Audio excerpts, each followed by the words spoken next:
by Alfred Owen Crozier. U.S. money versus corporation currency.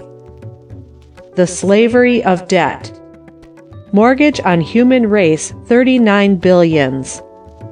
The official mortgage on the human race now is $39,343,079,476.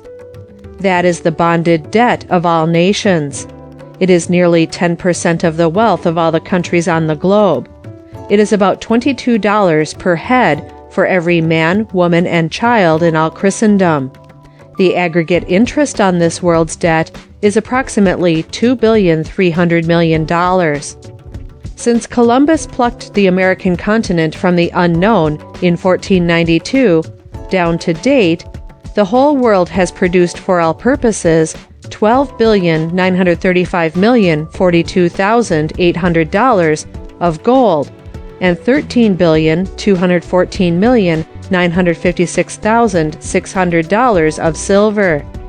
If every dollar of this gold and silver output of the entire earth for the last 400 years was applied upon the principal of the world's debt, there would remain unpaid $13,193,080,076, a sum exceeding half the value of all the precious metals mined since 1492. Portions of these debts are constantly falling due by maturity. The issues are refunded over and over. Every year, on the average, the total debt is increased. The debt burden on the human race is made heavier. In 1908, all nations expended $10,177,280,993 for all purposes, and raised from all sources $9,969,519,433. The deficit was $207,761,560. This was borrowed and swelled by that amount the principal of the world's mortgage debt, and the yearly interest proportionately. Thus interest compounds, and humanity constantly sinks deeper and deeper into the quicksands of hopeless debt. If 1/10 of the world's debt falls due each year, it would require $3,900,000,000 annually to meet payments on principal, and $2,300,000,000 to pay the yearly interest, a total of $6.2 billion. This is double the total of all the money of the United States. The interest must be paid, but the principal falling due usually can be extended, refunded if the owners of the bonds consent, and on the terms and conditions which they dictate. The Gold Joker. Practically every dollar, principal and interest, is payable in gold coin. The entire stock of gold, for all purposes held by all the nations, 46 of them, aggregates $6,604,100,000. This would pay just 1 year's interest and one installment of 10% on principal, and leave $204 million. If we use this $204 million on next year's payments, principal and interest, of $6.2 billion, where will we get the other $6 billion of gold with which to meet our payments?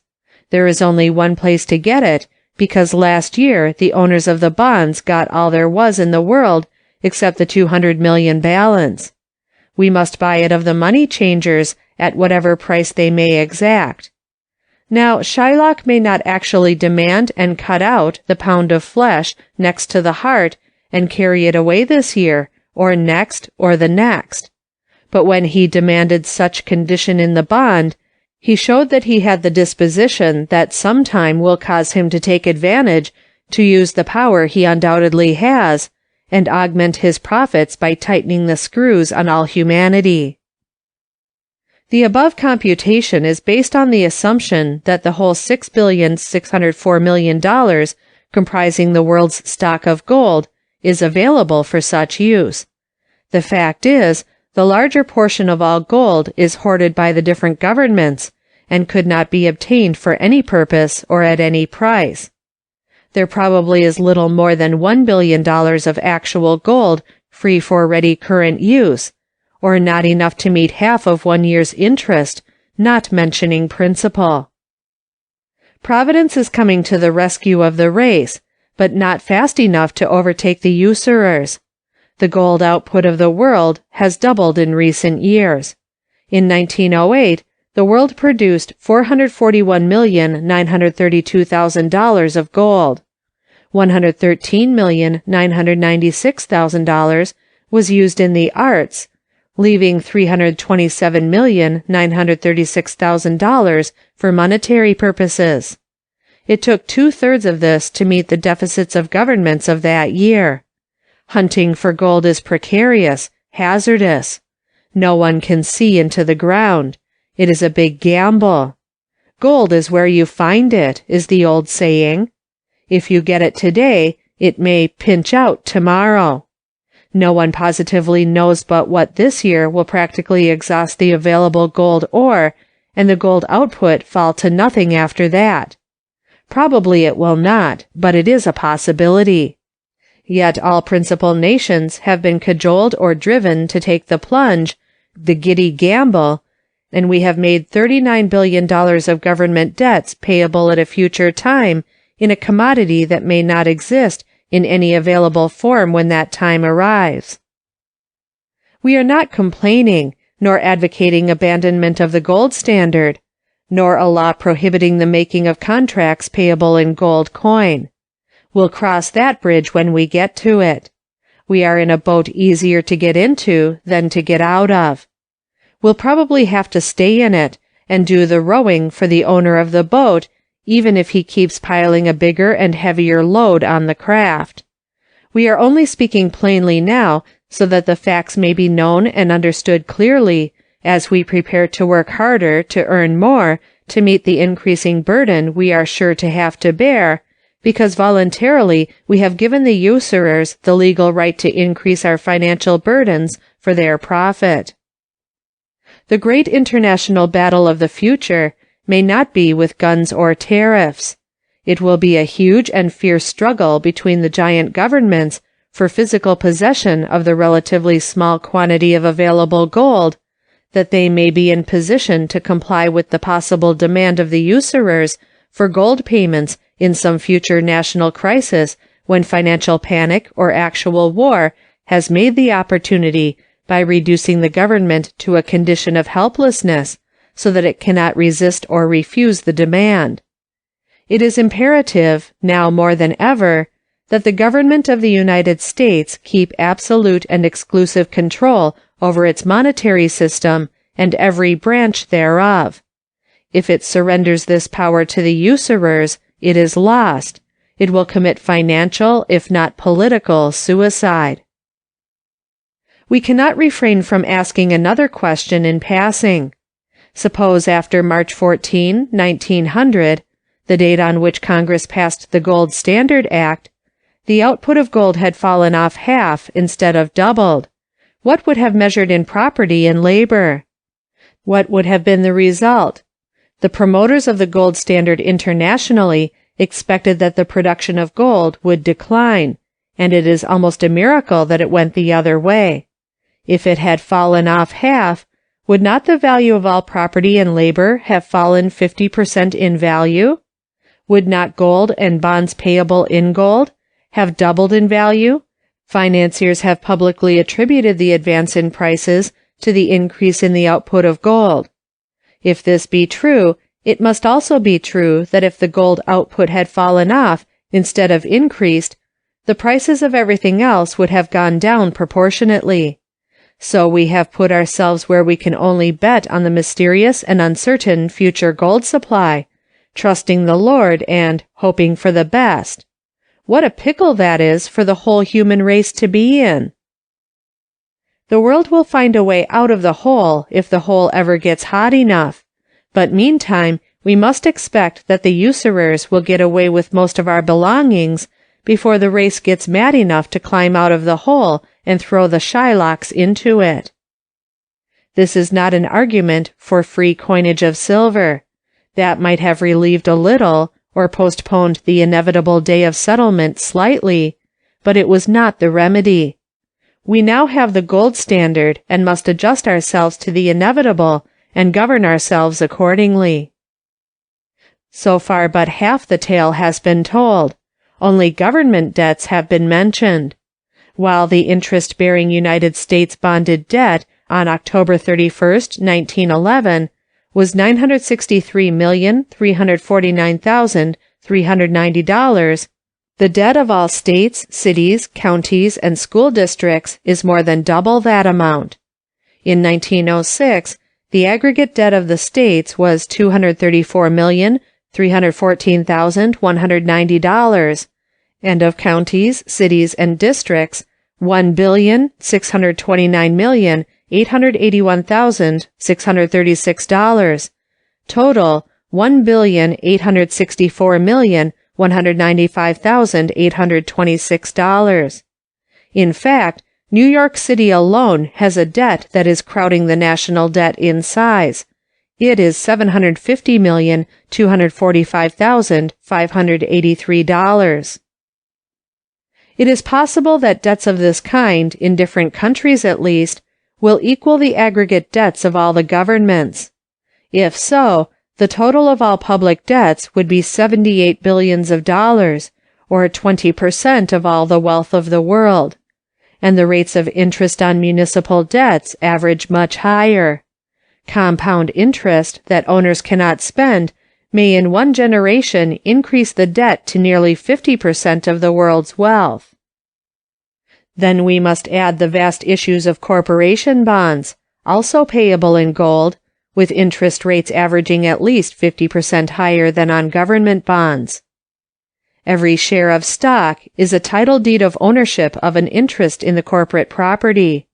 Every bond is a mortgage on such corporate property. The railroads alone of the United States in 1910 had a bonded debt of $9,600,634,906 and an unfunded debt of $269,887,378, a total about equal to 1/4 of the aggregate government debts of all the countries in the world.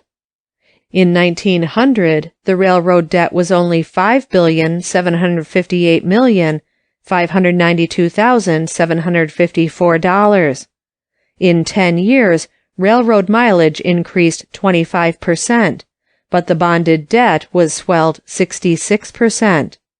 From 1900 to 1910, railroad capitalization, stock and bonds, increased from $11,517,185,508 to $17,981,454,096, or 56%. The big trusts have billions upon billions of bonds outstanding. The street railways, telephone, electric light, gas, telegraph, and hundreds of other kinds of corporate enterprises have bonded debts that approximate, if they do not exceed, the entire actual cash investment, the stock being largely fictitious. If such bonds in all countries were totalized and added to the government, state, city, county, and school bonds, the grand total might reach $150 billion, or about 50% of the wealth of the world. Bonds, we believe, are included in the inventory of the world's wealth. If bonds now do, or soon will, equal half of the world's wealth, then all the wealth other than bonds of the entire human race already is mortgaged to the usurers for 100% of its value, and the debt is all payable in gold. But assuming 100 billions as a conservative estimate, the yearly interest that must be paid by the peoples of the world on bonds will exceed $5 billion, or 5/6 of all the gold in the hands of all nations, available and unavailable. This would make the debt $60 for every human being on the globe. Leaving out the Orient, the debt would be nearly $100 per capita. Every dollar of this awful tax directly or indirectly must come out of the people, out of those who toil, those least able to bear the burden. If raised by tariff, tax on corporations, personal property, real estate, or otherwise, it usually is passed along and saddled upon producers. The adjustment is made by raising rents, transportation charges, prices of food and clothing. Capital knows the game, but labor does not and cannot dodge the blow. And everybody who does anything with head and hands, who owns any kind of securities or property other than gold bonds, is here included among the producers, and must help pay this ever-increasing mortgage interest burden. And to get a sufficient income from their modest fortune, most people must invest in securities yielding larger income than government bonds, and in property and factories, all of which is mortgaged to the great international individual and incorporated usurers, who have billions night and day yielding compound interest. At the present rate of progress, it will be only a matter of time, and relatively a short time, when one man or one family will own and rule the entire earth and all the people on it. In the broad sense, the frightful load of the cost of royalty, vast standing armies, huge navies, excessive transportation charges, monopoly prices, and 1,000 other big and little profits and grafts, all rests upon the calloused and jaded back of helpless human labor. And all this is borne chiefly for the sake of yielding $5 billion of annual income to a few smug owners of the vast fixed income or bond wealth of the world, whose principal labor is cutting coupons and scheming to devise a way to double by law or license their mortgage on the human race without increasing their investment. This they will do by doubling the interest rate as soon as their international money combine is complete and has eliminated all important competition for such bonds. And the National Reserve Association is to do that very thing here, as similar institutions largely have already done in England, France, Germany, and Austria. It is to confederate all American banks and financiers, the individual and incorporated usurers, and be the United States branch of the worldwide money trust. Debt slavery. This is human slavery, slavery of the toiling millions to the usurers, their masters. The interest burden is the lash that forever goads and drives. It is worse than the black snake because it is constantly plied night as well as daytime. It never stops. It is constant as the flight of time. It is as merciless as fate. The one object of ordinary involuntary servitude is to get the fruit of another's toil without paying for it. That is the object of interest slavery. The old way was individual. Debt enslaves the race wholesale. In ordinary slavery, the master is obligated to feed, clothe, and preserve the life and health of his human asset. It pays him to do so. The invisible foreign masters, who profit from the grinding system of slavery through debt, acknowledge no responsibility for the welfare, health, or even the lives of their victims. The driven men, women, and children all must shift for themselves. They must hustle or starve and die. Ordinary slavery could know just who was responsible for its wrongs, abuses. It would appeal in the name of humanity to the masters direct. As time goes on, and the human burden is steadily increased by multiplication of national, state, county, city, and district debts, and the seas of corporate debts are funded into oceans of interest-bearing gold bonds, and the interest rates are compounded and advanced throughout the world, humanity can only feel the pinch as it groans and staggers under the cumulating load. It never can know just how the mysterious game is worked, or just who tightens down the screws. It is all so easy, simple, subtle. But it is real, very real, terrible. The pressure is applied on every living soul at the cradle, and ends only at the grave. Every child is born with a mortgage on its back that dooms it to lifelong toil. unborn generations are mortgaged into involuntary, lifelong, helpless debt slavery years before the Almighty breathes into them the breath of life. Their immortal souls are predestined by the universal debt system to be coined into additional dollars to gratify the insatiable greed and avarice and profit lust of the usurers. This is not a new or original system. It is the identical plan always in use in the red light district of any large city. White slavery would be impossible but for the system of debt slavery that holds the unhappy daughters of the race in its sharp and merciless talons. It is the common practice of every dive-keeper cleverly to plunge every new girl quickly into such hopeless debt, under one pretext or another, that she can never get the debt paid and escape until the deadly pace and life of shame robs her at last of good looks and health, if not of life. Then she is kicked out to shift for herself or die, or become a permanent burden on the community as an object of charity. The great money changers of the world, the few big ones who really dominate in the finances of all countries, those who shape international monetary systems and policies, have borrowed this simple but effective device from the slums. They are rapidly applying it to the successful and permanent enslavement of the entire human race, white, black, brown, red, and yellow, male and female, adults and children, in a universal bondage of hopeless debt. Warning to American Jews. Author has no prejudice against the Jewish race. Some of his best friends are Hebrews. He greatly admires many national traits, the marvelous history of that people, and its triumph over obstacles and adverse environment in various countries during the past 2,000 years.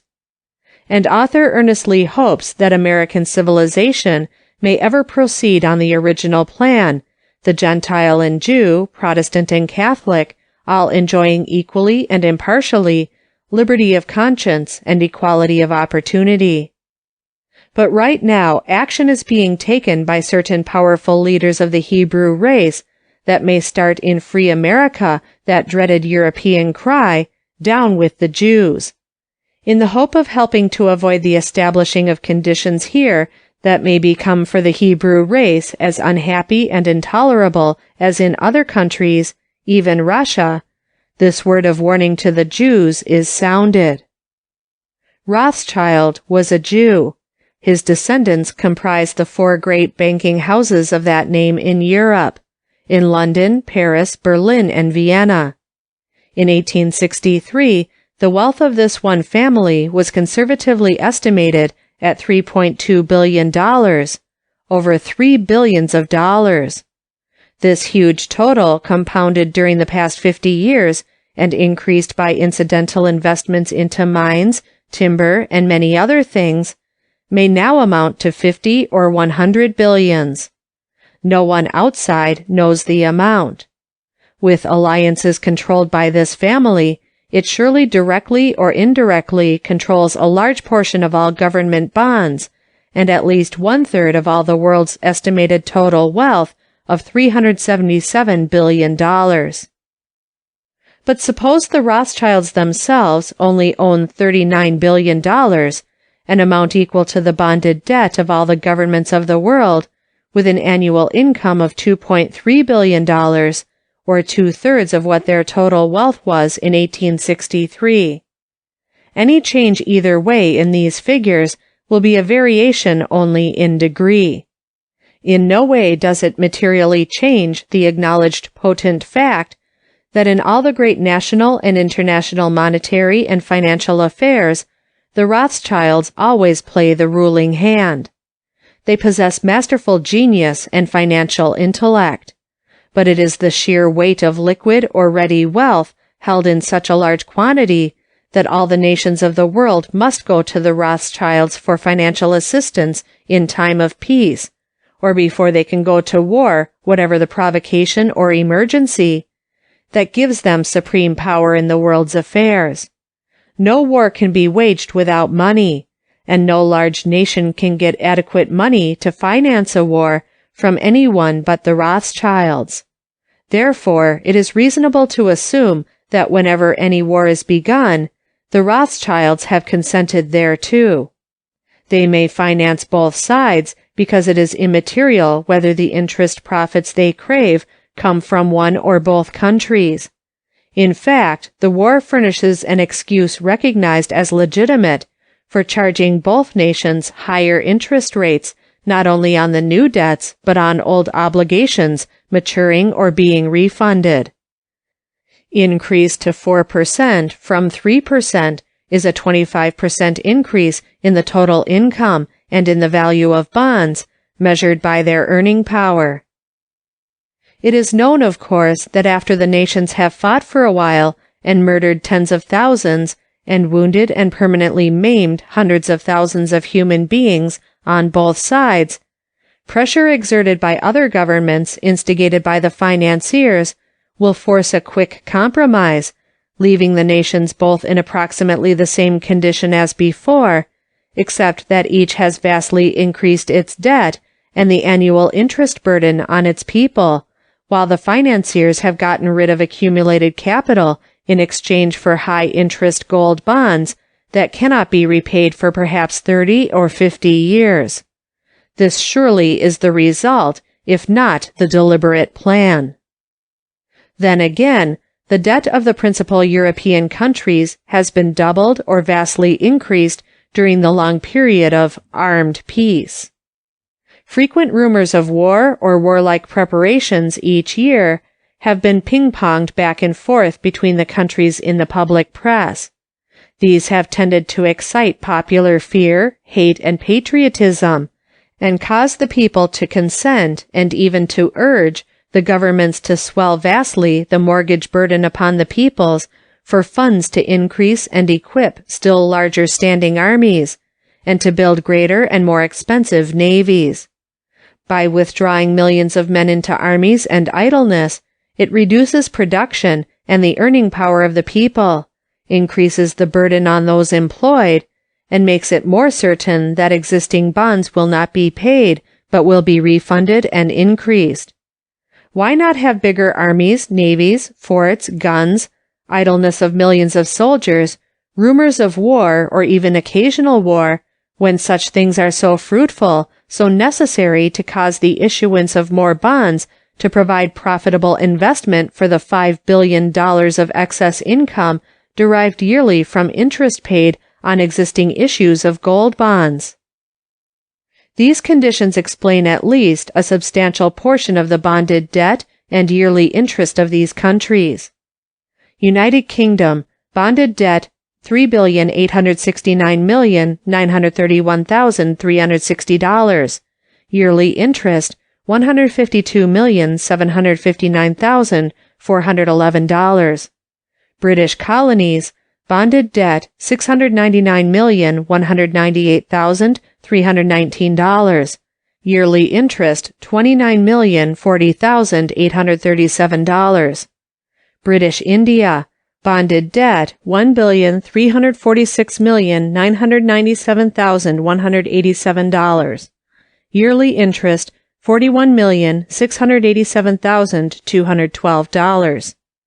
Russia, bonded debt $4,558,152,565. Yearly interest $204,776,421. France, bonded debt $5,898,675,451. Yearly interest $186,802,380. German Empire, bonded debt $1,094,790,575. Yearly interest $40,856,044. German states, bonded debt $3,175,698,141. Yearly interest $132,942,135. Italy, bonded debt $2,602,299,757. Yearly interest, $96,941,138. Austria-Hungary, bonded debt, $1,063,795,105. Yearly interest, $60,467,407. Austria, bonded debt, $960,997,758. Yearly interest, $35,392,309. Hungary, bonded debt, $1,146,500,658. Yearly interest, $37,136,118. Spain, bonded debt, $1,817,614,397. Yearly interest, $78,709,000. Portugal, bonded debt, $864,561,212. Yearly interest, $29,907,983. Belgium, bonded debt, $663,325,145. Yearly interest, $27,022,108. Belgium Congo, bonded debt, $20,089,409. Yearly interest, $1,260,306. Egypt, bonded debt, $463,854,243. Yearly interest, $17,904,885. Greece, bonded debt, $157,877,067. Yearly interest, $5,940,304. Turkey, bonded debt, $527,985,636. Yearly interest, $36,494,817. Netherlands, bonded debt, $451,309,208. Yearly interest, $14,608,371. Canada, bonded debt, $323,930,279. Yearly interest, $11,931,537. Japan, bonded debt, $1,287,604,201. Yearly interest, $76,283,836. China, bonded debt, $601,916,605. Yearly interest, $92,375,017. United States, bonded debt, $1,023,801,531. Yearly interest, $21,803,836. Peaceful and quiet little Netherlands, the home of the dove of peace, the Hague, and Belgium together have a larger debt than the United States, although their aggregate wealth is but $13 billion, as against $125 billion for this country. Belgium has 7,074,910 population, and a debt of $93.77 per capita. Evidently, they have been frightened into hopeless, permanent debt by the menacing actions of their neighbors towards each other. Poor exploited Congo, whose ignorant natives do not know a bond from a hole in the ground, or interest and the gold standard from the Milky Way and the Aurora Borealis, have been given a hot dose of the blessings of Christian civilization by being saddled with a debt of $20 million, on which annually they must pay $1,260,306 interest profits to the exploiters. Unwelcome British rule has imposed upon India a yoke of mortgage debt 40% larger than the total bonded debt of the United States. Portugal, with $2.5 billion wealth, has a government debt of $864,561,212, or 35%. No wonder it tired of royalty and sought relief as a republic. The tombs of pharaohs of Egypt, now grown under a public debt half that of the United States. China may be the next debt victim. Is hopeless debt and perpetual interest slavery forever to be the price of Christian civilization and civil liberty? Large portions of most of these vast bond issues are in the strong boxes of the Rothschilds. No wonder they are satisfied with their clever work in Europe, their manipulation of governmental policies, their control of state and private finances through great private central banks dominated by them in the principal countries, and their mastery, through the purse, over kings, czars, and emperors. They have seen the average government debt of European nations grow until it has become about equal to 1/10 of the entire wealth of those countries. But they must be sorely disappointed and dissatisfied with the work and progress of their direct personal representatives in the United States. Here we have the richest and most substantial country, the best security, on the globe, and the financiers have succeeded in keeping it in debt only about 0.75% of its $125 billion of wealth. And, worse than that, the government has kept control of its monetary system and currency supply, and so conducted its finances that most of the bonds bear only 2% interest, or 40 to 60% less interest annually than is paid by other governments that have turned monetary control over to the same private interests that buy and own the bonds issued by themselves for the government, to themselves for their individual profit.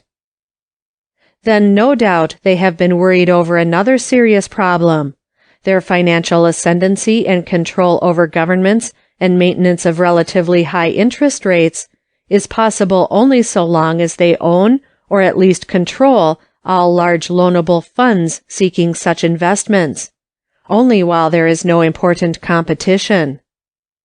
The wonderful natural resources of the United States and the boundless energy of its people has greatly increased the liquid capital of the country. Hundreds of millions of American debts to European investors have been paid off or bought up by Americans. This has tended to increase the supply of idle capital in Europe.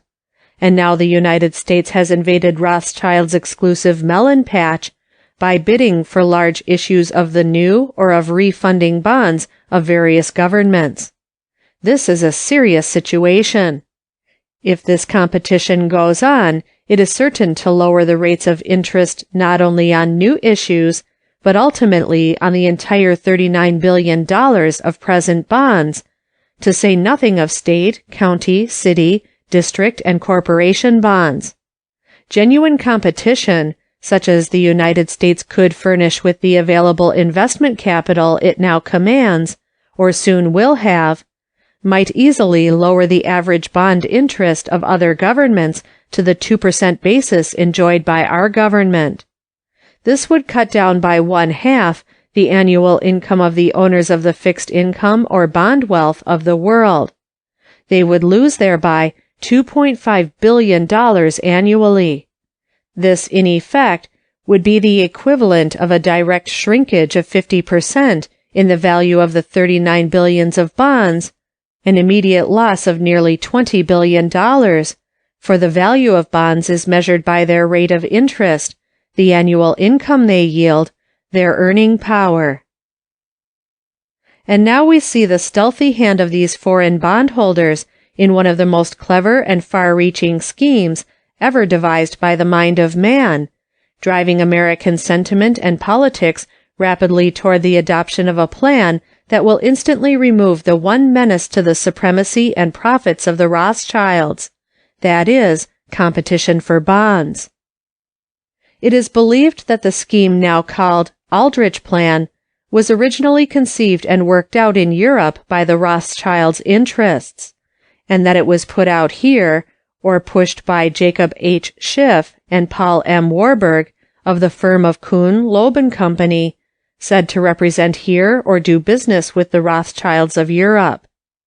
It is at least certain that Mr. Schiff of that firm was actively advocating a central bank as far back as 1906, when the New York Chamber of Commerce on October 4, 1906, officially adopted the plan after sending its representatives to Europe for several months to meet and personally discuss the matter with the big financiers of Europe.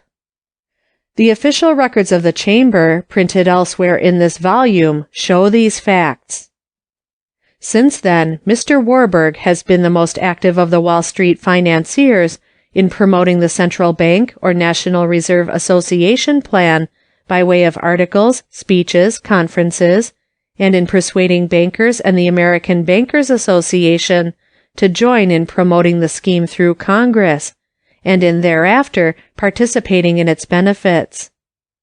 He has been greatly aided from the outset by the Standard Oil interests, officials of the National Bank of Commerce and National City Bank of New York, Mr. Schiff being a director of both of these banks, and affiliated banks in that and other cities, and by many of the powerful financiers of Wall Street.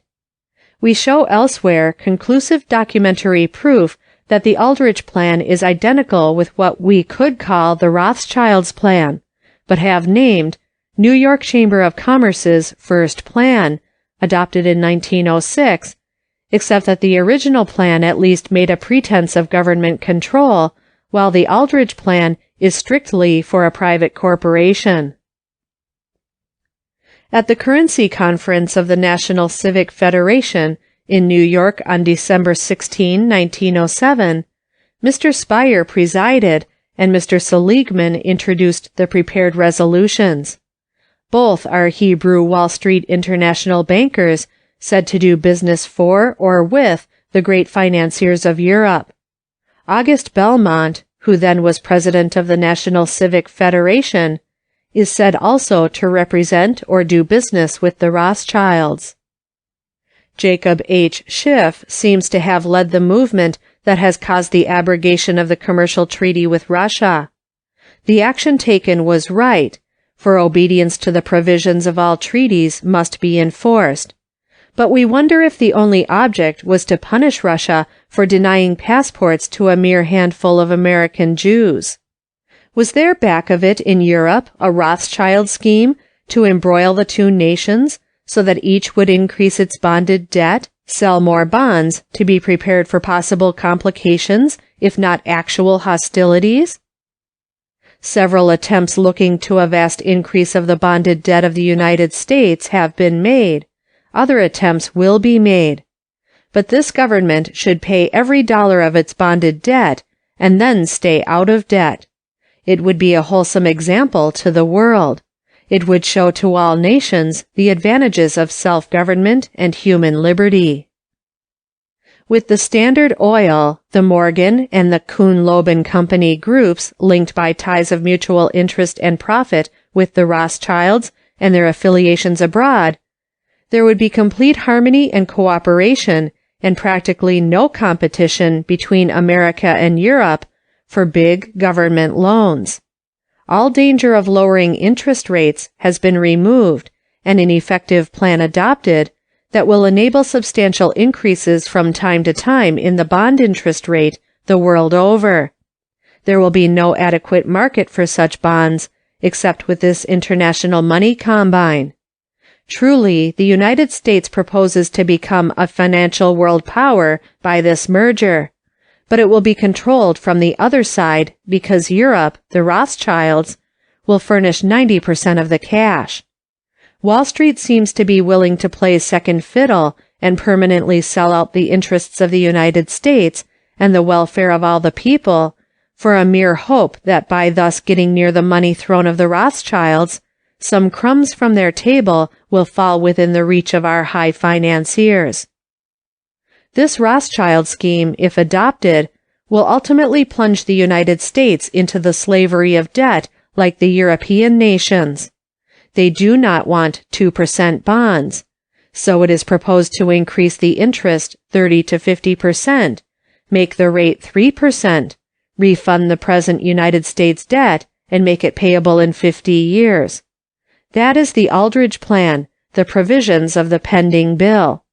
Then it will be proposed so to change the tariff and increase expenditures that each year will show a deficit that can be converted into long-time bonds. No doubt it is expected that in time, the mortgage debt of this country will be increased to $2 billion or even more, with which interest at 3% instead of 2% would be the equivalent of a bonded debt of $3 billion so far as the yearly interest burden is concerned. The only way the human race can get the benefit or its due because of the rapid increase of the world's wealth is to have free and unrestricted competition for loans maintained, so that as wealth increases, the rate of interest will decrease.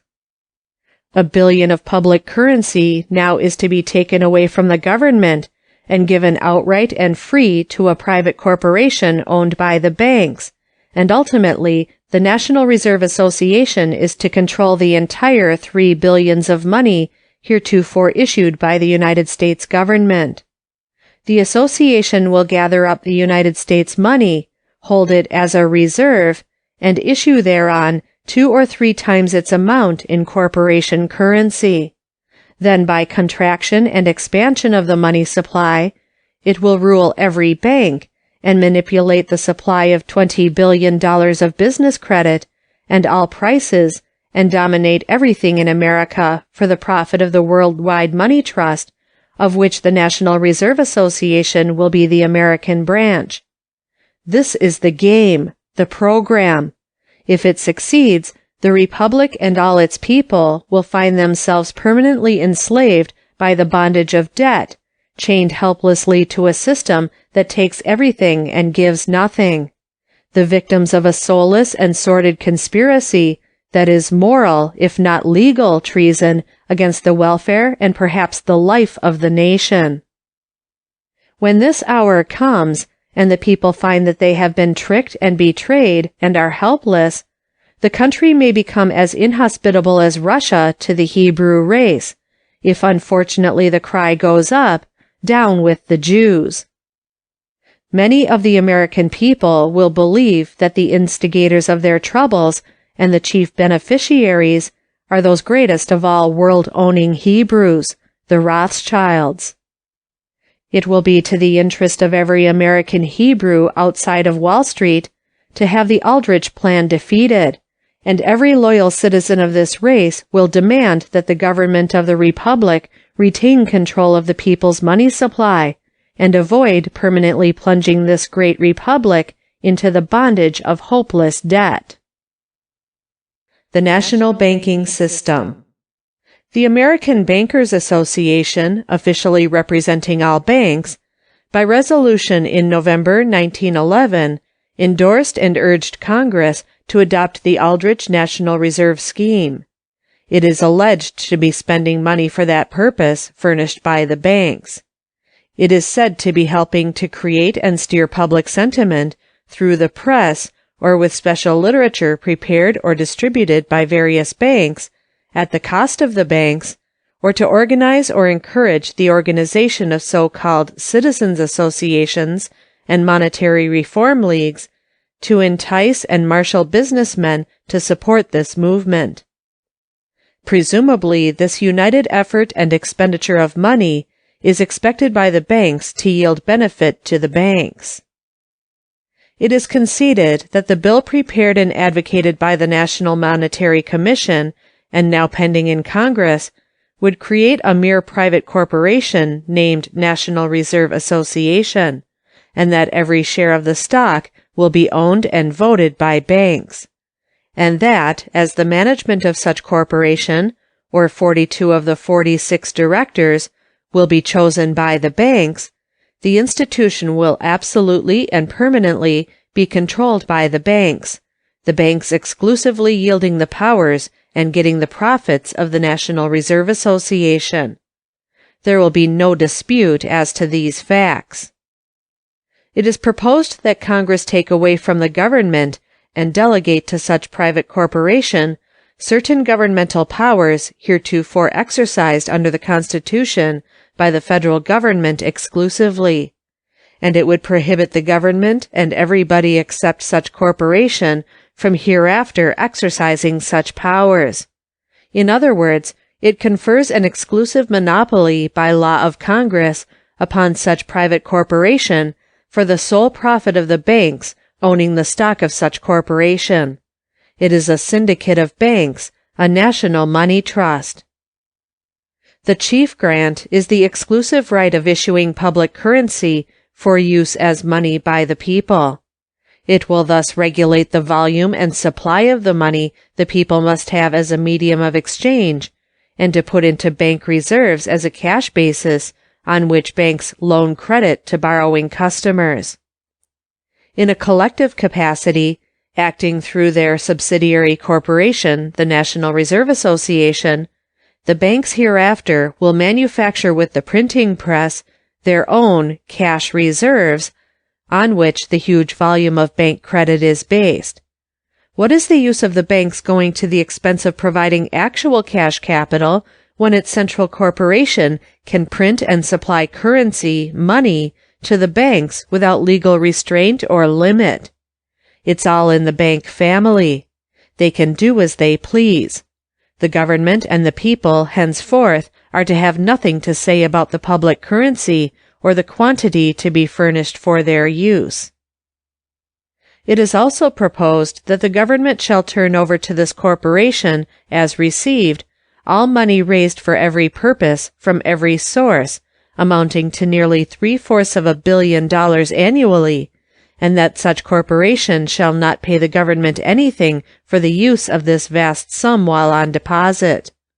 Also, that all disbursements hereafter made by the government shall be through such corporation. There are many other powers and privileges that the measure would confer upon such corporation beneficial to the owning banks, but the above is sufficient to show that the power and profits of the banks would be enormously increased and their political influence and control over all business vastly augmented if Congress should pass the measure. Investigate the banking system. This makes it wise and highly proper and important that before passing the measure it be definitely ascertained whether the banks and those managing banks have in the past so conducted themselves that it is reasonably safe and wise thus to so greatly increase their profits and powers. It could hardly be expected that any sane man would favor increasing the power and pay of a trusted employee or trustee clearly shown to have deliberately and repeatedly violated his trust obligation and the laws of the land as well. If it can be clearly shown that the banks have been faithful to their trust, their express and implied obligation to the public always furthered the interests of the government in return for the rich, valuable, and exclusive privileges and immunities conferred upon them by law, and have rigidly complied with the provisions of their charters and the laws regulating their conduct, then they can come with clean hands asking for the greater benefits and powers proposed. But if it shall appear from undisputed sworn evidence that a large portion of all national banks have been faithless, have ignored their charters, and for profit have continuously, knowingly, flagrantly violated the laws of the land, the acts of Congress, have blocked good and promoted bad legislation for their own interest, who would seriously advocate increasing the profits and augmenting 100-fold the power of these very lawless banks and bankers by putting the National Reserve Association into their hands instead of under the control of government? Origin of National Banking System. The national banking system originated during the Civil War. It was a war measure. The facts are set forth in detail in The Origin of the National Banking System and a supplement thereof issued by the National Monetary Commission. A careful study of the facts tends to impress the reader that the adoption of the banking system was largely due to the belief by Congress, Secretary of the Treasury Salmon P. Chase, and President Lincoln, that, in order to market government bonds and get money with which to carry on the war and save the life of the nation, it was absolutely necessary to buy cooperation of the bankers and Wall Street financiers with profits. Their patriotism seemed to have been in proportion to the size of the profits they realized at public expense from bond transactions and issuance of currency. Orlando B. Potter of New York, on August 19, 1861, in a letter to Secretary Chase, first suggested and in detail outlined the national banking system afterwards recommended by Secretary Chase on December 1, 1861 and 1862, and later adopted by Congress. One of Mr. Potter's chief arguments was, quote, "This would make government and the capital mutually dependent on each other, and every bank and banker would feel a daily interest in supporting and keeping the government above suspicion." End quote. Stating it the other way, they would not support the government that sheltered and protected their business, or do anything to keep its credit above suspicion, even during its life and death struggle, unless they could make a big and steady money profit doing so. Isidore Busch of St. Louis, a leading German citizen, on December 28, 1861, wrote Secretary Chase favoring his national bank currency plan, saying, quote, "It makes it for the interest of capitalists, of the money power, and of banking institutions to uphold and sustain the credit of the government. It would increase the common interest for the preservation and safety of the Union." End quote. Silas M. Stilwell of New York, who at Secretary Chase's request aided in drafting a bill for the purpose, prepared a pamphlet on the subject that was issued in December 1861, 30,000 copies being printed and circulated by the Treasury Department, and another called Explanatory Notes on January 6, 1862, in which he said, quote, "The object to be obtained by this system of banking is to provide a plan that will create a demand for bonds, and thus fund in this way as many demand notes as possible." End quote.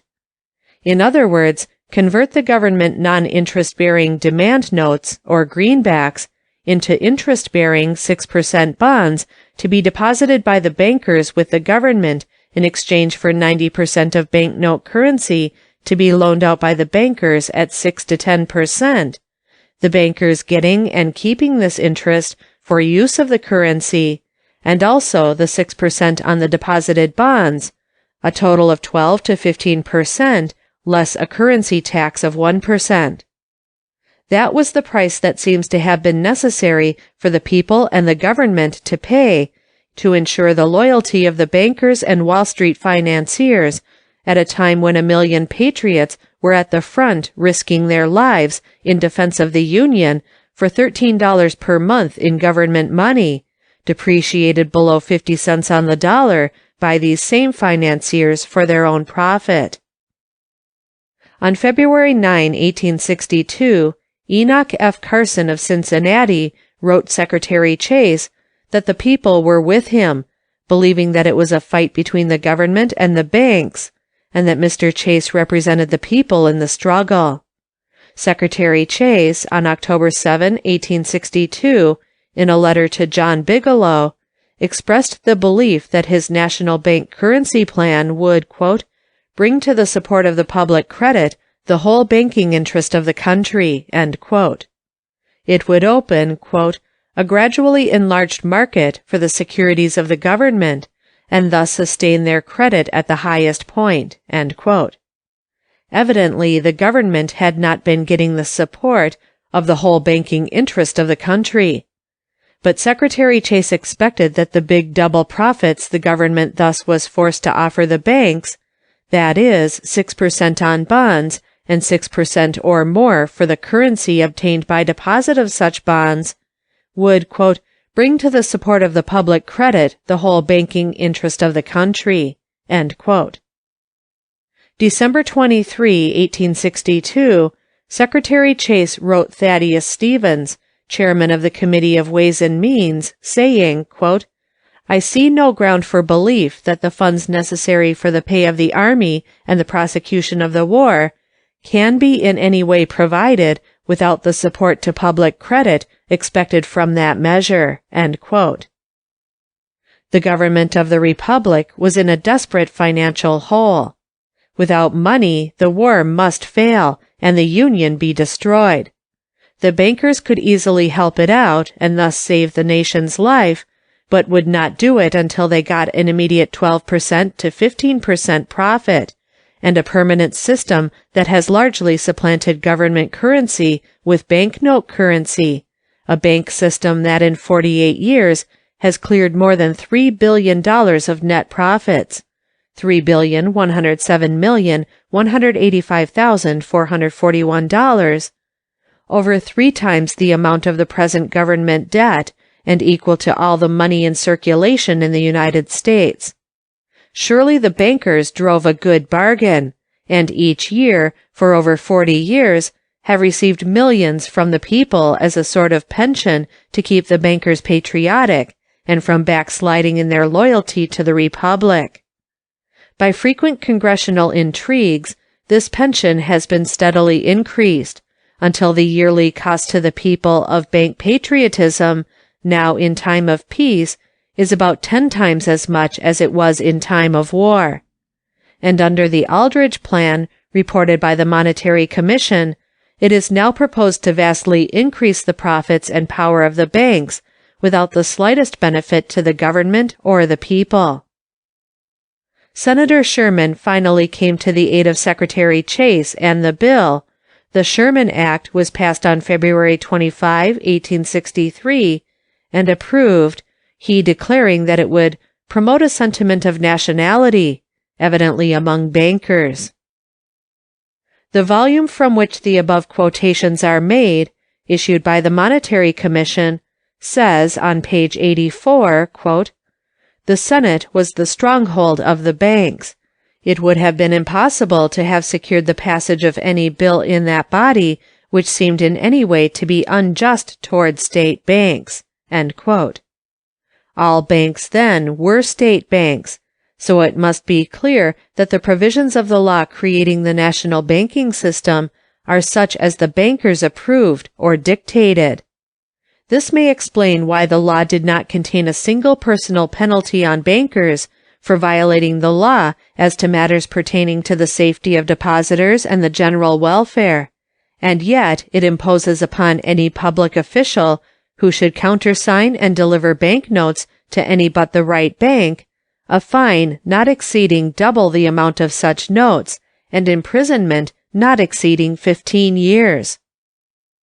The Sherman Act of February 25, 1863, an act to provide a national currency secured by a pledge of United States stock and to provide for the circulation and redemption thereof, was supplemented by the law of June 3, 1864, entitled, "An Act to Provide a National Currency Secured by a Pledge of United States Bonds, and to Provide for the Circulation and Redemption thereof."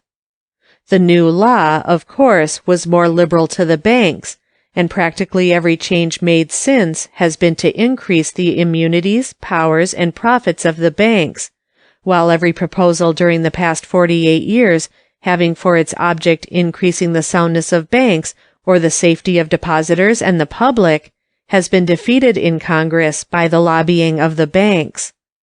This was the fate of the recommendations of 11 different U.S. comptrollers of the currency designed to strengthen the national banking system in the interest of depositors and the public. There were about 1,600 state banks scattered throughout the country. They were turning out corporation currency as fast as their printing presses could supply it. Most of this was depreciated and much worthless. December 13, 1861, the Chicago Tribune called it "the ragged and doubtful issues of 1,600 corporations." There was about $200 million of this currency. The inconvenience and loss to the people was frightful. There were 10,000 different kinds of banknotes in circulation. Counterfeiters added enormously to the volume, danger, and losses. All was confusion. Business was more or less paralyzed. To improve this desperate condition, as well as to aid the government in carrying on the war, Congress, by acts of July 17 and August 5, 1861, authorized the first national government currency, money, $50 million, of demand notes backed by the government. These, by act of March 17, 1862, were made legal tender for all debts. It was the best paper money in existence, good everywhere, and never depreciated, but always was equal with gold. The bankers were furious. They saw that this kind of national currency, government money that all must accept at par because it was full legal tender, soon would supplant and drive out of circulation the doubtful or worthless state bank note currency. So the banks began to fight the government. While the Confederates were fighting in front with guns, the bankers were fighting behind, choking off the government's credit and supply of money. With an enemy both sides, the Union was doomed. So the government yielded to the bankers.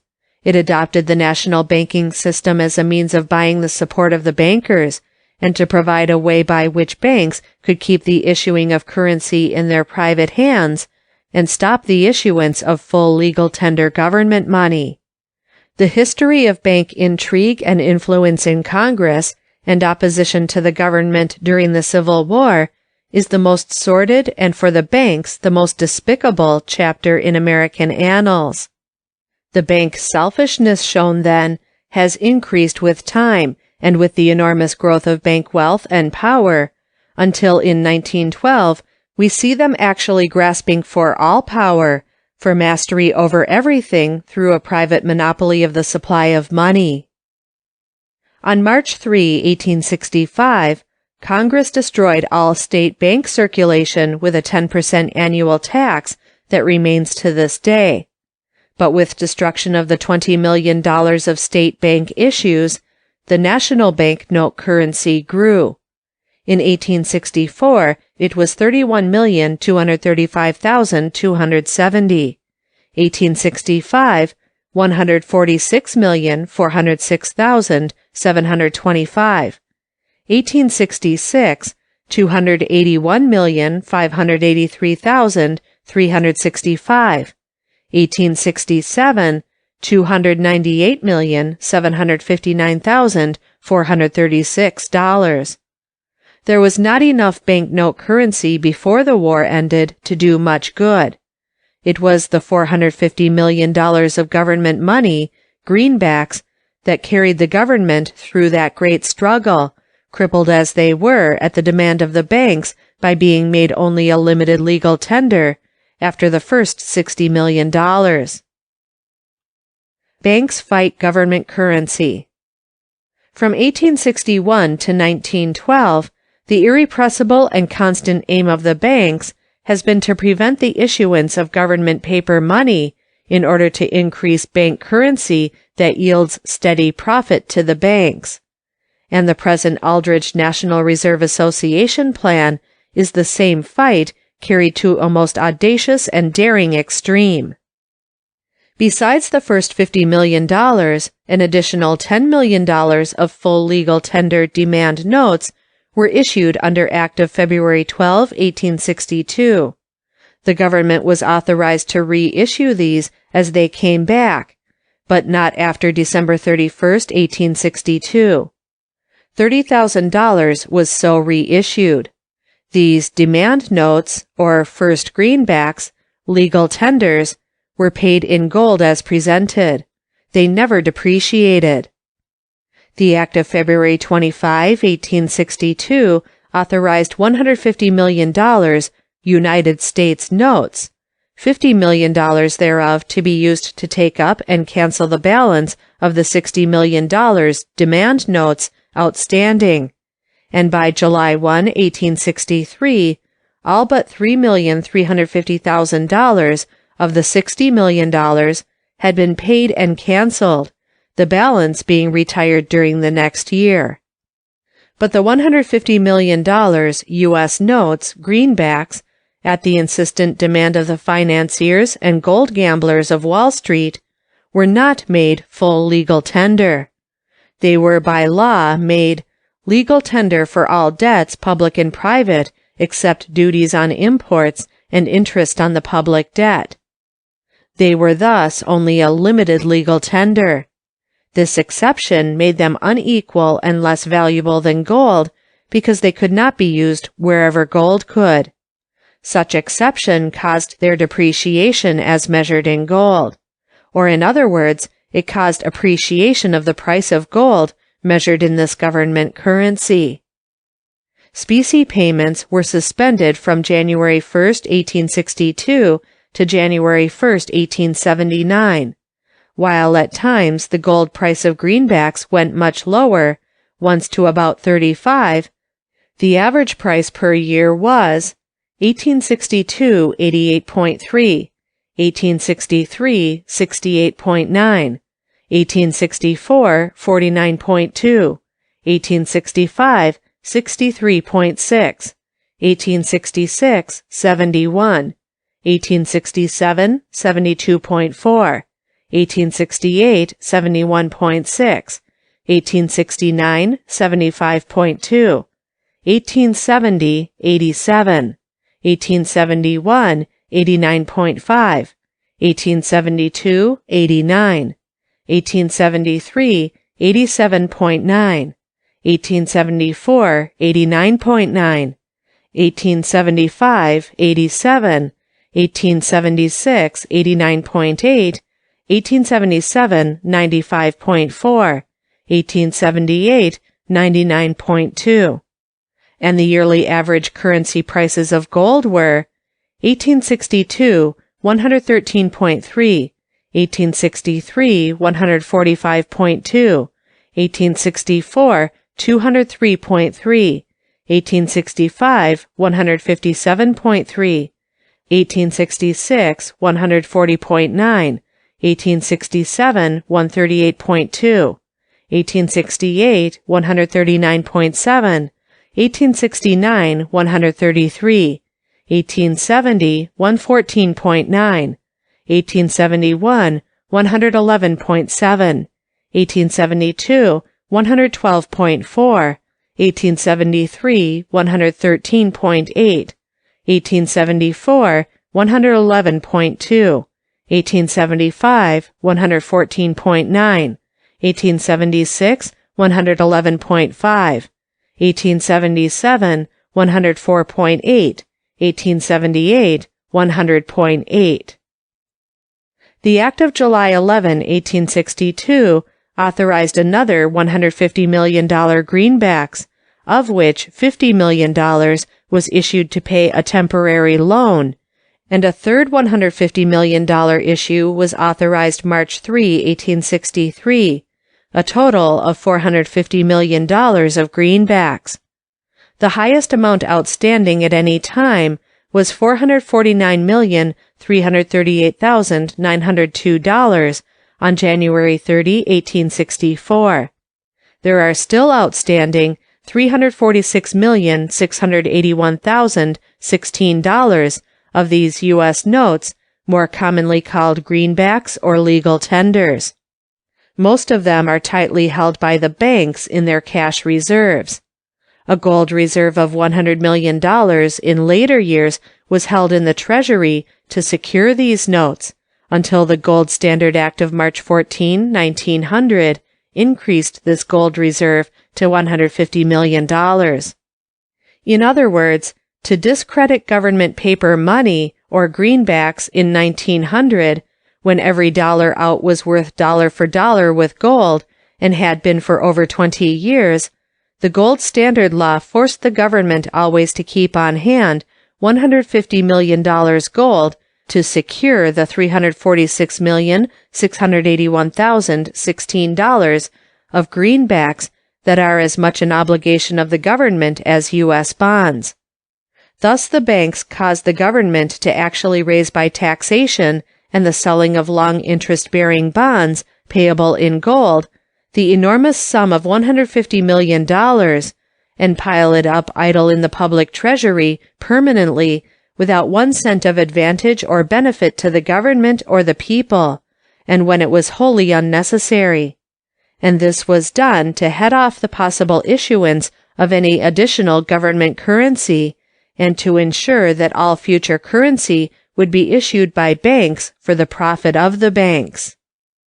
In contrast, it is interesting to note that by the Comptroller's report, there was on October 31st, 1911, $744,071,715 of banknote currency outstanding in the hands of the people, 5 times as much as when the Civil War ended, without $1 of gold held by the government or the banks to secure same.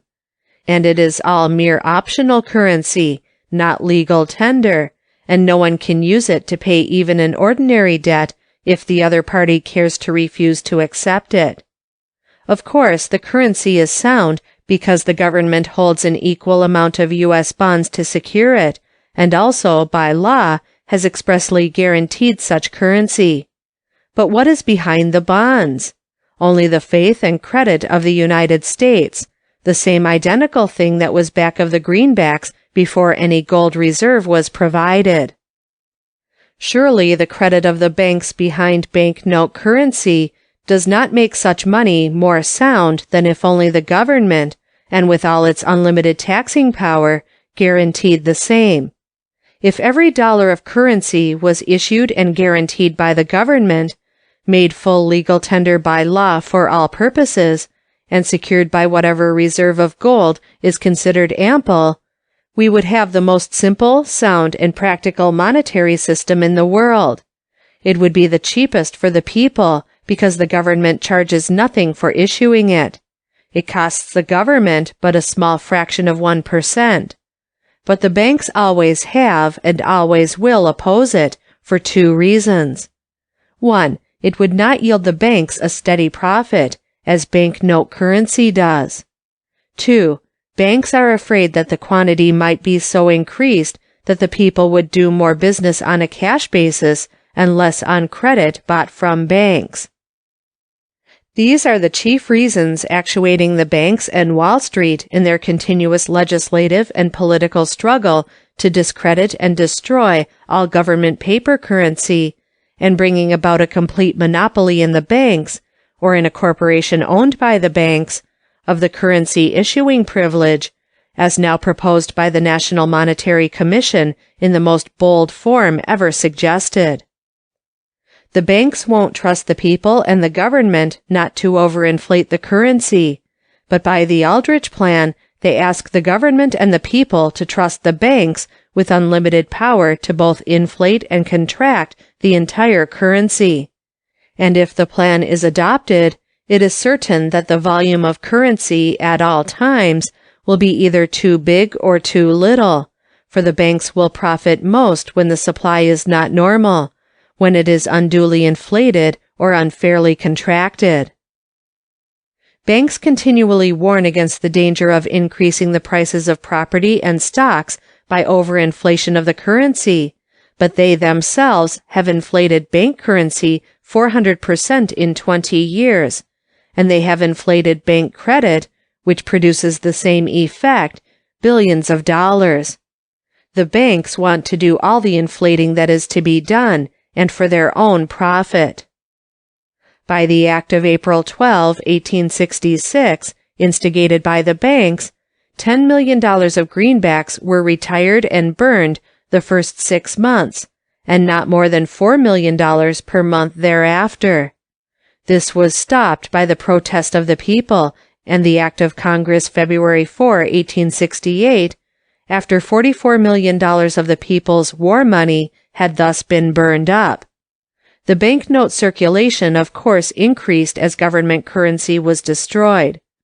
June 30, 1864, there was $146,406,725 banknote currency outstanding, having increased from $31,235,270 the previous year, the first being issued on December 21, 1863. But on June 30, 1868, there was $300,545,392 of banknote currency. Government currency remained the same until after the Panic of 1873, when popular demand forced the government to reissue $26 million of the canceled greenbacks, making the total outstanding $328 million. Growth of business increased banknote circulation, while government currency remained stationary, from $300,545,392 in 1868 to $354,408,008 in 1875. The reissue of $26 million government currency helped reduce the demand for banknote currency, and in 1877, banknote currency fell to $317,048,872. Bank currency fluctuated slightly during the next 8 years, government currency remaining the same, to $319,069,932 in 1885. In 1886, an era of great general prosperity set in and continued until the Panic of 1893. The demand for bank credit grew amazingly. Banks could by law sell credit for 4 to 10 times the volume of the lawful money, gold, silver, or government currency, in their reserves. Banknote currency cannot be counted as a part of bank cash reserves. Banks began to contract banknote currency, selling their government bonds for lawful money to put in their cash reserves to enable them to increase their credit loans 4 to 10 times such increase of cash reserves.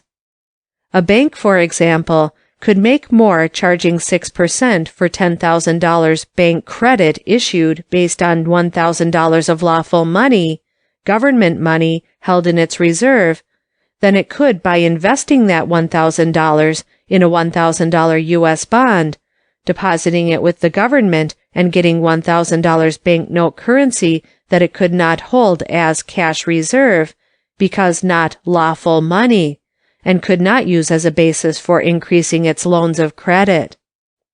It got 2% interest in the U.S. bond deposited as security, and say 6% for use of the $1,000 banknote currency needed by some customer to meet a payroll in cash, less 1% tax on the currency paid to the government. But by selling the bond for lawful money and holding the $1,000 in its cash reserve, it could increase its loans of credit $10,000 at 6% without investing an extra dollar. This contracting of bank currency was further accelerated during this period by the decrease in the supply of bonds by payment of large portions of the public debt, the whole bank currency system proving then, as it always has been, inelastic and unresponsive to the fluctuating demands of business. In fact, the bank currency system should have been abolished after the Civil War, and a system of elastic, sound government currency put in its place. Congress in 1888 authorized use of a large surplus for buying at a premium unmatured government bonds. This premium tempted banks to sell bonds and contract bank currency based thereon, because it was temporarily more profitable. By June 30, 1890, banknote currency had been thus contracted to $185,970,775 from $252,362,321 in 1888, $309,010,460 in 1886, $319,069,932 in 1885, and $358,742,034 in 1882, the highest year between 1864 and 1902. In 1891, banknote currency had been contracted to $167,921,574. Thus, as business and the demand for currency increased, the banks actually decreased the supply, because they could make more profit doing so. This shrinkage in the quantity of available currency tended to force people to do business less on a cash basis and more by check, bank credit, which further increased bank profits. Senator John Sherman, that great Ohio statesman and financial authority, undertook to relieve the people of their increasing shortage of currency. If the banks would not supply banknote currency because it was more profitable to do otherwise just then, it was necessary to increase the quantity of government currency. Sherman saw that the banks would not allow Congress to increase the volume of greenbacks because for 25 years the banks had been trying to get all greenbacks destroyed. The banks, for their own greater profit, had contracted bank currency and the volume of available money over $150 million. If the banks had not objected, this shrinkage could have been replaced with United States notes, greenbacks, with a total cost to the government of perhaps $1,000, the cost of printing the money, and the notes, being the obligation of the government, would have been as sound as government bonds, which are nothing more than the obligation of the government. But the banks objected to any increase of the greenbacks, so the Sherman Silver Purchasing Act of July 14, 1890 was passed. This authorized the government to buy 4,500,000 ounces of fine silver at the market price each month, and to issue treasury notes redeemable on demand in coin to pay for the same. These notes were made full legal tender, lawful money, at a cost to the government of $155,931,002, for which treasury notes were issued. 168,674,682.53 fine ounces of silver were purchased. The banks did not at first object because they needed for themselves more lawful money, legal tender money, to put into their reserves so they could inflate their loans of credit tenfold. And if the banks got hold of the whole $155,931,002 of these silver treasury notes, and held same in their cash reserves, it would increase the loaning power of the banks $1,500,000,000, on which they would get 6%, or other going rate, and the entire extra investment of the banks would be $155 million paid for such lawful money, government currency. Gold Standard and Free Silver Campaigns. The banks make their money chiefly selling or loaning credit. They are interested in having as much credit and as little money used as possible. Therefore, they do not want the government to issue money that they can either profit from or control the supply of. It is largely immaterial to banks whether the country has a double monetary standard or a single gold standard, for they know either would be sound so long as the government guarantees every dollar issued. The big Wall Street men, on the other hand, usually do not sell credit. They are private bankers, not national or state bankers, although in recent years they have become more largely interested in such banks. But their chief business is selling bonds, the bonds of governments, states, counties, cities, districts, railroads, and other corporations. Their best clients are the individual and corporate owners of the great fixed income or bond wealth of the world, largely in Europe, such as the Rothschilds. The owners of such wealth, for a half a century, have been striving to get every nation to adopt the single gold standard. They expected that in time, the reserves of gold ore in the mines and the new discoveries would grow less. They realized that with their wealth invested in bonds payable in gold coin, if the output of gold should decrease half, automatically it would double the value of their bonds, and wealth measured in other securities, property or labor. If the gold output remained the same, but growth of the world's business should double the demand for gold for government reserves and other uses, Likewise, that would double their fortunes without any extra investment. Of course, they did not expect that Providence would turn their success into defeat by doubling the world's gold production. The world's gold output was, in ounces, 6,250,000 in 1870, 5,540,000 in 1880, 5,470,000 in 1890, 12,315,000 in 1900, 18,268,000 in 1905, 22,058,000 in 1910. United States gold production, ounces, 2,418,000 in 1870, 1,741,000 in 1880, 1,588,000 in 1890, 3,829,000 in 1900, 4,265,000 in 1905, 4,646,000 in 1910. The world's silver production, ounces, 43 million in 1870, 78,600,000 in 1880, 109 million in 1890, 173,509,873 in 1900, 217,838,695 in 1910. United States silver, ounces, 12,375,000 in 1870, 30,318,000 in 1880, 54,516,000 in 1890, 56,647,000 in 1900, 56,438,695 in 1910.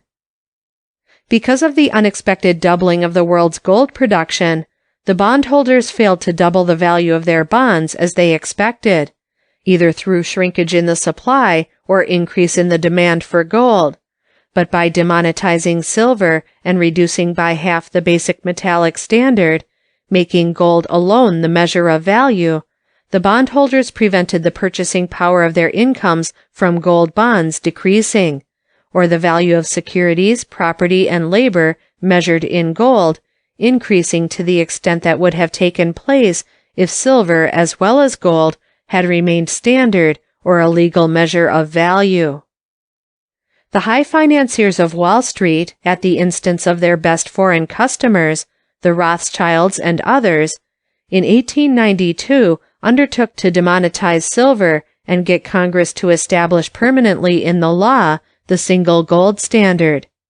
It was rumored that the job complete cost the interests about $40 million. The resulting panic, however, cost the people many billions of dollars by way of losses. The first thing, as usual, and as now has been done to promote the central bank scheme, was to form a great offensive and defensive alliance with the banks of the country.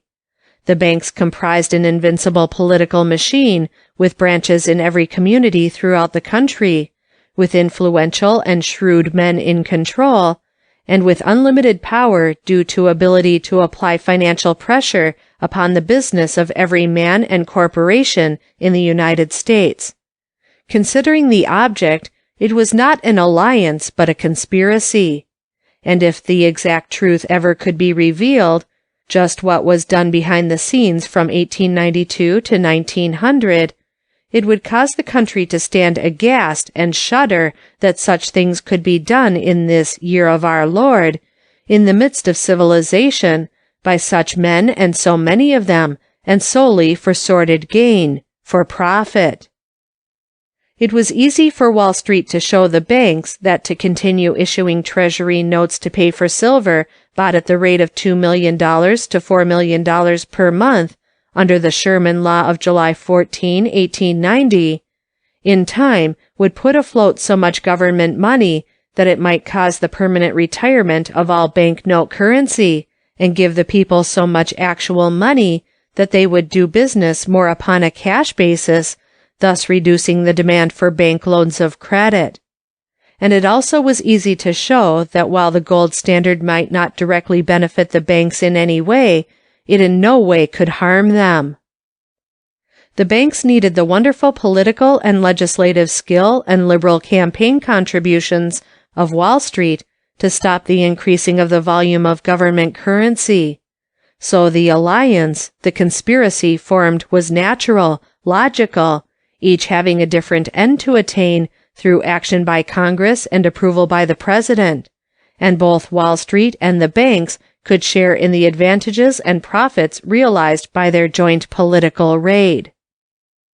The first successful undertaking of the Allies was to defeat President Harrison and the Republican Party in 1892 for paying instead of extending United States bonds, and for passing the Sherman Act in 1890, and elect Grover Cleveland president, and a Congress containing enough representatives and senators, Republicans and Democrats, of a kind that could be steered by the banks and Wall Street, to ensure the repeal of the purchasing clause of the Sherman-Silver Act of 1890, and the passage of a law establishing the single gold standard. The tariff was a sham issue used to hide the real issue in 1892, and will be in 1912 if the people will allow themselves to be again fooled by the same old game. The banks decided the election in 1892, and expect to do the same in 1912. Cleveland was inaugurated March 4, 1893. Up to that time, there was not a single threatening cloud in the financial or business sky. There was no panic or thought of panic by anyone outside of Wall Street, and the very few big banks on the inside, and wise to the moves contemplated. Business conditions never had been better or more sound, or general prosperity more real and justified in the entire history of the United States.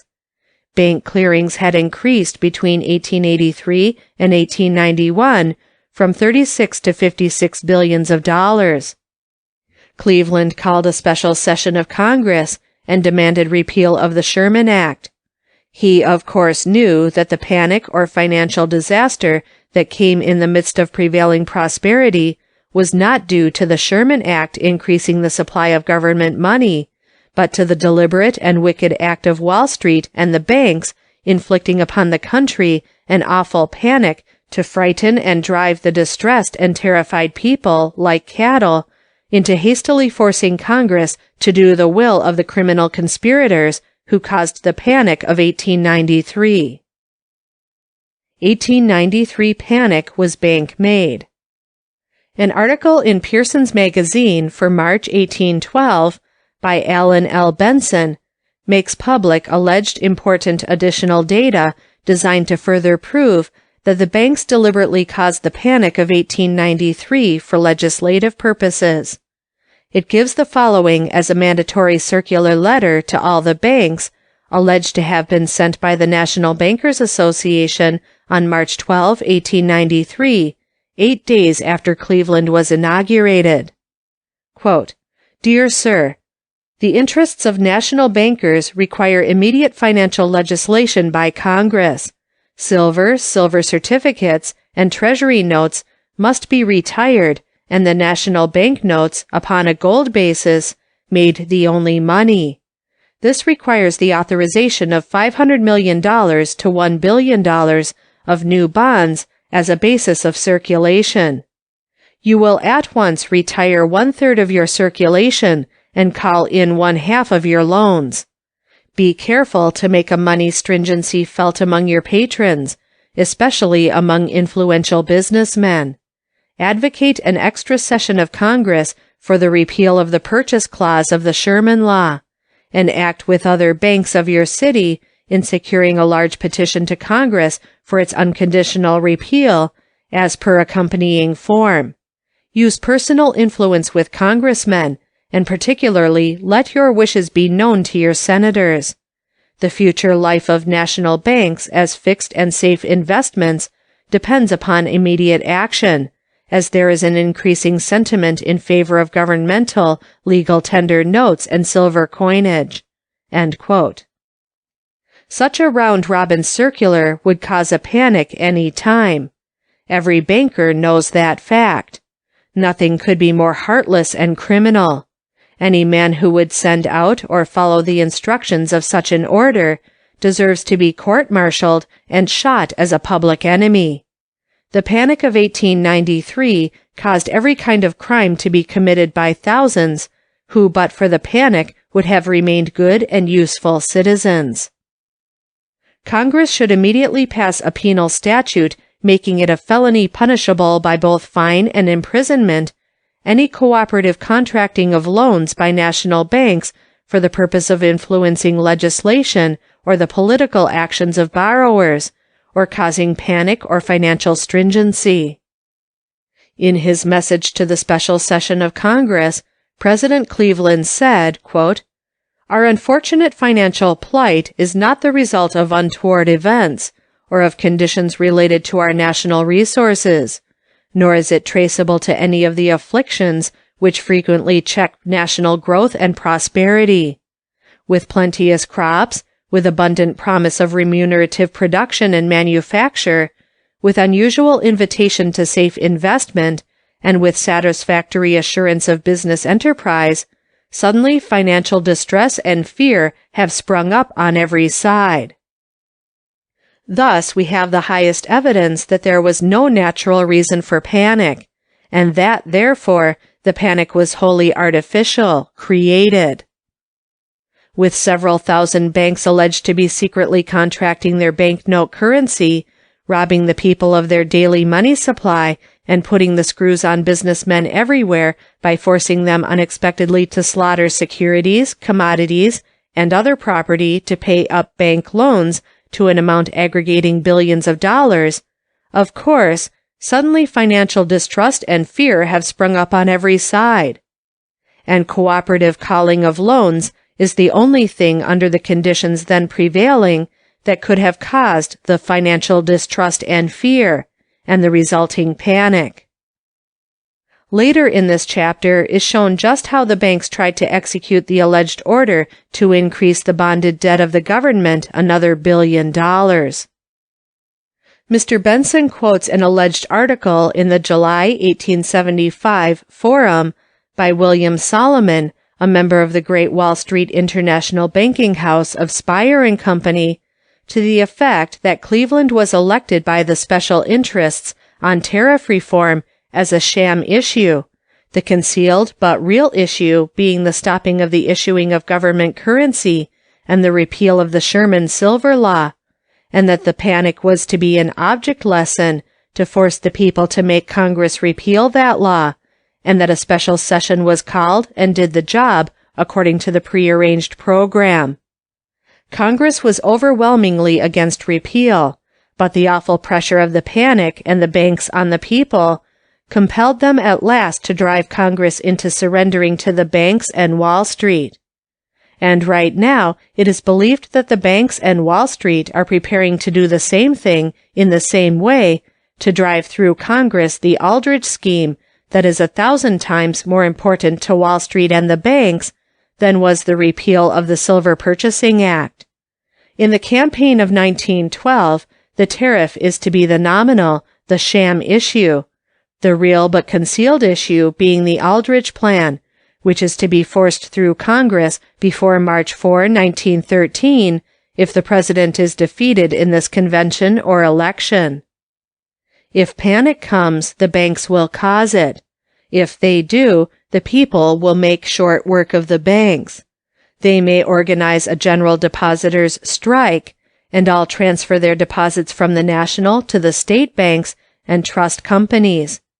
If national banks conspire to inflict upon the country the horrors of general panic, Congress is likely to seriously consider a repeal of the National Bank Act, forfeiting the charters of every bank shown to have violated the law, and 59% of the entire 7,331 banks are guilty.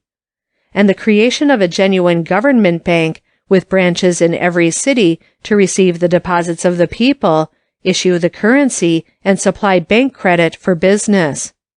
Such a course is not desirable, but it is preferable to a continuance of the present bank Wall Street despotism and the fiendish panics they cause for their selfish purposes. Cooperative calling of bank loans, operates directly to restrain trade and interstate commerce. It is a violation of the antitrust law, a crime with fine and imprisonment as the penalty. If the banks in concert contract loans and cause panic, or even astringency, the people will not stop until the jails are filled with bankers in prison stripes. Artificial panic is war, and hereafter, if the banks again declare panic, the fighting may not all be on one side. Senator David B. Hill of New York, a conservative but courageous patriot, in a speech in the United States Senate on August 25, 1893, said, quote, "They, the bankers, inaugurated the policy of refusing loans to the people, even upon the best security, and attempted in every way to spread disaster throughout the land. These disturbers, these promoters of the public peril, represent largely the creditor class, the men who desire to appreciate the gold dollar in order to subserve their own selfish interests, men who revel in hard times, men who drive harsh bargains with their fellow men regardless of financial distress, and men wholly unfamiliar with the principles of monetary science." End quote. This indictment was true in 1893, and it is true in 1912. If the banks by circular letter were now ordered to, quote, "at once retire 1/3 of your circulation, bank currency, and call in 1/2 of your loans," end quote, and did so, it would take out of circulation among the people $250 million of currency, and force business borrowers to immediately pay up bank loans to a total of more than $10 billion. It would put almost every businessman and 95% of all corporations into bankruptcy.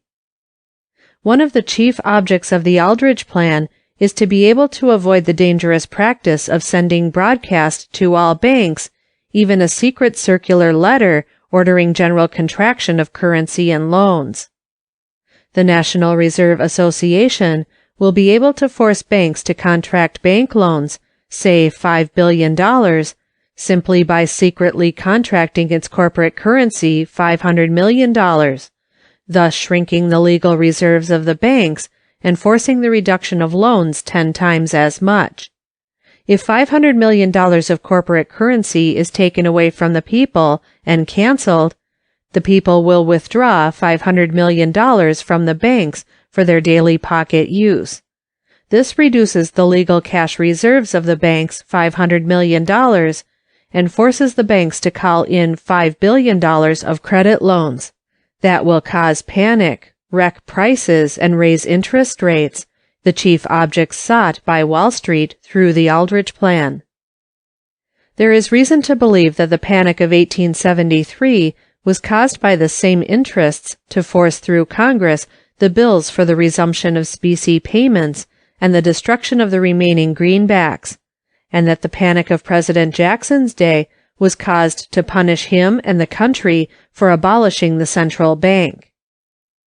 There is increasing general belief that the Panic of 1907 was wholly artificial.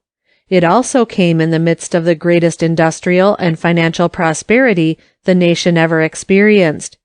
It is conceded that there was no natural reason for a panic, yet it came out of a clear sky and caught everybody but the big insiders, who months before had quietly unloaded hundreds of millions of securities on the people at high prices and kept the proceeds as ready cash, which they later used in the midst of the panic they themselves had helped to create or intensify to buy back from the stricken public the same securities at half price.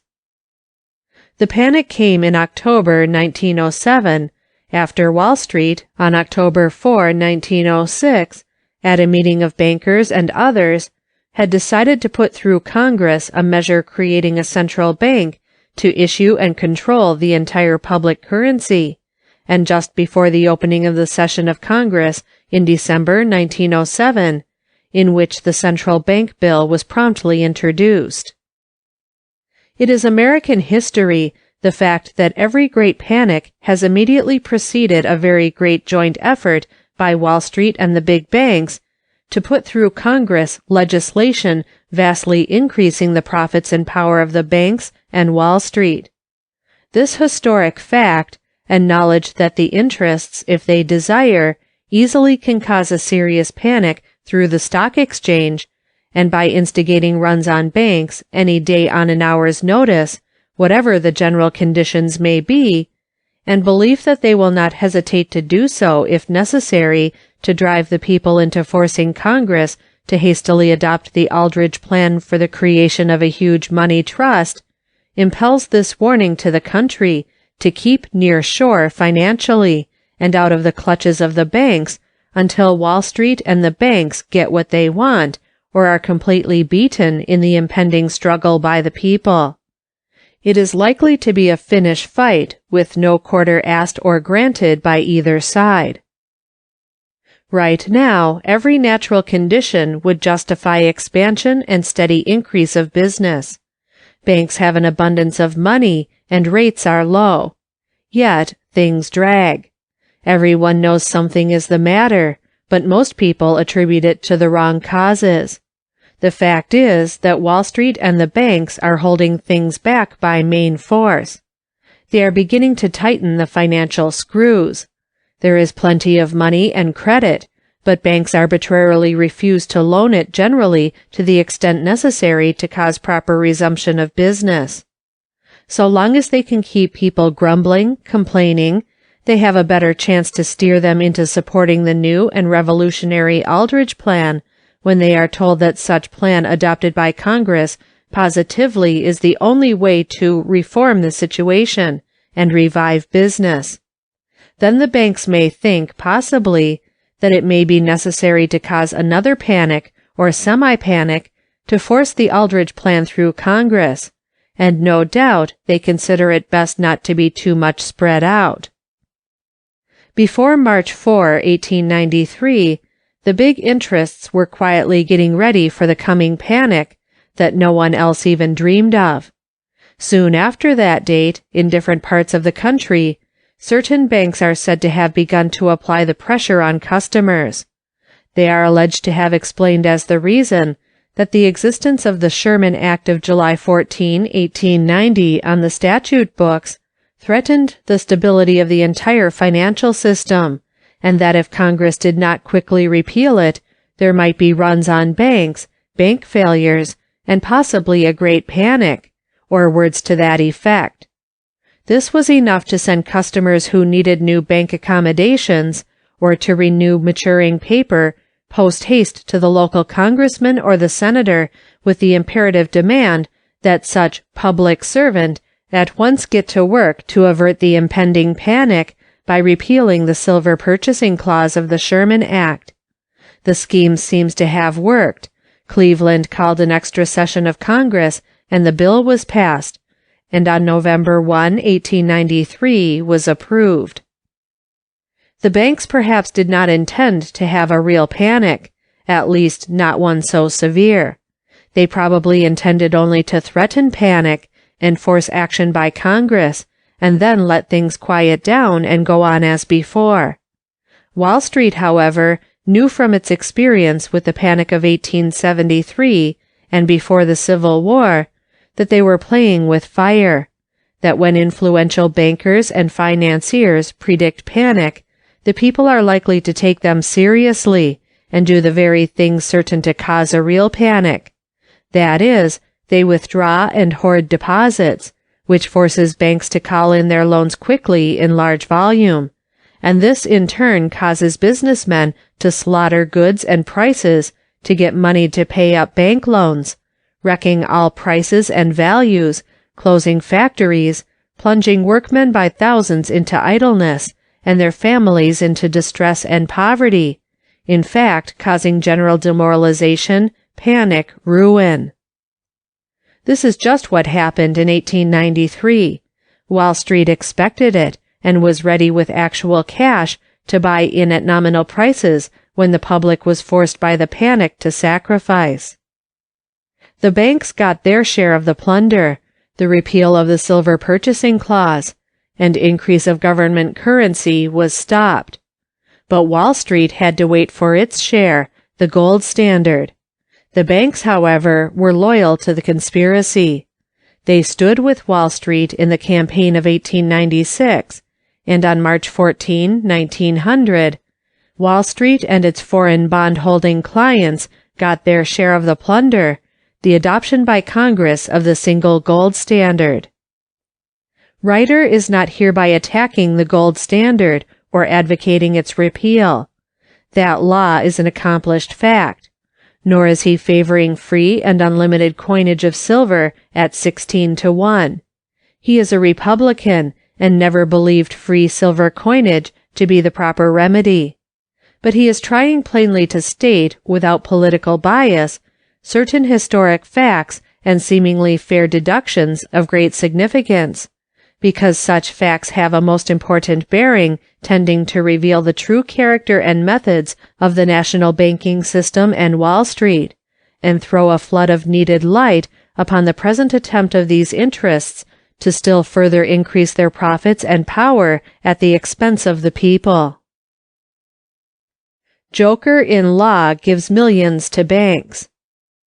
To pay the banks full measure for their truly great and unanimous political and lobbying efforts, some additional good things were slipped into that Gold Standard Act of March 14, 1900.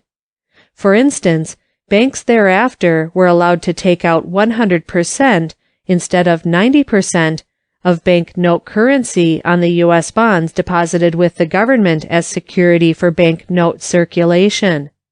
Thus, without investing a dollar or putting up any additional security, the banks were given 10% more currency that they could loan to the people at 6%. The next year, on June 30, 1901, the bank currency increased to $353,742,186. 10% of this, representing the increase from 90% to 100%, currency equal to the face of the bonds, is $35,374,218. This the banks loaned to the people at 6% per annum. After paying the 1% government tax on the currency to cover expense of printing same, etc., the banks realized, say, 5%, or an extra net profit that year of $1,768,710. The bank currency doubled in 10 years, and there was outstanding October 31st, 1911, $744,071,715. 10% of this, the difference between 90% and 100%, is $74,407,171. 5% on this 10% of excess currency yielded the banks last year, without $1 of extra investment or additional deposit of securities, increased net profits amounting to $3,720,358. This was enough to pay an extra annual dividend of 1/3 of 1% on the entire capital stock, $1,032,632,135, of all the national banks in the United States. Adding the extra profit of 1901, $1,768,710, to that of 1911, $3,720,358, and dividing the total, $5,489,069, by 2, we find that $2,744,534 is the average yearly extra net profit derived by the banks from that simple little joker inserted in the Gold Standard Act of March 14, 1900, handled with his usual cleverness by that renowned reformer, Senator Aldrich, as chairman of the Senate Finance Committee. Therefore, in the 10 years 1901 to 1911, the Confederated banks have received as a free gift by act of Congress $27,445,340. That was a quid pro quo and a half for the banks. No wonder the campaign funds of 1896 and 1900 were ample, and the patriotic zeal of the banks sufficient to ensure a political result that would make it possible for the banks to harvest these manifest blessings by means of a grant in due form passed by Congress and signed by the President. If the banks subscribed to campaign funds with the understanding that this law would be passed, in effect it was a grant from the public treasury for political purposes. Before 1900, after getting 2% interest on the U.S. bonds deposited as security, and 6% for the use of the 90% of security obtained thereon, and deducting the 1% government tax on the currency and other expenses, the banks realized an extra net profit beyond 6% for their money of between 3/4 and 1%. Under the old law, they would have realized a profit of $6,200,588 from issuing $744,071,710 of bank currency.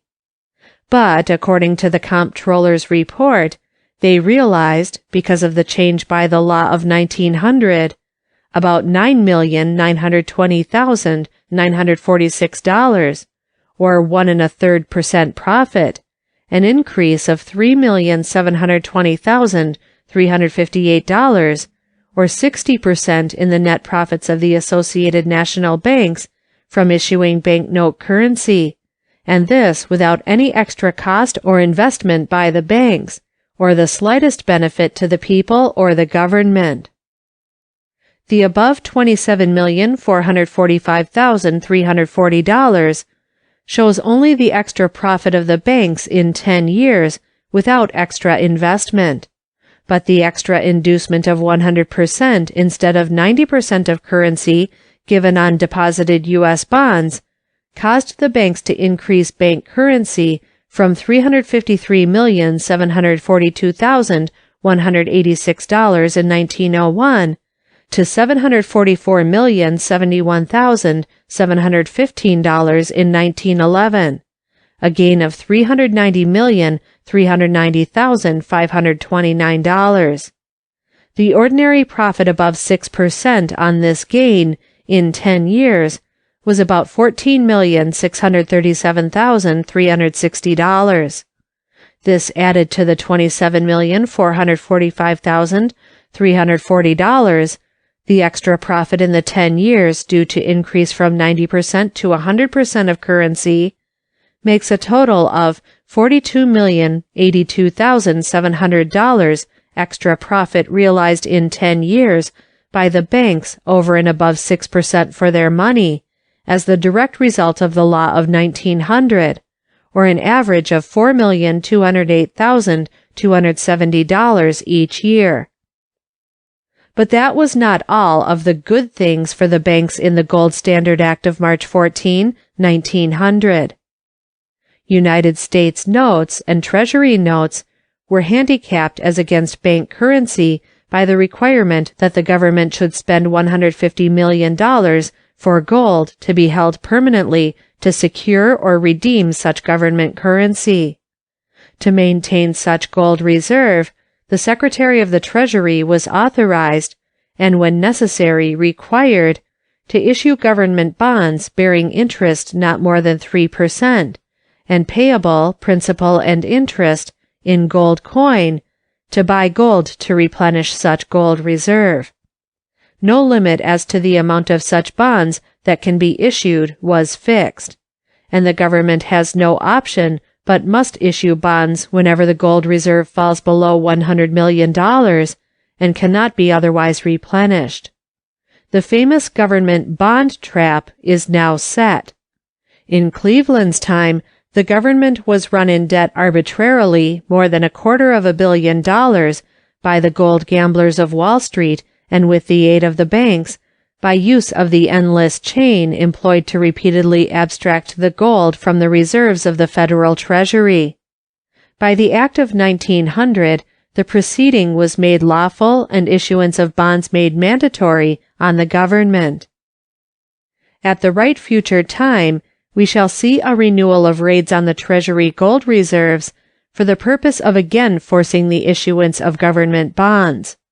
This will be done whenever the banks need more bonds to deposit to enable them to still further increase their bank currency. And to prepare for this coming event, the Act of 1900 repealed the old restrictions on the banks, and they now can issue bank currency equal to their total capital stock, or more than $1 billion. There have been many times since the Civil War when it was a problem to dispose of vast surplus revenues accumulated in excess of expenditures by the government. It would have been possible long ago to have paid off with such excess revenues the entire balance of the outstanding bonds of the United States, amounting on October 31st, 1911, to $963,349,390. Only the banks would not permit this to be done. The banks now own about 90% of all these government bonds.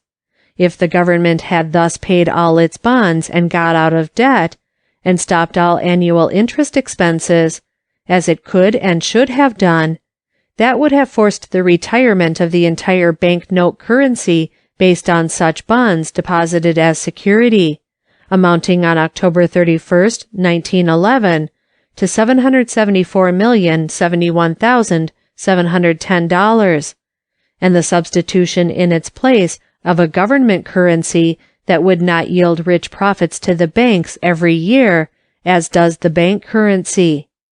So the government is kept in debt nearly $1 billion and forced to pay over $20 million bond interest each year, a total unnecessary interest cost since the Civil War about equal to the entire present bonded indebtedness of the United States, for no other reason than to enable the national banks to make a currency graft off the people amounting to less than $10 million annually. And to enable this bank grab, Congress all these years has had to resort to all manner of reckless extravagance to spend the surplus revenues. So much so that Senator Aldrich himself publicly declared that a proper and businesslike administration of the government would reduce expenditures $300 million annually. This would have been done years ago, but for the intrigue in Congress by the banks and the manipulations of Senator Aldrich. 4 years of such saving would have wiped out the entire national debt, and enough over to create a permanent fund, which, invested at 5%, would have provided a continuous annual pension of $10 million for the banks, or more than they realize from the currency privilege. And it would save the government every year more than $20 million now paid out for interest on bonds. The U.S. bonded debt was reduced from $1,797,643,700 in 1879 to $1,021,693,350 in 1887 and $585,029,330 in 1892. From 1888 to 1892, $235 million surplus was expended buying up bonds not yet due, the price going as high as 130 on the market. This was during Harrison's administration. It was businesslike to use surplus revenues to extinguish the interest-bearing debt, thus returning vast sums of money to the channels of trade. It then looked as though Uncle Sam soon would be out of debt. But the big banks ran the price up and forced the government to pay a bonus of about $300,000 for each $1 million of bonds to get the surplus back into circulation. March 1, 1889, the surplus, over and above the $100 million gold reserve, was $230,348,916.12. Payments for bonds and other things reduced this to $62,450,575.18 on March 4, 1893, when Cleveland was inaugurated. The gold raid began immediately. The banks gathered up greenbacks and presented them to the Treasury demanding gold. In 60 days, they had reduced the gold reserve below the $100 million minimum. The government issued $50 million of bonds dated February 1, 1894, and thus got back this withdrawn gold. The banks then gathered up more greenbacks and again took that same gold away from the government, forcing the issuance of another $50 million of bonds in November 1894 to get it back into the Treasury. These were 5% 10-year bonds. The banks kept on raiding the government's gold, forcing 2 more bond issues, $62,315,400 in February 1895 and $100 million in January 1896.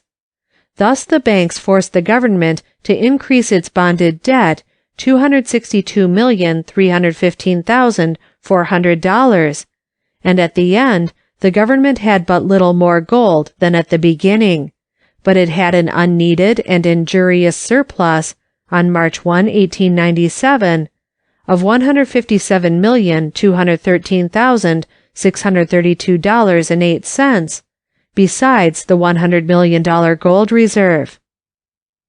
The banks would have kept right on, only Secretary Manning got disgusted and told the banks that if they kept raiding for gold, he would give them silver. That stopped the gold raid and the issuing of bonds. The banks forced the government to pay several $million as a bonus in buying unmatured government bonds between 1889 and 1893 to get rid of an injurious surplus of 1889 $230,348,916, and between 1893 and 1896, by raiding the gold reserve, the banks forced the government to accumulate an injurious surplus, 1897, of $157,313,632 by selling $262,315,400 of high-interest, long-time U.S. bonds. The Act of March 14, 1900, provided for the refunding, instead of payment, of maturing U.S. bonds, the new bonds to be payable in not less than 30 years. This reversed the regular policy of the government, which had been to either pay maturing bonds or to issue bonds redeemable at the pleasure of the government after some short period. Thus, the 520 bonds issued during the war were made redeemable at any time after 5 years, but payable at the end of 20 years. Under this system, the Treasury could use its surplus revenues to pay off bonds at par, instead of buying them in the market at a ruinous premium, and the money would thus be restored to the channels of business as promptly as though deposited in the banks without interest, although the banks would not make so much profit. As the chief object of maintaining government, according to the above official facts, seems to be to legislate profits out of the pockets of the people and into the banks, the plan least advantageous to the government and most profitable to the banks, of course, was adopted by the public servants, Republicans and Democrats, in Congress, who were trained to sneeze every time Aldrich took snuff.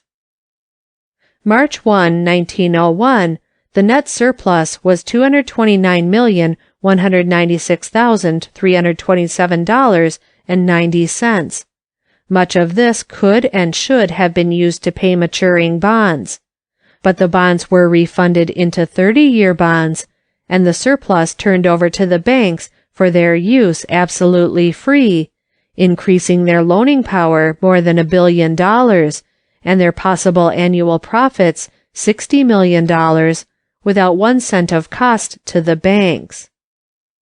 The maturing bonds were to be due in 1904, 1907, and 1908. The law of 1900 voted a bonus of about 0.25% per annum from 1900 until due on these bonds.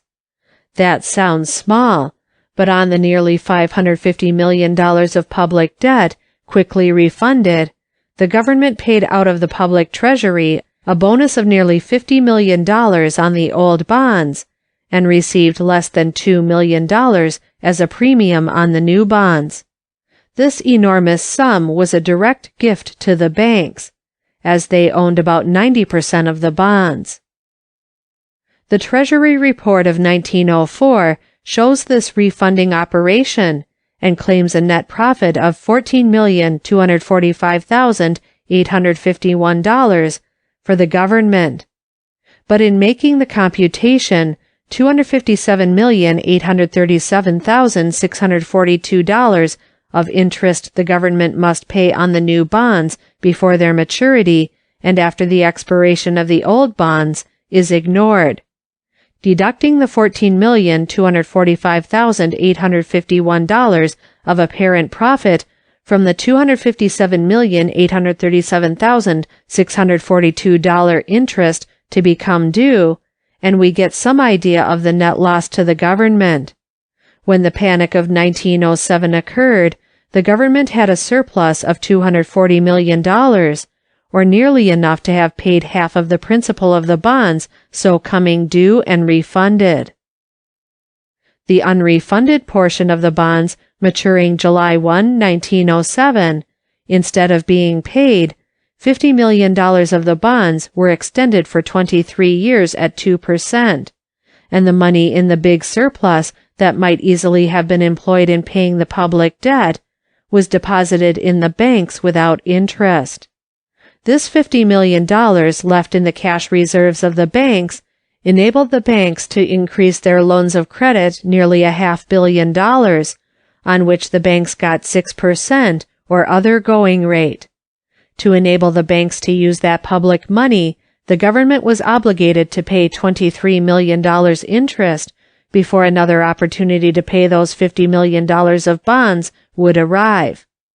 July 1, 1907 was a time of great prosperity, with no panic in sight or expected.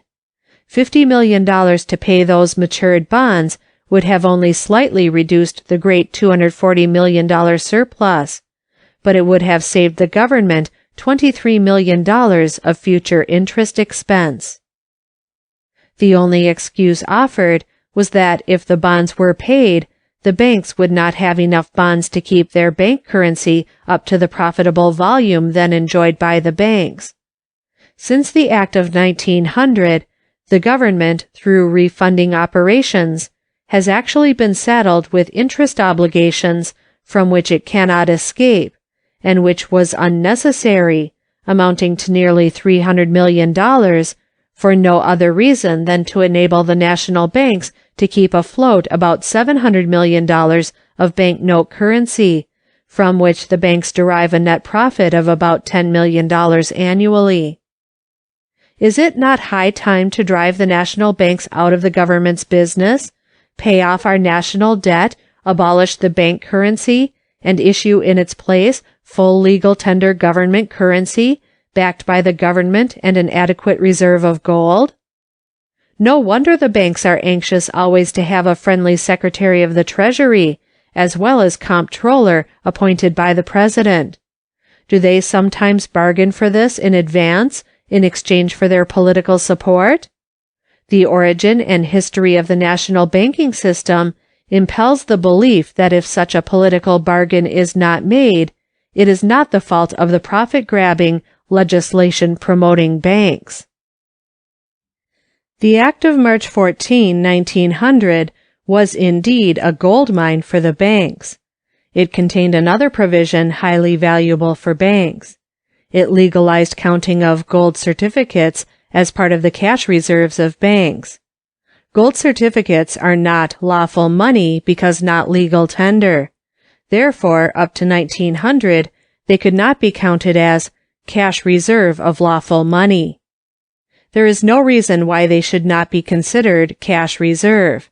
Every dollar of gold certificates is secured by a dollar's worth of gold held in the Treasury. But likewise, there is no reason why gold certificates should not be made full legal tender, so they could be used by the people for paying any debt. Now, gold certificates are mere optional currency that anybody can refuse who cares to do so. October 31st, 1911, $903,367,929 of gold certificates were in circulation.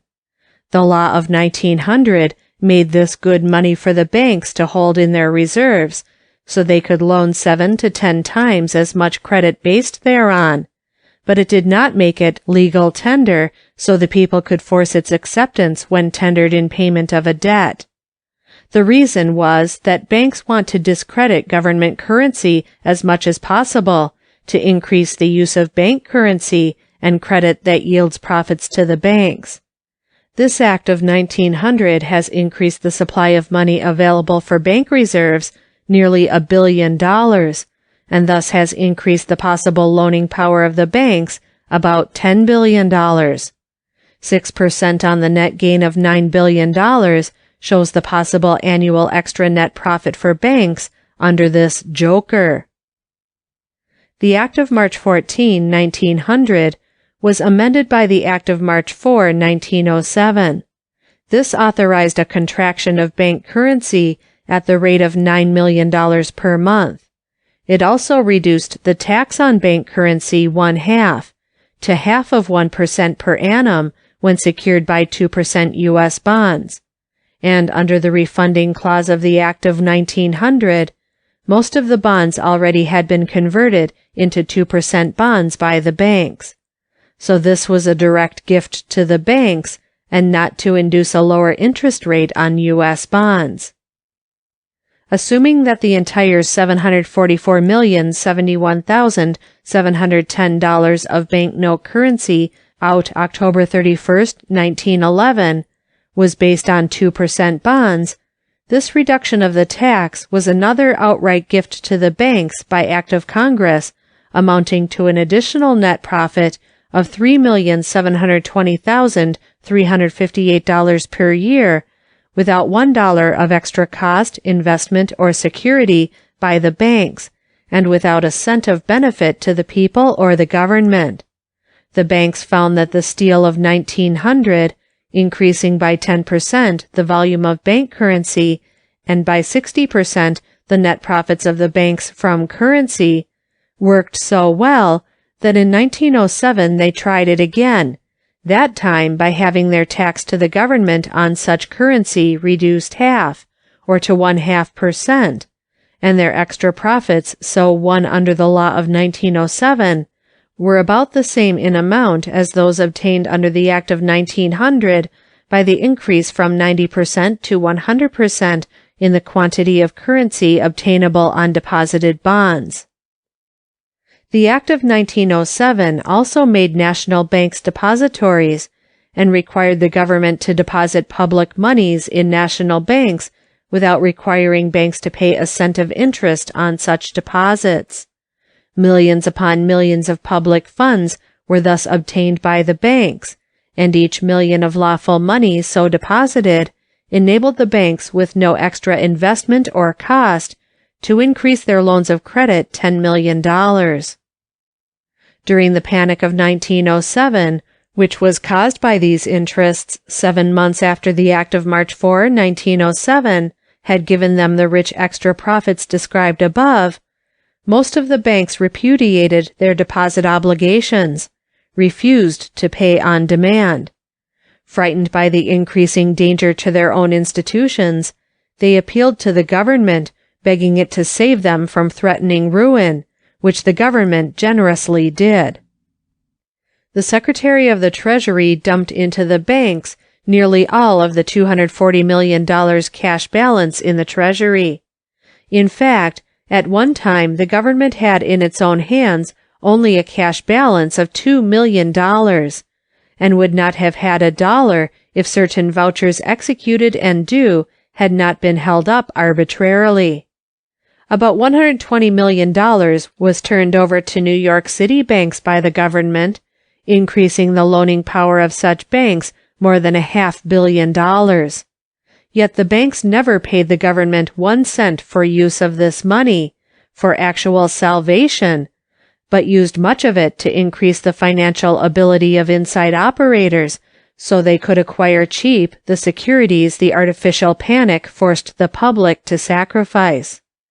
If the government had not possessed that large sum of ready money, or had refused to surrender it to the banks, it is likely a majority of all national banks would have shut their doors or become legally bankrupt. And now, in return for thus rescuing the entire banking system from danger if not from destruction, and for all these rich privileges conferred by the laws of the land, the banks have joined Wall Street in a selfish conspiracy to rob the government of its constitutional power to issue the public currency, that a monopoly of all money and credit may be gained by the banks through a single private corporation owned by the banks, the National Reserve Association.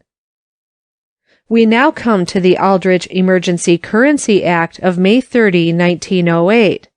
Senator Aldrich in that bill tried to remove the prohibition against contracting bank currency more than $9 million per month, so as to allow sudden and unlimited contraction.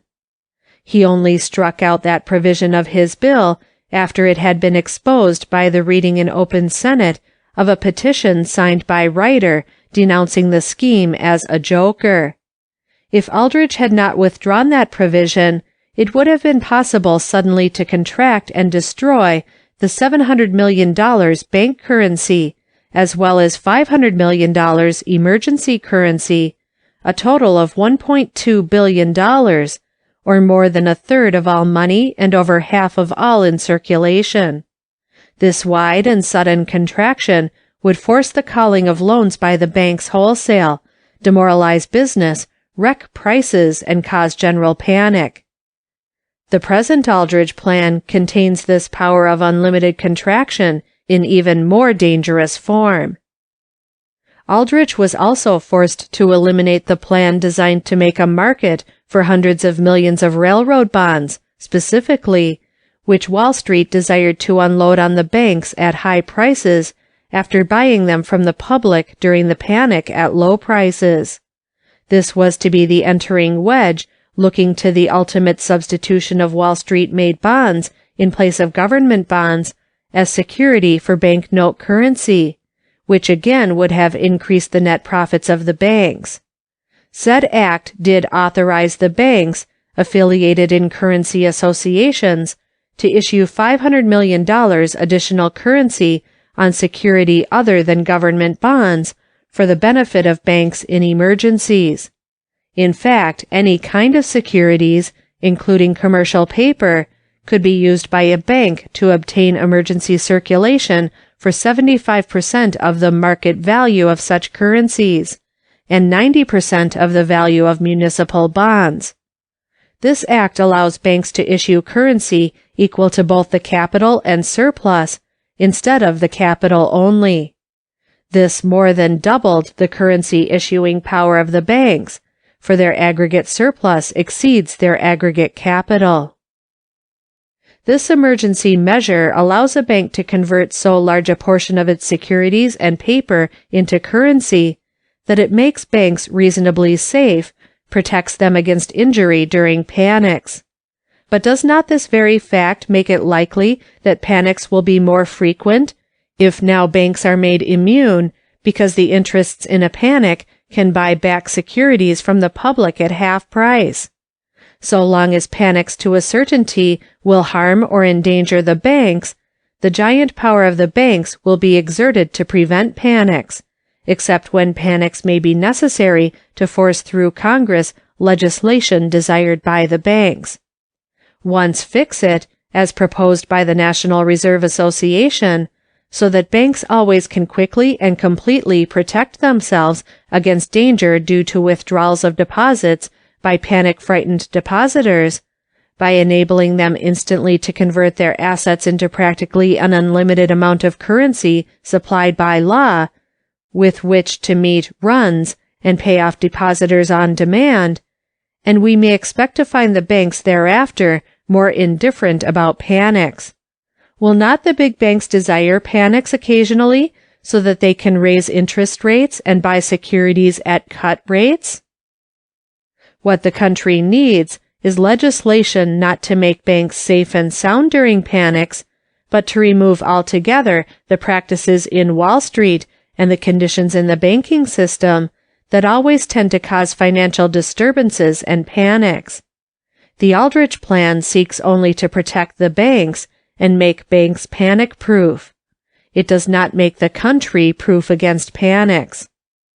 In fact, it grants to the National Reserve Association power to cause panic any time by contracting the currency, which in turn instantly forces contraction of bank credit or loans 10 times as much. This may be ruinous to borrowing businessmen and corporations, force slaughter of securities and commodities, smash prices, close factories, and cause distress and panic. Unless the causes of panics and the means used to create them can be abolished, Congress surely should leave the laws so that the banks will have just as much to lose by panics as individuals. Leave the banks in the same boat with the people and corporations. Banks can somewhat restrain Wall Street, the people cannot. This is the very best insurance against panics possible to obtain until the country is ready resolutely to grapple with Wall Street and the banks to remove for all time the well-known panic-inciting evils.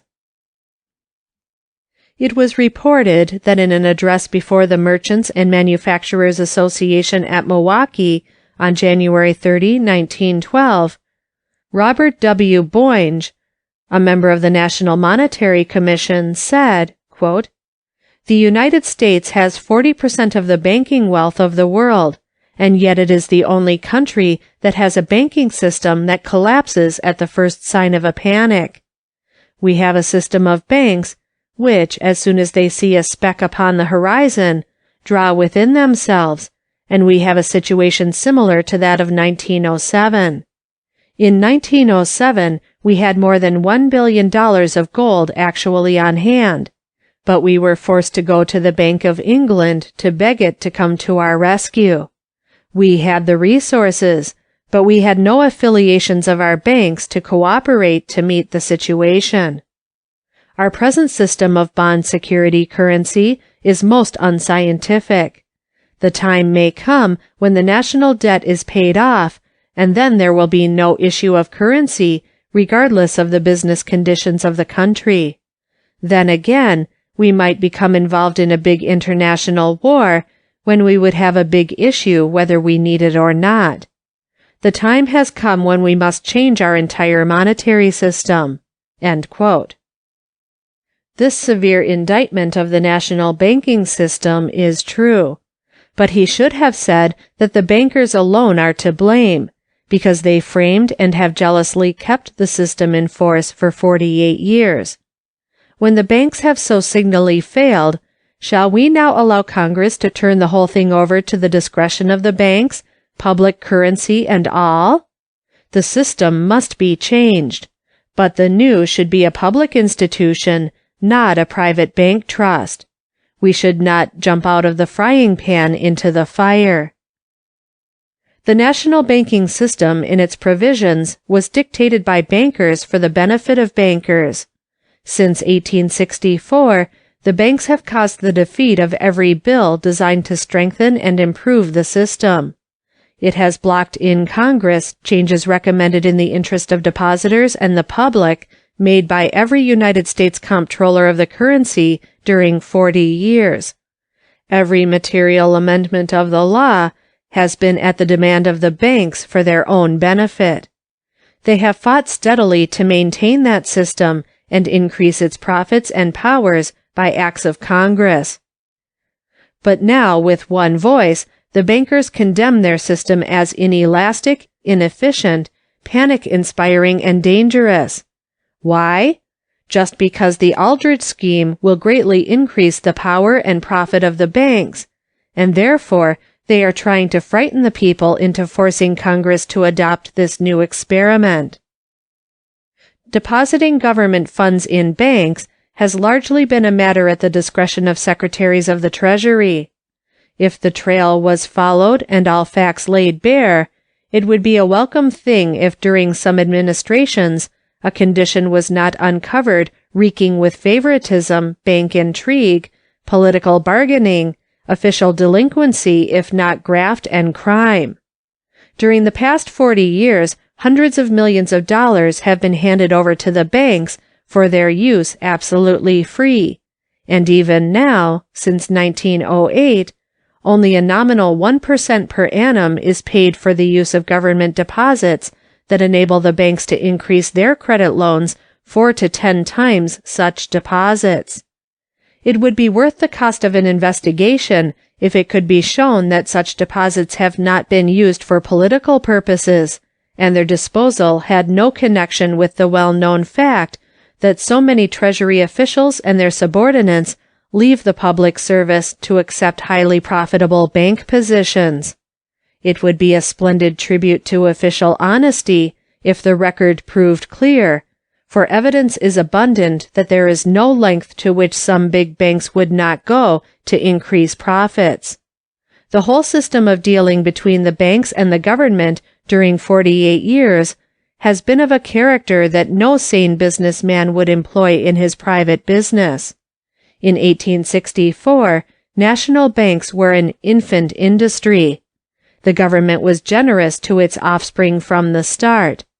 But as the infant has grown in size, it refuses even at 48 years of age to be weaned, and it has attained such strength on the profits it has nursed from the government that it is a question whether the parent now has power to wean this profit-hungry corporate monster. The biggest congressional bank graft has yet to be described. By the Act of June 3, 1864, national banks were charged a duty or tax of 1% per annum on such banknote currency as they issued. This was nominal because they got the 6% interest on the deposited bonds and also 6% to 10% for the currency loaned to the people. That law also required national banks to pay each year 0.5% on their total average deposits and on the portion of their capital in excess of their holdings of government bonds. This was a franchise tax paid for the monopoly and the rich privileges granted by law, under which banks receive the deposits of the people, advertise their institutions as United States depositories, and make loans of credit at 6% or other going rate, aggregating 4 to 10 times their cash assets or reserves. From 1864 to 1882, the national banks paid government taxes. On circulation, $52,253,518. On deposits, $60,940,067. On capital, $7,855,887. Total, $129,049,473.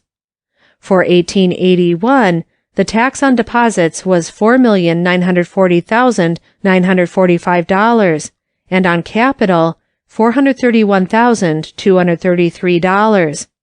For 1882 and to June 1, 1883, on deposits, $8,295,717.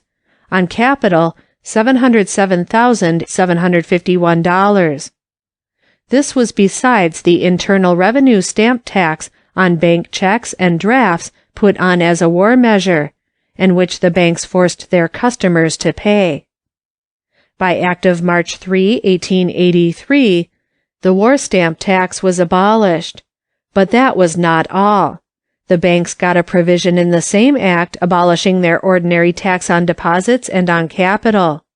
This completely exempted national banks and bank assets from all federal taxation. They only had to pay the special 1% on such currency as they might issue. The loss to the government and gain to the banks by this one little legislative act was enormous, and the government and the people did not get 1 penny of benefit. If that law had not been repealed, the government would have received from the banks in 1911 $33,424,000 as 0.5% tax on $6,684,800,000 deposits, and $5,040,000 on $1,008,180,225 capital. Total tax for 1911, $38,464,901. During the 29 years, 1883 to 1911, deposits averaged each year $3,024,000,000, a taxable total of $87,690,400,000, and capital averaged $680 million, a taxable total of $19,719,000,000. Thus, a grand total of $107,409,400,000 escaped the 0.5% tax, a direct saving to the banks and a direct loss to the government of $537,047,000, more than $500 million, or enough to pay off and cancel about 60% of the entire bonded debt of the United States. That prodigious sum was voted by Congress out of the pockets of the people and into the pockets of the associated national banks without the slightest justice, reason, necessity, or benefit to the people or the government, a direct gift by law to the banks, obtained either by skillful lobbying or political and legislative corruption and crime. And so long as Congress continues to allow the banks to shape the banking and currency legislation of the United States, so that the 7,331 national banks can go on collecting interest on $10 billion with but $1 billion of cash capital invested, paying the government not $1 for the privilege and protection granted, just so long the banks will save, and the government and the people will lose the $38 million or more dollars of taxes the banks would be paying annually if they had not put through Congress that sinister legislation. Why should national banks be exempt while other corporations and individuals must pay heavy taxes? There is no higher duty upon Congress than to end this half-century of bank graft and crime. It must be expected that the banks will threaten panic and ruin, and they may even inflict it on the country. If any panic comes, the banks will cause it. If they do it, the people will break every bank and fill every prison with lawless bankers. The people will fight fire with fire. The tyranny of the banks must be broken right now, or the people forever will be mere abject slaves of a merciless, cruel, and criminal incorporated bank combine. There can be no compromise. The campaign of 1912 will for all time determine whether the people or Wall Street and the banks are to rule this republic. Is there anything in this history of the national banking system that will justify Congress in now taking away from government and granting for 50 years to a corporation owned by the banks a monopoly of the issuing and control of the volume of the entire public currency, absolute control of the lifeblood of all business? We wonder how long the people are going to remain asleep to the fact that for 50 years, in one way or another, the Confederated Banks and Wall Street, as a great and greedy incubus on the government, have been constantly grafting and plundering the nation and the people under acts of Congress of their own creation, every year in greater degree, and all the time treating with utter contempt the government and its laws, by violating every restriction and every civil and criminal statute made to regulate the banks in the interest of the public. How long are the people going to tolerate such things? No wonder these special privilege interests have such contempt for the people. We hear a great deal about too much politics in business. These striking facts from the official records and statutes seem clearly to show that since 1864, there always has been too much business in politics. Any impartial student must see that the national banking system has been the great organized source of political corruption and legislative wrongdoing, that by clever and subtle means it has continuously robbed the public treasury and the people of untold millions, under forms of law procured through their improper influence and activity. That uniformly during nearly half a century, it has sought and usually obtained legislation vastly increasing the powers and profits of the banks, and has successfully blocked all legislation proposed for the benefit of the public, imposing restriction or regulation upon the banks to increase their soundness and efficiency. Bank graft and crime. Bankers accused wholesale by United States Comptroller of the Currency. If Christ should reappear in 1912, no doubt his first work would be to again scourge the dishonest money changers and drive them from the banks. There are honest, upright, conscientious bankers, very many of them, but not so many as we had supposed until the United States Comptroller of the Currency, a fearless, courageous, and honest public officer, with the reports of the banks and his bank examiners before him, wrote, and on December 4, 1911, filed, his recent official annual report to Congress. In that report, covering the current year to October 31, 1911, he officially makes the most shocking indictment and grave charges against an actual majority of all the national banks and bankers of the United States. In 1910, author came into possession of definite information showing that a large percent of all national banks repeatedly and intentionally violate the spirit and plain letter of the law. The estimate then made was 40%. This seemed so astounding, and struck the few persons spoken to about the matter as being so incredible and impossible, author hesitated to jeopardize his own reputation for veracity by publicity of the facts he knew to be true. It was only when these very lawless banks publicly sought to greatly augment their profits and power by urging Congress to adopt the Aldrich Central Bank Plan that author ventured to disclose his information about the astonishing prevalence of lawlessness among national banks.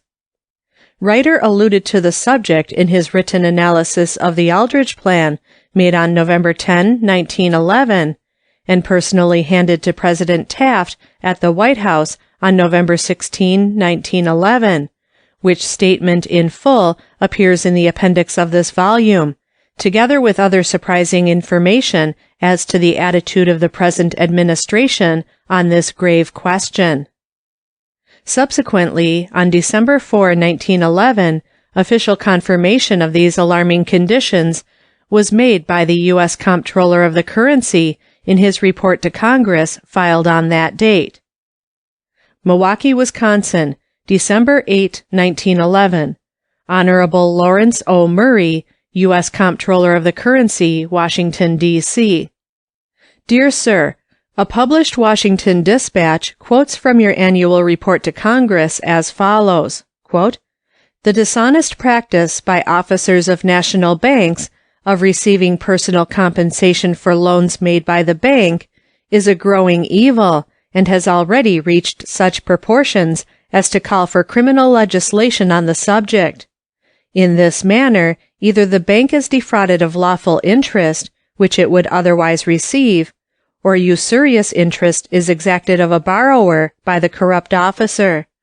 A secret reward to the officers is sometimes a deliberate bribe for obtaining a loan on insufficient security." End quote. Is this a correct quotation? If so, I most heartily congratulate you for your courage in thus rendering a great and timely public service.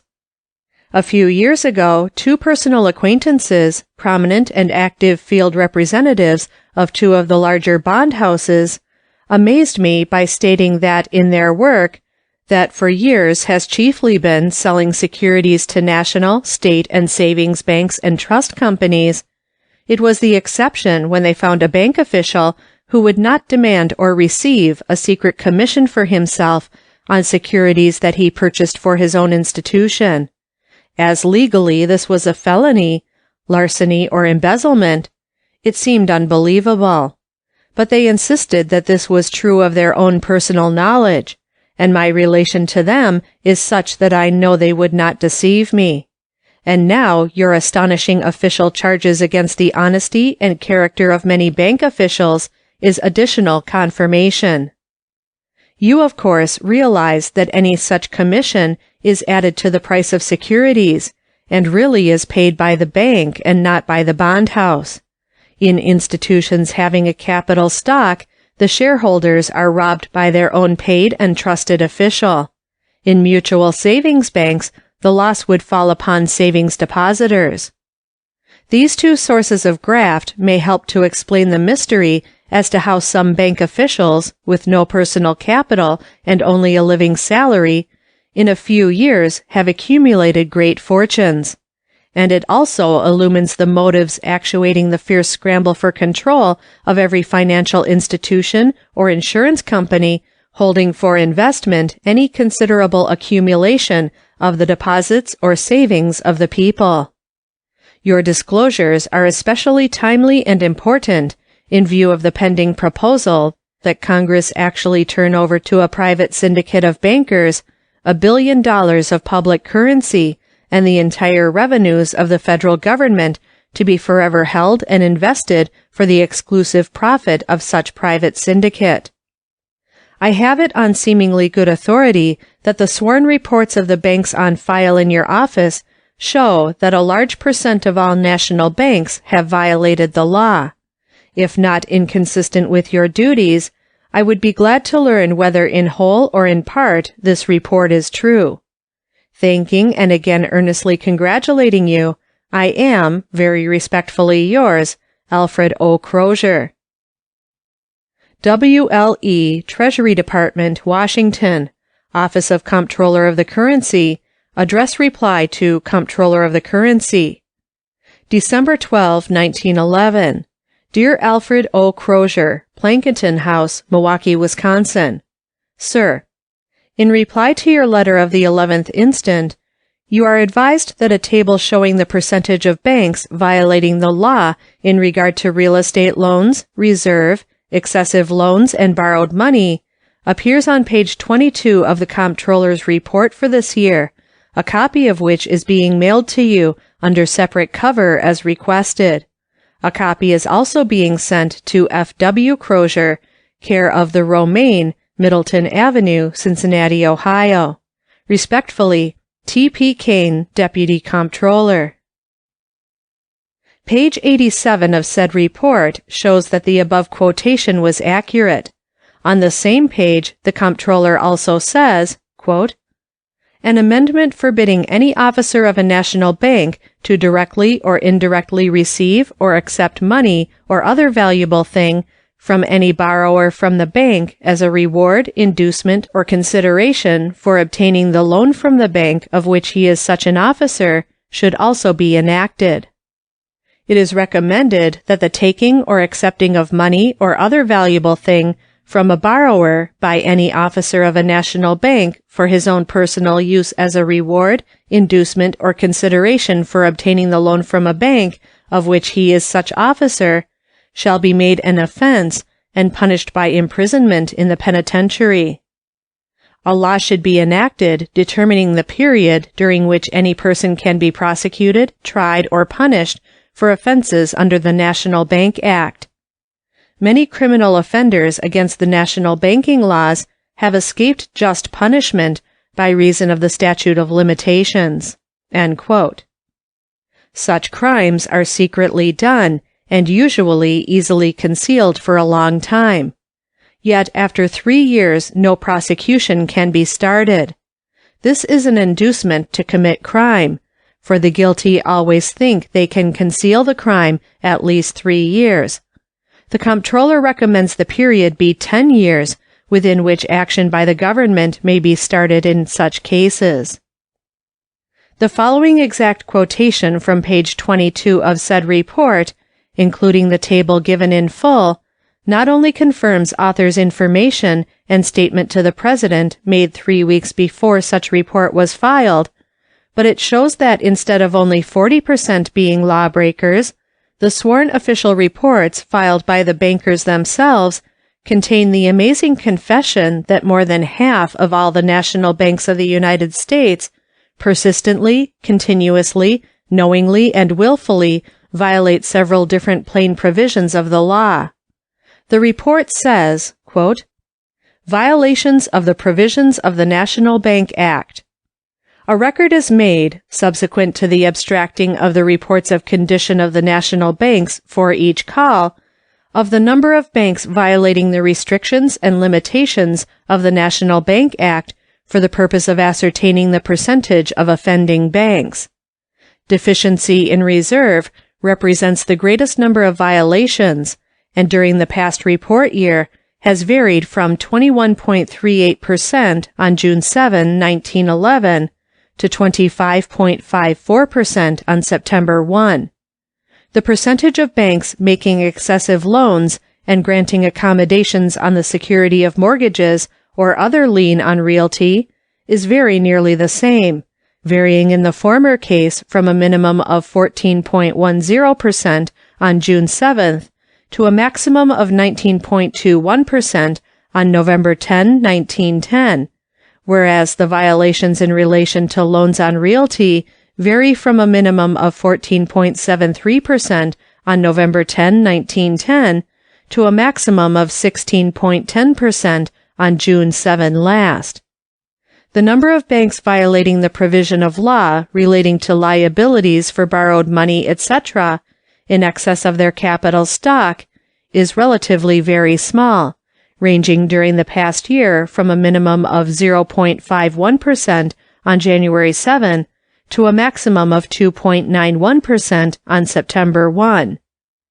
The percentage of violations of the provisions of law in question at date of each call from January 31, 1910 to September 1, 1911 is shown in the following table.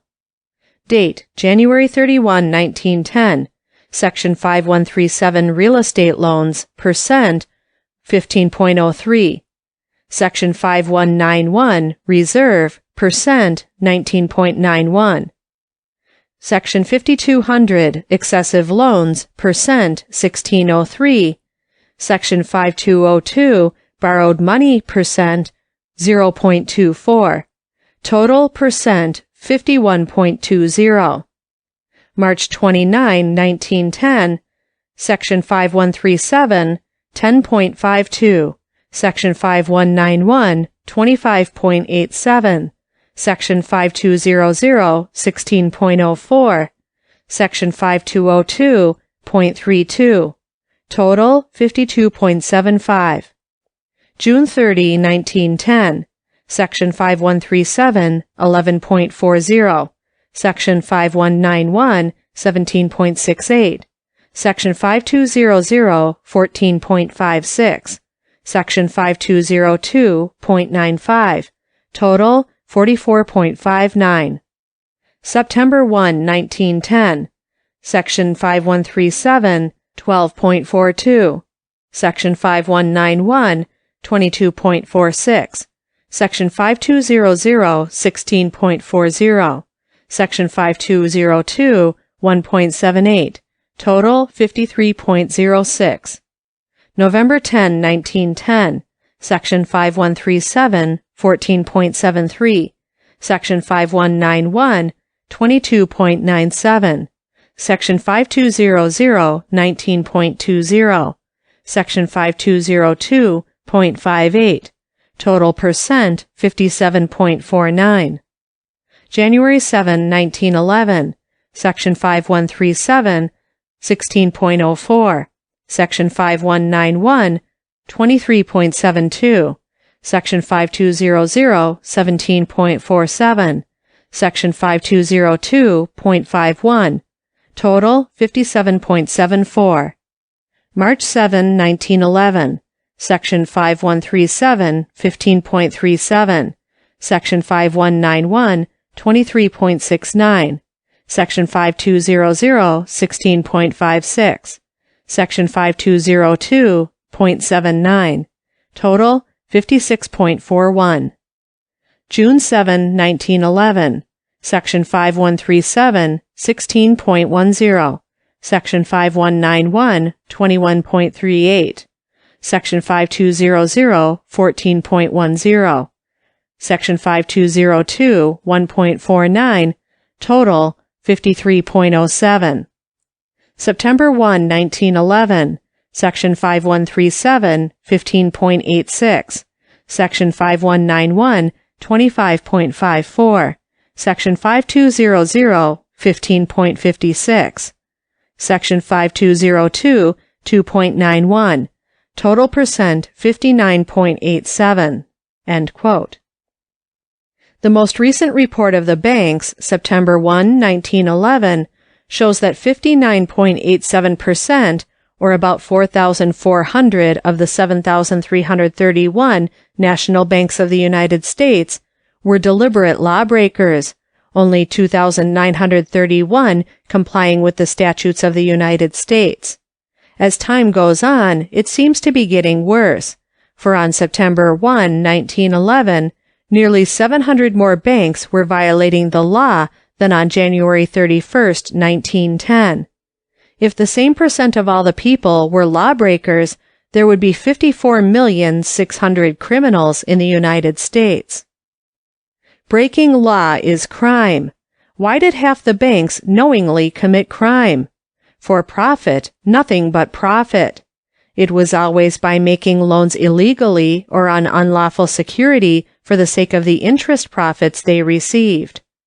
That is the motive, the only motive, actuating the thief, embezzler, burglar, and highwayman. But such criminals have at least an excuse that lawless bankers do not have. They are homeless, friendless, penniless, and hungry. Isn't there a bit of terrible humor in the National Association of Bankers employing that distinguished detective to discover and punish those stealing from the banks, when crime against the interests of depositors and the community is constantly being committed wholesale by banks? Yes, by a majority of all national banks? The federal government now is devoting its giant strength to discover, expose, and punish labor union men alleged to be guilty of unlawfully transporting dynamite in interstate commerce and using it to destroy property involved in controversies between capital and labor. This action is right and necessary. Law-breaking of every kind must stop, or soon there will be no government. No honest man can or will justify, excuse, or condone criminal violence and destruction of property to advance the cause of labor or any other cause, and the moral sense of everybody is shocked when such crimes even unintentionally cause loss of life. But the relatively few labor men accused, less than 1 to each 100,000, at least claim that they did not break law for personal profit, but to advance the cause of labor and improve the condition in life of their brother working men. But the banks, by affidavits attached to their official reports to the government, coolly confess that all the time half of them are breaking the law for no other reason than to get extra personal profit that they do not need. We have shown in a former chapter that the comparatively few national banks, because law has prohibited individuals doing what banks are granted authority to do, in 42 years actually have cleaned up net profits aggregating about as much as the total of all the money of the United States in the hands of the people, the banks, and the government. The relatively larger portion of these wonderful profits have been made since about 1900. If the American Bankers Association was thus caught with the goods on it, the comparison with the International Iron Workers Union might just now be more exact. But while the federal government seems to have conclusive evidence of the guilt of a majority of all the local national banks federated in such national banking association, there has been no charge and no suspicion of guilt against the hundreds of local unions and their thousands of members federated in the National Iron Workers Organization, the officers of which, or some of them, seem to have been lawless and unfaithful to the highest interests of labor. Out of several million union men, only a few dozen are even accused, but over half of all national bankers confess their guilt on oath.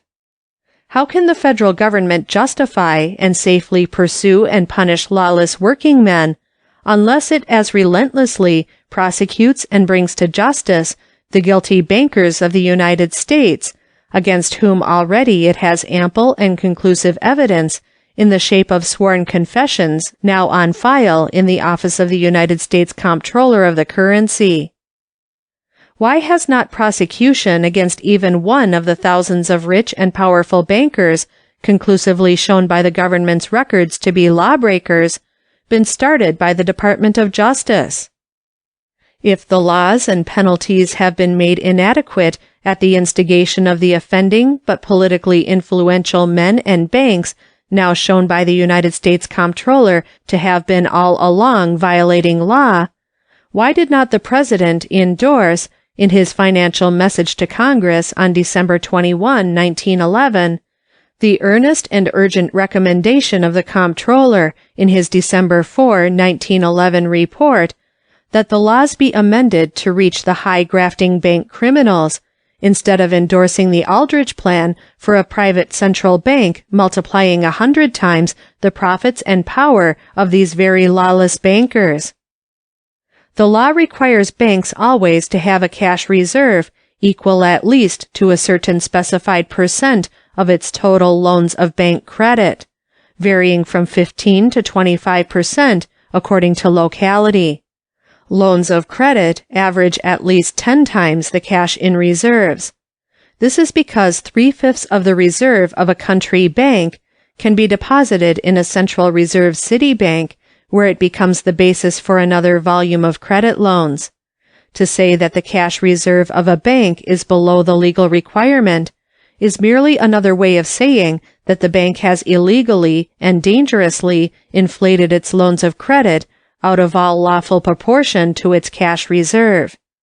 The larger the volume of such loans of credit, the greater the profit that the bank gets with the same investment.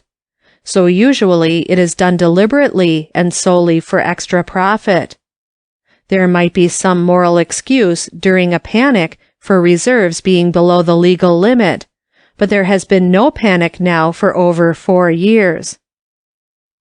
On page 22 of said report, it is shown that in the 42 years since the present system started, the national banks have actually earned net $3,107,185,441 and have paid $2,336,815,679 as dividends. The average dividends of all the banks, good and bad, during 42 years was 9.07%, and for the year to June 30, 1911, it was 11.38%, and net earnings 15.57% on their capital stock. Of course, many individual banks earn 20, 30, and some even 50 to 100%.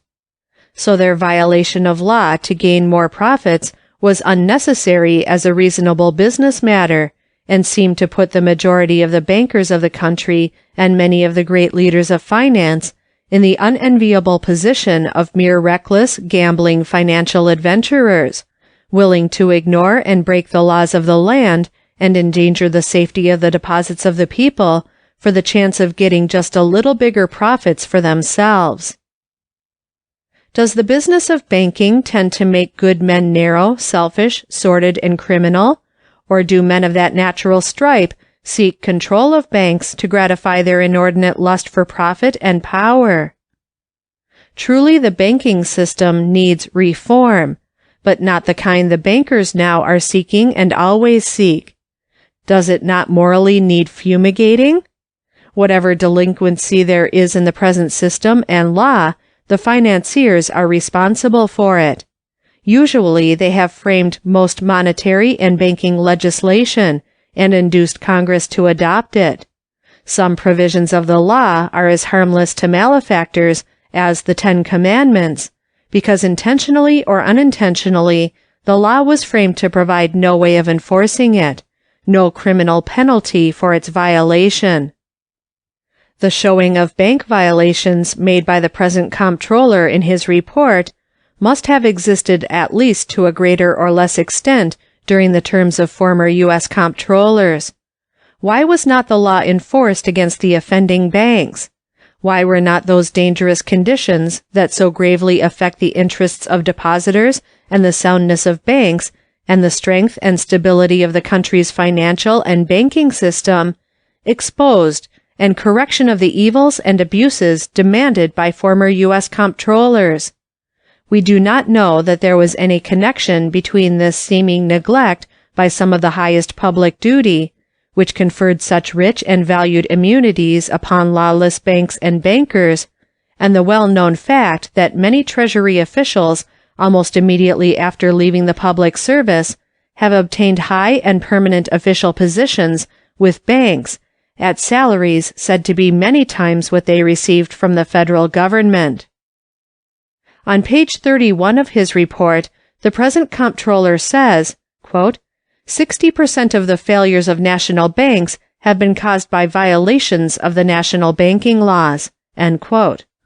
The management often is reckless and rotten, as well as criminal. Concealed losses because of improper loans to favorites and otherwise are charged off, amounting to hundreds of millions of dollars. Inordinate profits alone have prevented general ruin of banks. Just consider what it means, the fact that most of the deposit savings of all the people of the United States are in the custody of these criminal guardians. If the Aldrich Central Bank Plan is adopted by Congress, an absolute majority of the shares and control of the National Reserve Association will be owned and forever held by banks officially shown by the federal government and admitted under oath to be guilty of repeatedly, knowingly, and willfully violating their charters and the laws of the land just for the profits there was in it. Is Congress ready to turn over for 50 years the entire public currency and all the revenues of the government and the other imperial powers demanded to a private corporation so owned and controlled? The people soon will know. Crime of conspiracy. 40,000 bank officers and directors, each liable to $10,000 fine and 10 years imprisonment. The reason the 10 Commandments announced by Moses, or some of them, are constantly violated by so many people is because the penalty prescribed will be inflicted in the next world, perhaps, instead of in this. The chances of punishment are too slim and remote.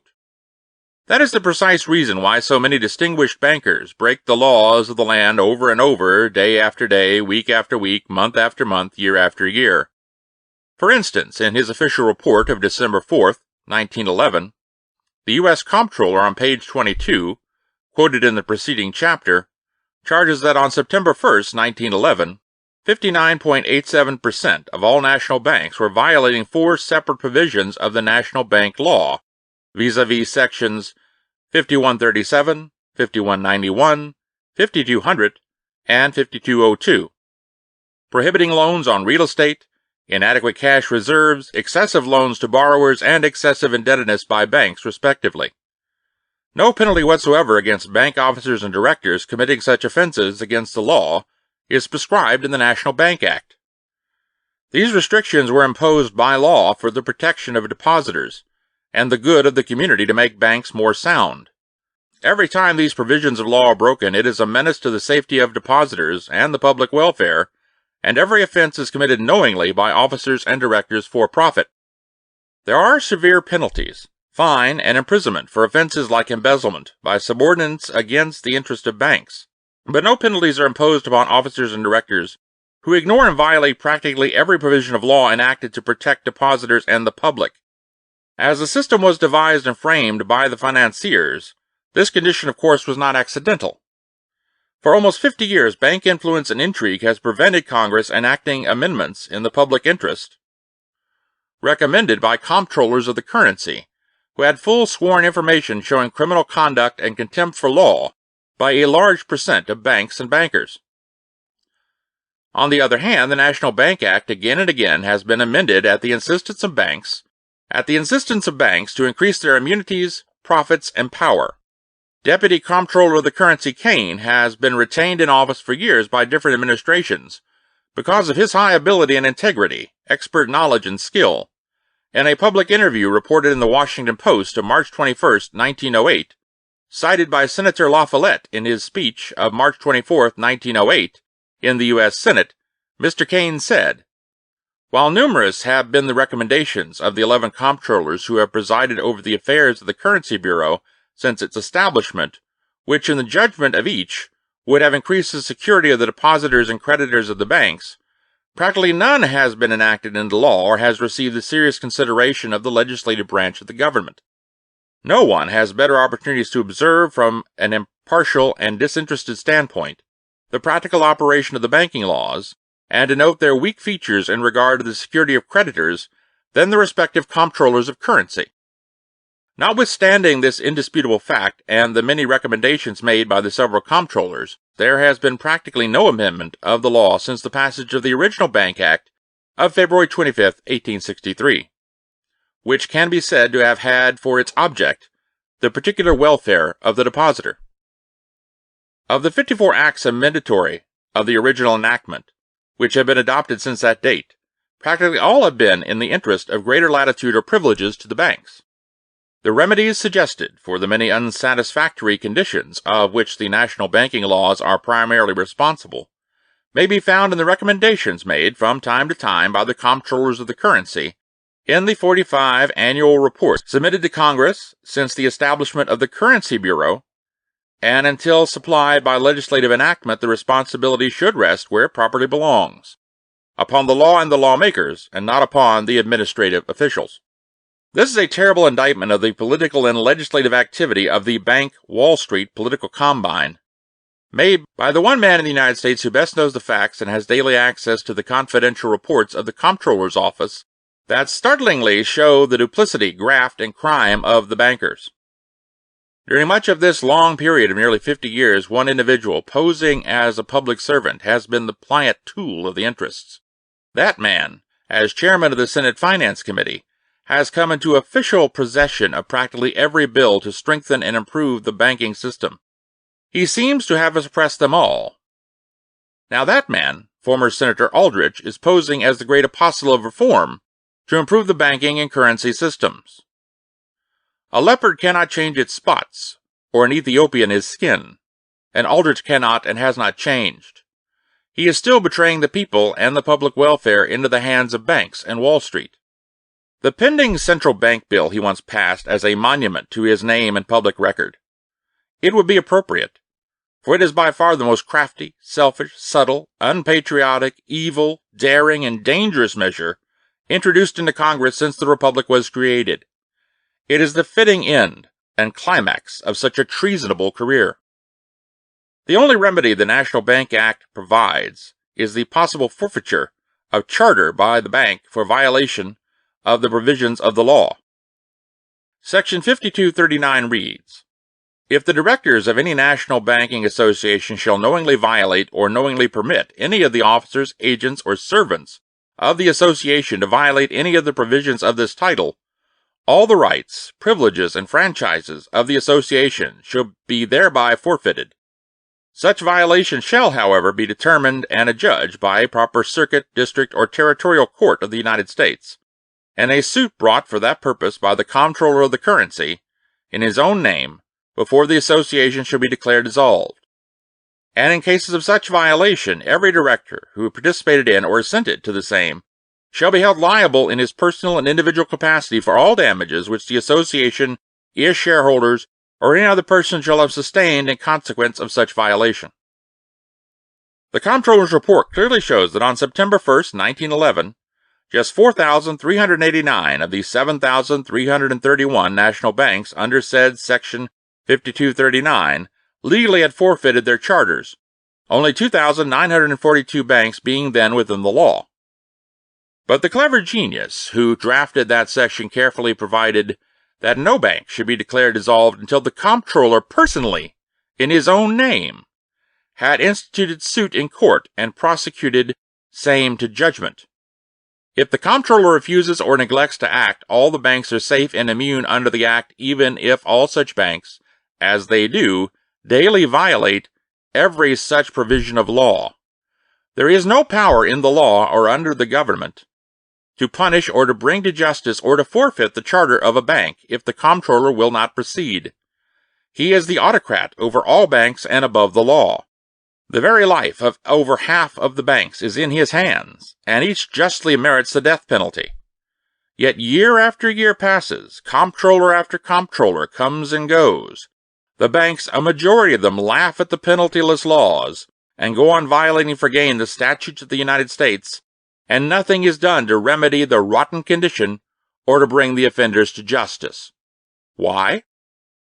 Is the explanation partly in the fact that many comptrollers go from their faithless public service and immediately become president or an officer of some bank at a salary many times greater than that paid them by the government? What paralyzed their official conduct? Were some of them bribed in office by the promise or hope of subsequent high position in private life? Or were they bribed with office before they were appointed on the understanding that they would enforce the law against employees of banks but not against bankers? Does it go still higher? Is it possible that sometimes the lawless banks in advance have bargained for immunity in exchange for nationwide bank political support with a candidate or prospective candidate for president, or with his political managers, the banks to name the comptroller and perhaps the secretary of the Treasury? It is a serious thing even to think about, but there is some reason why banks and bankers are always exempt, while all other people must obey the law or be pursued by the entire power of the government and brought to justice. This is not intended to reflect on the present comptroller. Writer has means of knowing that he is honest and fearless, and has been making an almost desperate effort to induce or force the banks to keep within the law. And this apparently without the proper support of the present administration. And his brave and courageous public denunciation of bank graft and crime and criminals in his official report, and his showing from the record the extent of violations, is almost providential, coming at this time when the banks brazenly are trying to induce Congress to turn over to them some of the greatest functions of government, practically giving to the lawless banks power to regulate themselves for the next 50 years. It is a hard place to put a comptroller, for better than anyone else he knows the imperial, political, and legislative power of the banks and their ability to punish any comptroller who may refuse to do the will of the banks instead of his sworn public duty. Section 5147 reads, "Each director, when appointed or elected, shall take an oath that he will, so far as the duty devolves on him, diligently and honestly administer the affairs of such association, and will not knowingly violate any of the provisions of this title, and that he is the owner in good faith, and in his own right, of the number of shares of stock required by this title, subscribed by him, or standing in his name on the books of the association, and that the same is not hypothecated, or in any way pledged as security for any loan or debt. Such oath, subscribed by the director making it, and certified by the officer before whom it is taken, shall be immediately transmitted to the comptroller of the currency, and shall be filed and preserved in his office." This clever Bank Act was put through Congress with the attention of the public, and Congress was absorbed by the daily events of the Civil War. It was moral, if not legal, treason to take advantage of the government at such a time. The joker in the above-quoted oath is this: a prosecution for perjury can be maintained only for false swearing as to a past or present fact, not future official conduct. If the director did not own the shares he swore he did, he could be sent to jail for perjury. But if he continuously violates his oath of office, commits treason to his sacred trust, as a majority of bank officers and directors do, the penalty for perjury cannot be inflicted. The President of the United States might be impeached, but could not be punished for perjury if he violated his oath of office.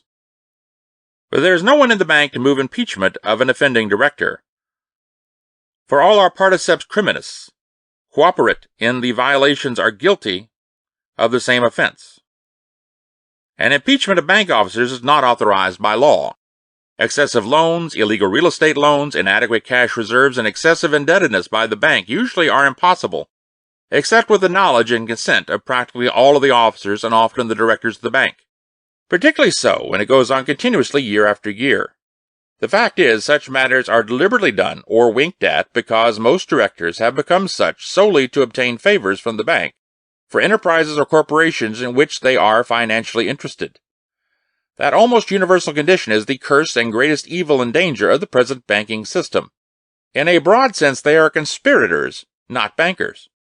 With no penalties against bankers in the National Bank Act and friendly comptrollers to protect the banks against forfeiture of their charters, and with a statute of limitations outlawing offenses after 3 years, the national banking system, steeped in lawlessness, graft, and crime, has gone on for nearly half a century scot-free and immune. The law-defying beneficiaries are constantly seeking richer legislative exemptions and privileges as they grow inordinately rich, often by the fruits of graft and crime. In their fancied security, shielded by the significant omission of the usual penalties from the bank statute, they have overlooked another statute that may cause them a rude awakening and at last bring them to justice. Crime of conspiracy. Section 5440 of the United States Revised Statutes in the New Code is as follows. Section 37. If 2 or more persons conspire either to commit an offense against the United States or to defraud the United States in any manner or for any purpose, and 1 or more of such parties do not act to effect the object of the conspiracy, each of the parties to such conspiracy shall be fined not more than $10,000 or imprisoned not more than 2 years, or both. Under this section and the court decisions, there is not the slightest doubt that every participating officer and director of the 4,389 offending national banks is legally guilty of the crime of conspiracy, and that there is, in the comptroller's office and elsewhere, ample evidence to indict, arrest, convict, and punish by a fine not exceeding $10,000, or imprisonment not more than 2 years, or both, more than 40,000 bank officers and directors. Nor will the statute of limitations aid them to escape justice. The courts have decided that in a continuing conspiracy of this character, the 3 years begins to run only from the last act by any one of the conspirators pertaining to the subject matter of the conspiracy. It is clearly an offense against the United States to violate any law of the United States, whether there is a prescribed penalty for such violation or not, and 2 or more persons conspire to commit an offense against the United States every time bank officers or directors violate the National Bank Act. The Supreme Court decisions make this fact clear. Ignorance of the law excuses no man. Even if the offending bankers have overlooked this drastic statute imposing severe penalties for the crime of conspiracy, they are entitled to no sympathy or mercy. They admit under oath that they have repeatedly treated the authority of the government with contempt, and they violated the laws of this land because they thought there was no effective punishment provided. Atwell on Federal Criminal Law on page 219 says, "A conspiracy as commonly understood is a corrupt agreeing together of 2 or more persons to do, by concerted action, something unlawful, either as a means or an end." The word corrupt as used means unlawful. The intendment of this definition is that to conspire to do an unlawful act, or to conspire to accomplish a result which may in itself be lawful, but to do it in an unlawful manner, or an unlawful agreement to accomplish an unlawful result, are conspiracies.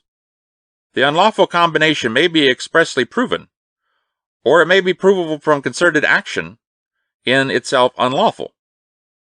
If one joined the conspiracy at any time after the formation of the conspiracy, he becomes a conspirator, and the acts of the others become his by adoption.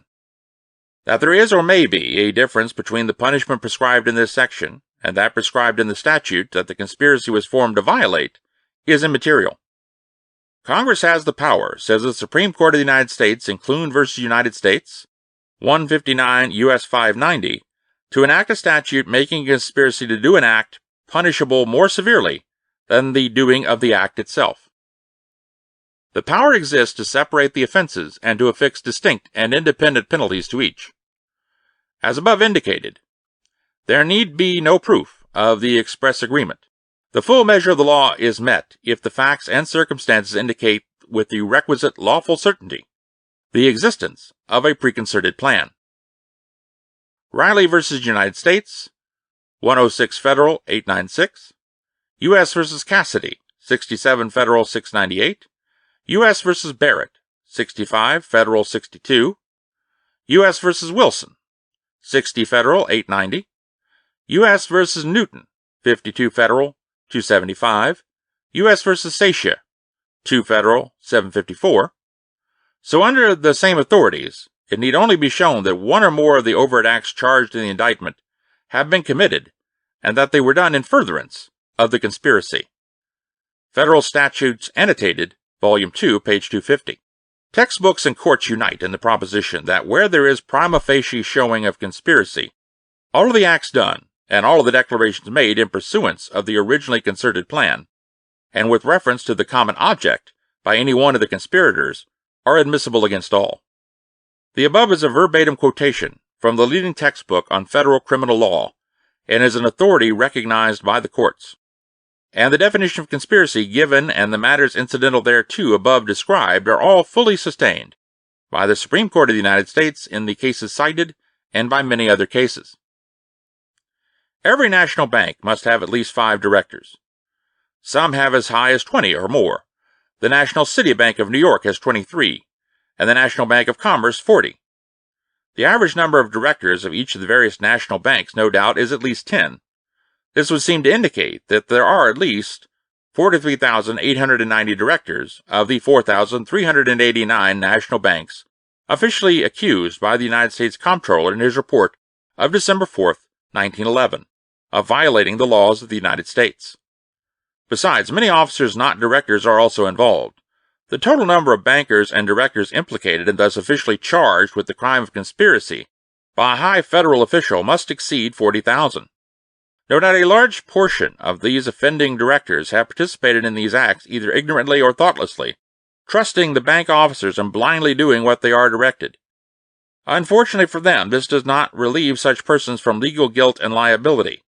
If they have as directors aided or consented to the making of just one illegal loan, or the doing of just one illegal act or omission by the bank, they are under the law guilty of the crime of conspiracy and liable to indictment, arrest, conviction, and a fine not exceeding $10,000, and not more than 2 years' imprisonment, or both. And each separate violation may be considered a separate and distinct conspiracy carrying the same penalty. As some banks are committing such offenses almost daily, every participating officer and director is accumulating penalties that, if enacted, as sometime surely they will be if the lawless practices continue, it may ruin him financially and even force him to spend much of the balance of his life in prison as a condemned criminal. Does it pay to be mixed up in such a dangerous mess? This accurate and plain statement of the law and the liability can be verified by any director who will consult his legal advisor on the subject. It is here put forward as a friendly and timely warning to the thousands of honorable and patriotic businessmen who have been induced by bankers to accept directorships and thus give the bank the benefit of their influence and the profit of their accounts and business, and who have put implicit but mistaken faith and confidence in the honor and wisdom of the bankers managing the institutions, carelessly and unquestioningly complying with their request and blindly acquiescing in their decisions. They have been misled and put in a position of grave personal danger by the bankers whom they trusted and who knew the law and the fact that it was being violated. There are no extenuating circumstances excusing most offending bank officials because they know the condition of the bank at all times and make frequent sworn reports to the comptroller of the currency, and from such reports that official shows that over half of all national banks are guilty. For a director who is really honest and patriotic at heart and desires in fact to be a law-abiding citizen instead of a confessed criminal, there is but 2 honorable courses. 1. Tell the bank officers who have deceived and led him into danger just what he thinks of their conduct, and then resign from the board. 2.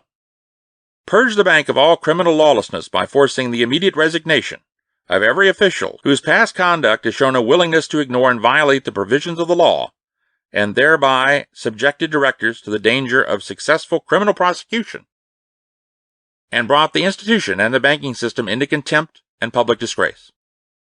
Every honest director owes it to the community, the government, the depositors who have trusted him, and to himself and his family, to act promptly and courageously, and thus so far as possible cure the grave ills that have grown up largely because of his carelessness and lack of thought and attention about important matters for which he voluntarily became morally and legally responsible. As the comptroller has made his sweeping charges without naming the particular offending banks, the 2,942 honestly conducted banks should insist on the guilty banks being named, if not punished, so that the unjust suspicion may not cause the innocent banks to suffer because of these lawless acts of the guilty. That would be simple justice. A public congressional investigation of the national banking system is now justified and necessary, and the best means for acquitting innocent banks and fixing the blame upon the guilty. Honest and upright bankers should join in the demand for such a public investigation. As more than half of all national banks are officially shown to be guilty of intentional lawlessness, and their officers and directors guilty of criminal conspiracy under the statutes of the United States, it would be patriotic and the part of wisdom for all honest and honorable bankers and directors to oppose the Aldrich Plan for now increasing the profits and power of the banks by giving them ownership of the proposed National Reserve Association that is to control the public currency and entire money supply of the country. They should promptly and vigorously join with the people in demanding that the institution be absolutely owned and controlled by the government of the United States. This course alone will prevent their neighbors and friends and the people generally believing that they are willing parties to the conspiracy of the big banks and Wall Street to rob the people and the government of their rights and powers for the graft, profit, and advantage of lawlessness and selfish private interests. If state banks and trust companies are wise, they will oppose this "will you come into my parlor," said a spider to the fly, Aldrich proposition. They have nothing to gain and everything to lose by this lion and lamb merger, for they must play the part of the lamb. They will not desire to join this national bank Wall Street conspiracy and cause the people to believe that they are as selfish and criminal and unpatriotic as the majority of national banks. And state banks and trust companies cannot afford to allow national banks thus to increase their profit and power and their advantage over state institutions. National banks would entice away the deposits of state institutions by advertising that national banks alone are panic-proof. On the other hand, it would be a great benefit and advantage, and no disadvantage to state banks and trust companies, to be allied with a giant Central Reserve Association or currency-issuing body, provided same was a public institution owned and controlled by the government and strictly regulated by law. The crime of conspiracy statute above quoted, that has been violated by about 40,000 bank officers and directors, is the identical statute under which 54 labor union members recently were indicted and arrested or prosecuted by the United States government under direction of the President. In one case, it was conspiracy to violate the federal law regulating banks, and in the other, it was conspiracy to violate the federal law against transporting dynamite on railway trains. Justice must be impartial. Can the government justly or safely put the stripes on the few misguided working men and let the many offending bankers go free? Bank credits versus government currency. Banks increase cost of living, business done too much on credit and too little on cash basis. There are two ways of doing business. One is to pay in cash, the other with credit, bank checks, notes, and drafts. In cash transactions, it costs the people nothing for use of the medium of exchange employed, the money or currency, because the government coins or prints and issues it without charge.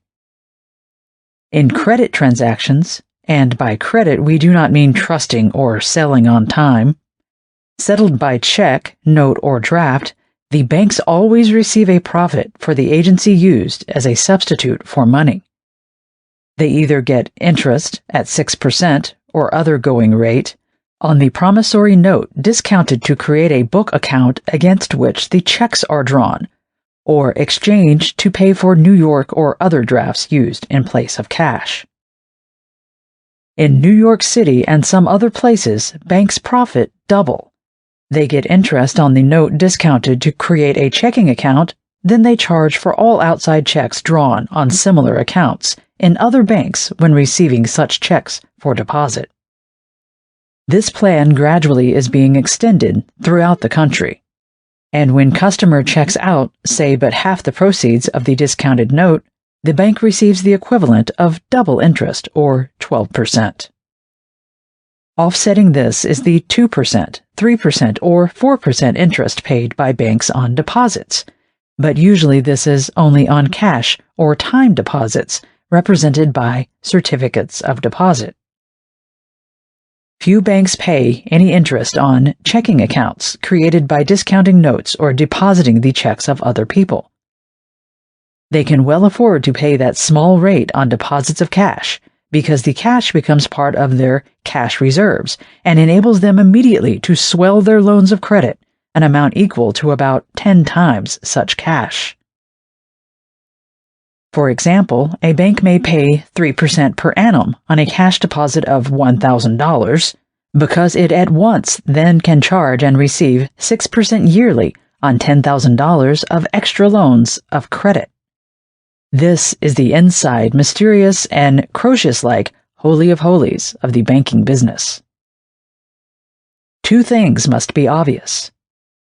One, it is for the financial interest of the banks to have the people do as little business on a cash basis and as much on a credit basis as possible, because banks supply all of the credit mediums of exchange and receive a good profit for doing so.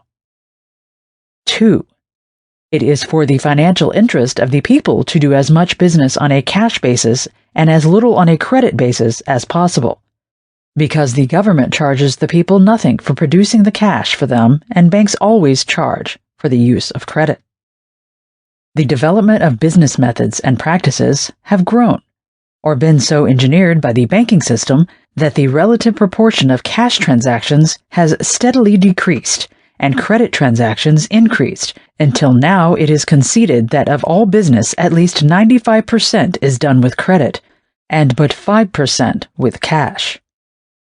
This is partly due to the convenience of checks instead of cash, less bother in some transactions, but more to the constant temptation and encouragement by banks to solvent customers to overexpand their business by using credit instead of actual capital.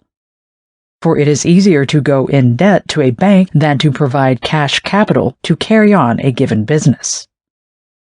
Some idea of the size and weight of this bank burden upon the people and their business activities, because of the use of bank credit instead of cash almost exclusively in all of the business transactions of life, may be gathered from the official report of the 140 clearinghouses of the United States for the year to September 30th, 1911.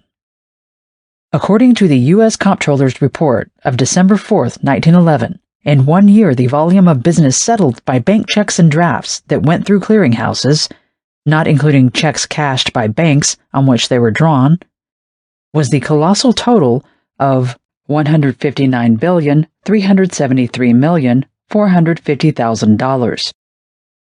Almost 160 billions of dollars. All of the annual crops of the soil are worth only 7 to 9 billion. All of the money in the United States, June 30th, 1911, coin and currency in circulation, in bank reserves, and in the Treasury, was only $3,555,900,000. The total capital, known and estimated on June 7, 1911, of the 28,551 banks and trust companies of the United States, National 7,277, other reporting banks and trust companies 17,115, was but $2,032,411,351. Their surplus and undivided profits, being mostly excess profits earned but not divided and paid out as dividends, $2,105,574,839. Deposits, $16,514,730,351. Circulation, or banknote currency, $681,740,513, making the total banking power of the United States by Comptroller's report $21,334,456,790, an increase during the year of $285,212,407, or over 13%. So the banking power, entire money supply, and total value of all crops combined amount only to less than $34 billion, or 21% of the nearly $160 billion of credit represented by reported bank checks. In one way or another, this entire business is made to yield such profits to the banks that they have been enabled to accumulate, chiefly from excess net profits, $2,105,574,839 of surplus and undivided profits, or more than their total $2,032,411,351 capital, besides steadily paying unusually large dividends. While many banks annually earn 10, 20, 50, and some 100% net on their capital stock for the year ending June 30th, 1911, the average dividends paid by all of the national banks was 11.38% on their capital stock, and their average net earnings was 15.57%. Cost of living increased. It would be interesting to know, and highly illuminating, just how much higher the cost of living has been made by this use of $160 billion of bank checks as a substitute for government currency as the chief medium of exchange in American business. Every dollar paid by a businessman to the banks for such credit is added as an item of cost and increases correspondingly the price of commodities to consumers. Therefore, all of these rich and increasing profits made by banks are saddled directly upon the people. There is no way for them to escape this burden. It increases the prices of food, clothing, everything they buy. Advocates of a protective tariff claim that it tends to bar out the products of cheap foreign labor that, if admitted free, might tend somewhat to beat down prices and benefit consumers, but that it would thereby injure labor and agriculture by requiring less of the products of American factories and farms. And of course, working men and farmers comprise the larger portion of the consumers of the country. Also, that if local industries do not combine into trust or otherwise conspire to eliminate all genuine competition in order to keep prices high, the tariff, by keeping out foreign products, may encourage the starting of so many industries in this country employing American labor that prices to consumers actually will be lowered instead of increased. This notwithstanding the tariff, because such local industries are competing with each other, if competition is real and unrestricted, in order to get the business naturally, will make low prices yielding only reasonable profits. At least this is the theory of protection. But a tariff not fixed by Congress, levied upon 95% of all business by the banks in the form of charges for credit, can in no way be avoided by the people unless the volume of government currency is increased and the people do business more upon a cash basis. It should be remembered that the entire foreign commerce on which tariff is collected is less than 1/10 of the volume of domestic commerce on which the banks levy their credit tariff. The foreign commerce of the United States in 1911 was exports $2,013,549,000, imports $1,527,945,000, balance of trade $485,604,000, total $3,541,494,000. The entire foreign commerce, exports and imports, of the 29 leading nations was $30 billion, or less than 20% of the $160 billion of checks that went through the clearinghouses of the United States last year. The total value of all manufactures of this country in 1909 was but $20 billion. And this bank-levied tariff may be duplicated many times on the same article. If the expense of producing the raw material, the selling price of same, the freight on it to the factory, the cost of working it into a finished article, the labor cost, the expense of administration and selling, the freight to the wholesaler, the price paid by the wholesaler, the freight to retailer, the price paid by retailer, and the price paid by the ultimate consumer, are all settled by bank checks, it will be seen that to a greater or less extent, the banks get the chance to make 10 assessments for use of their credit against that one article. Perhaps it is a common everyday household necessity, and the whole 10 assessments are added to the price and paid unknowingly, but invariably, by the consumer. The consumer pays it all, and the banks get it all. No one else profits a dollar from the sale of bank credit. And whatever decrease of the use of bank credit may occur by reason of increase of the volume of business done on a cash basis, the whole loss will fall upon the banks, and the entire benefit will go to the people in the shape of lowered prices on all the things they must purchase. Have we not now smoked out the Senegambian in the woodpile that always has and always will cause banks to fight the issuance of currency by the government, and particularly any serious increase of that currency, whether it be uncovered greenbacks or treasury notes secured amply by a gold reserve? And the true, although concealed reason why now they are trying to get Congress to prohibit the government issuing any currency at all, and to grant a monopoly of the issuance of all currency to a private corporation owned by the banks. Then they could make the people pay for the use of the pocket money they own, as well as for use of bank credit, and the banks would get the other 5% for which so long they have hungered. Then they would get a rake-off on 100% instead of 95% of all business transactions carried on by the people, with power in the banks to increase at will the size of such rake-off. Right now, the banks, by clearinghouse agreements, are extending throughout the country the new plan of charging exchange on outside checks deposited by their regular customers. If this becomes general, as it will if businessmen submit, if the rates charged were applied to the whole $160 billion, it and other new charges would increase the bank tax on business and commerce, an amount nearly equal to half of the annual cost of running the government of the United States. It is not proposed or desired to abolish bank credit or arbitrarily curtail or unduly or unfairly restrict its supply or use. Nor is it intended to diminish or limit the legitimate profits of banks by law so long as they deal justly by the people, giving them good service at reasonable cost, and exercise their law-given privileges and powers honestly and impartially for the general welfare.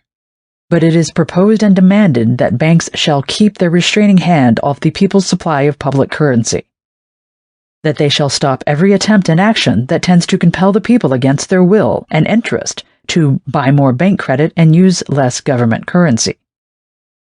Laws should not be framed, as at the instigation of the banks they have been, to force the people to do more business on a credit and less on a cash basis solely to increase the profits of the banks at the cost of the people.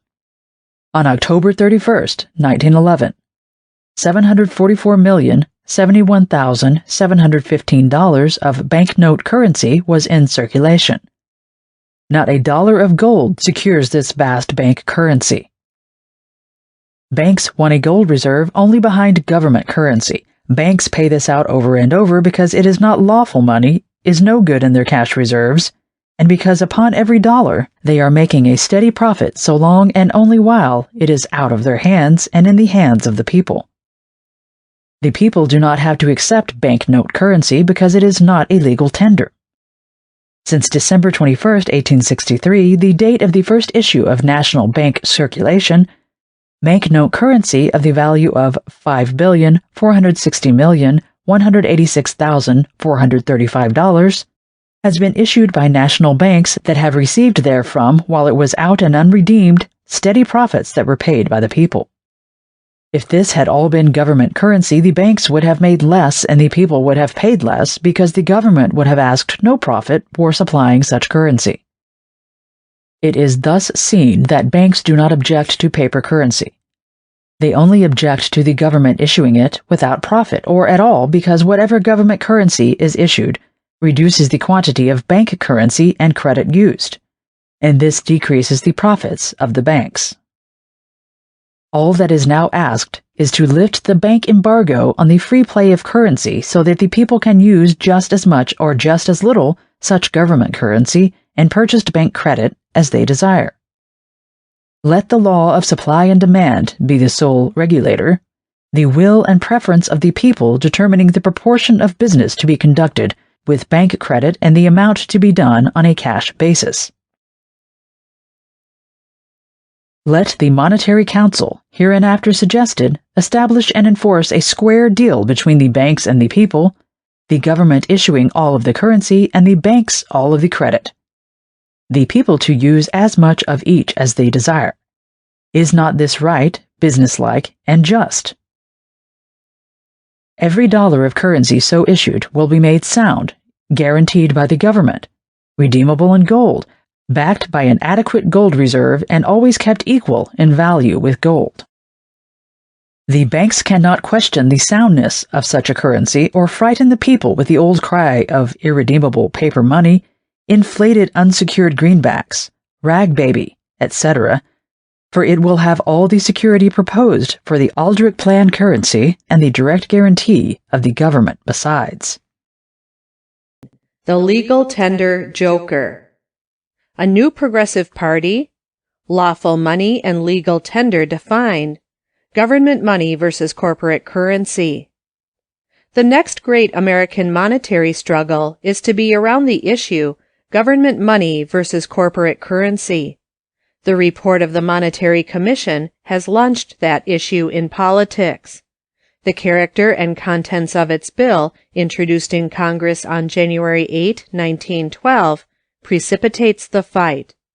A vital political question of the most grave importance cannot be kept out of politics just to accommodate and aid its bank and Wall Street promoters. The sly suggestion of Aldrich or the fiat of a president cannot prevent the greatest political question since the Civil War becoming a party question. No doubt the promoters of the Aldrich scheme desire in Congress and among the people to keep the 90% who are opposed to the measure divided between the parties until the 10% that never had any political principles, but plenty of legislative profits, as a balance of power can dicker and drive the bill through Congress. This is likely to be the leading issue in the campaign of 1912. It should be made so. We believe one, and probably both parties, ultimately will declare against the Aldrich scheme. If one party endorses the plan, the other party will win if it courageously fights the measure, and the whole pack of ravenous wolves concealed behind it.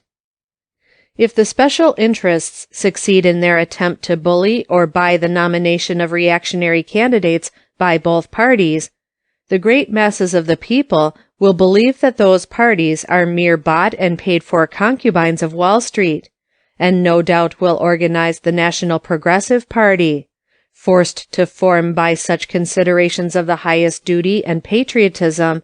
Such a party would attract to its standards the 90% of good men from both parties, North, South, East, and West, and in a whirlwind campaign of popular indignation and aroused sentiment, overwhelm Wall Street and all its allies, and win victory in the first contest. Such a union of all unselfish citizens would be a great national blessing and the best guarantee of a safe, conservative, orderly government for the Republic for all future time. The only alternative, the only hope for the people, the only way to preserve popular government in the Republic, if neither Republican or Democratic parties will resist the all-devouring interests and champion the people's cause in the impending struggle to keep their money free and preserve their financial liberty, will be for the patriots of all parties to unite and form a new party that will serve the people. Because the people politically are so evenly divided, a very small number, as a gypsy balance, of power swung back and forth, often has decided the fate of national elections and really ruled the Republic. In 1884, a change of less than 1,000 votes in New York defeated Blaine and elected Cleveland. Think of 1,000 thus ruling 10 million voters.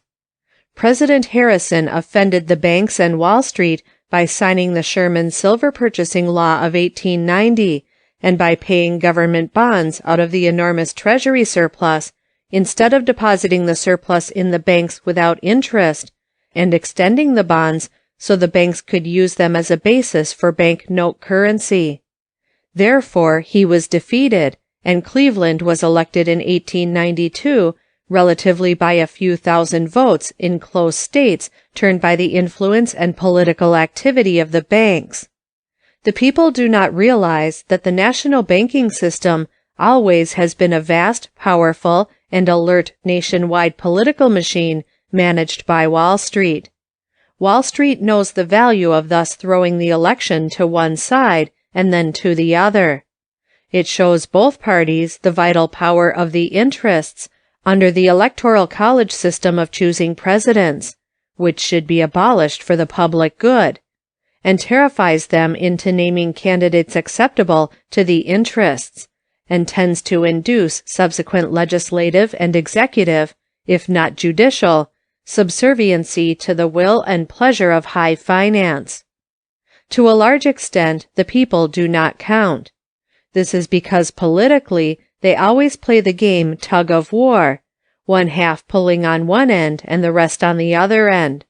Wall Street and the big banks in the middle give a little push one way or the other, and thus decide the contest. Just how long the people will continue thus to be victimized is a question. This great money issue, on which their happiness and pocket interest so largely depends, may be the means of their political emancipation and cause party reorganization. The shadows cast by coming events already are in sight. The campaign of 1912 will be memorable and momentous. It may be the most sinister, corrupt, and desperate in all history, for the interests are desperately playing for big stakes. Legal tender quality of money. Part of Section 8, Article 1 of the United States Constitution, defining the powers of Congress, says, "To coin money, regulate the value thereof, and of foreign coin, and fix the standards of weights and measures. To provide for the punishment of counterfeiting the securities and current coin of the United States." Section 10. No state shall, coin money, emit bills of credit, make anything but gold and silver coin a tender in payment of debts, On page 24 of U.S. Treasury Circular No. 52, issued July 1, 1910, by the Treasury Department, it says, quote, "Legal tender qualities of United States money. There are 10 different kinds of money in circulation in the United States, namely, gold coin, standard silver dollars, subsidiary silver, gold certificates, silver certificates, Treasury notes issued under the Act of July 14, 1890, United States notes, also called greenbacks and legal tenders, national bank notes, and nickel and bronze coins. These forms of money are all available as circulation. While they do not all possess the full legal tender quality, each kind has such attributes as to give it currency. The status of each kind is as follows. Gold coin is legal tender at its nominal or face value for all debts, public and private, when not below standard weight and limit of tolerance prescribed by law. And when below such standard and limit of tolerance, it is legal tender in proportion to its weight. Standard silver dollars are legal tender at their nominal or face value in payment of all debts, public and private, without regard to amount, except where otherwise expressly stipulated in the contract. Subsidiary silver is legal tender for amount not exceeding $10 in any one payment. Treasury notes of the Act of July 14, 1890, are legal tender for all debts, public and private, except where otherwise expressly stipulated in the contract. United States notes, greenbacks or legal tenders, are legal tender for all debts, public and private, except duties on imports and interest on the public debt. Note A. United States notes upon resumption of specie payments, January 1, 1879, became acceptable in payment of duties on imports, and have been freely received on that account since the above date, but the law has not been changed. End note. Gold certificates, silver certificates, and national bank notes are not legal tender, but both classes of certificates are receivable for all public dues, while national banknotes are receivable for all public dues except duties on imports, and must be paid out by the government for all salaries and other debts and demands owing by the United States to individuals, corporations, and associations within the United States, except interest on the public debt and in redemption of the national currency. All national banks are required by law to receive the notes of other national banks at par. The minor coins of nickel and copper are legal tender to the extent of 25 cents. Foreign coins are not legal tender. Section 3584 of the Revised Statutes of the United States provides that no foreign coins shall be legal tender in the United States. End quote. Legal tender money is the only lawful money.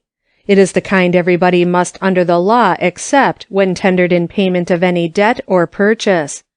There may be non-legal tender currency, like banknotes and gold certificates, mere optional currency used as a substitute for money. But this is good only so long as the other party does not care to refuse it. Gold is not money. If it was, then wedding rings, earrings, spoons, and other articles of gold would be money. Gold hidden by nature in the bowels of the earth is not money, nor is silver, copper, nickel, paper, or ink. These commodities all are used as substances on which to print or stamp the evidence of money. The parchment or paper is not a man's will. His will is his formed ideas or wishes. For convenience, safety, record, these wishes are written with ink on paper in due form. The document is called a will. So we call the paper or coin evidence money. The will of the man is his act of formal decision, and the will of Congress expressed in form of law is the thing that creates money. It is an act of sovereignty. It is the statute forcing its acceptance by the people, making it legal tender for the payment of debts, that breathes into those inanimate pieces of metal and paper the breath of life and vitalizes them into money. Without the statute, they would remain mere commodities, worth only their market price by weight. Gold has been enhanced above iron in value largely because law has singled it out and made it the standard or measure of value by weight, thus giving it special value by creating a fictitious, artificial demand. If every government should demonetize gold by repealing their laws making gold the monetary standard, the price of gold would go down to what the metal is worth in the arts as a mere commodity. The price would be very low because so small a portion is required in the arts, and less would be used if gold should cease to be a precious metal. Because creating money is an act of sovereignty, a function of government exercised only by means of the will of the people as expressed in the law, the issuance of money should not be farmed out or delegated by the government to any private individual or corporation for private profit or advantage. And for the same reasons, this is true of any currency based on or issued under the authority of law to be used in place of or as a substitute for money. Law and all benefits thereunder must be impartial and general for the good of all the people without special favor or discrimination. To by law of Congress grant to a private corporation owned by the banks a monopoly of issuing the currency, and by law forcing the people to use such corporate currency and to pay to get it whatever the corporation and the banks may exact, is a dangerous departure in government, likely to open the door to the granting of all kinds of special legislative profits and immunities to politically powerful special interests, while denying such privileges to the rest of the people. We are at the parting of the ways. This bill, if passed, will be the entering wedge opening the political Pandora box, and will permanently release 1,000 evils and dangers that since 1776 have been kept securely imprisoned by the Constitution and the law, through the wonderful foresight of the fathers or the kindly oversight of Providence. Under the law, the only lawful money is that which is a legal tender for the payment of all debts, public and private. It will never depreciate, but always remain equal in value with gold, because it can be used equally with gold in doing all the things for which money is required. This is reason, and it is history. Under Acts of July 17 and August 5, 1861, the government issued $50 million of paper currency called demand notes, and $10 million additional under Act of February 12, 1862, the first paper national currency ever issued by the government. The Act of March 17, 1862, made this currency full legal tender for all debts, public and private, except interest on the public debt. This provision kept these original greenbacks from depreciating, and they never were worth less than gold. But the banks and Wall Street financiers, as shown in another chapter, made such a fuss and brought such pressure on Congress that the $150 million greenbacks, U.S. notes issued under Act of February 25, 1862, $150 million under Act of July 11, 1862, and $150 million March 3, 1863, a total of $450 million, were by law made only a limited legal tender. The Act of February 25, 1862 said, quote, "And such notes herein authorized shall be receivable in payment of all taxes, internal duties, excises, debts, and demands of every kind due to the United States, except duties on imports, and of all claims and demands against the United States of every kind whatsoever, except for interest upon bonds or notes, which shall be paid in coin, and shall also be lawful money and a legal tender in payment of all debts, public and private, within the United States, except duties on imports and interest as aforesaid." End quote. The exception, refusing their use to pay interest on government bonds and notes, did little harm because such interest then was relatively small.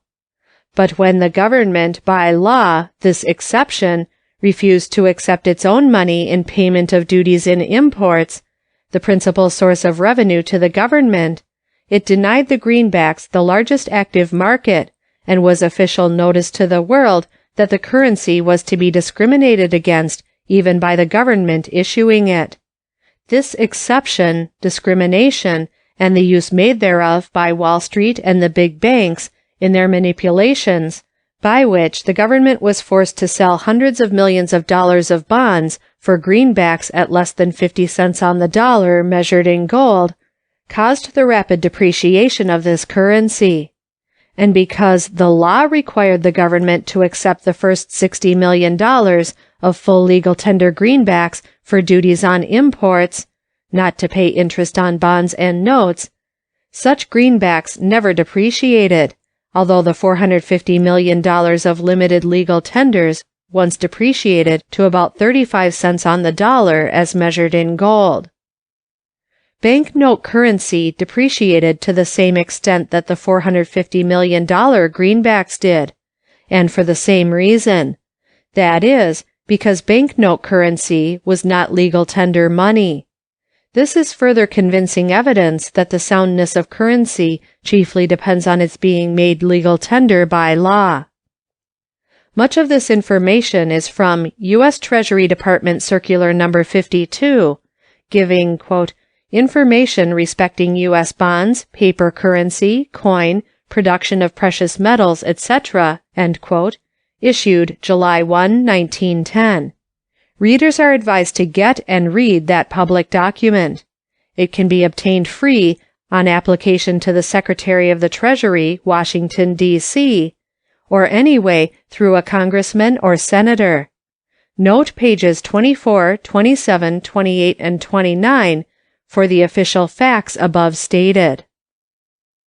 If it is true that making government currency lawful money by a law making it full legal tender for all debts, public and private, will keep it always at par with gold, and that making it only a limited legal tender, or non-legal tender, may cause depreciation because of the discrimination, should not every dollar of currency issued under authority of any act of Congress be made in the interest of the people and the government's honor a full legal tender for all debts, public and private? If not, why? There is no legitimate reason. What possible excuse is there for inflicting upon the people vast issues of banknote and gold certificate currency that under the law is not lawful money, but mere optional currency, utterly worthless for paying ordinary debts if the creditor cares to refuse to accept it? The whole wretched system has been fastened upon the country by the banks in their insane greed to discredit and keep down the volume and use of government money, and increase the demand for bank credit loans and bank currency, from which banks derive a steady special profit. They have for 50 years used this legal tender joker, and had it inserted in the laws of the land, because the people did not understand its baneful character and subtle evil effect. And they have carried it to such length that only about 5% of all the currency in the hands of the people is legal tender lawful money, 95% being mere optional currency.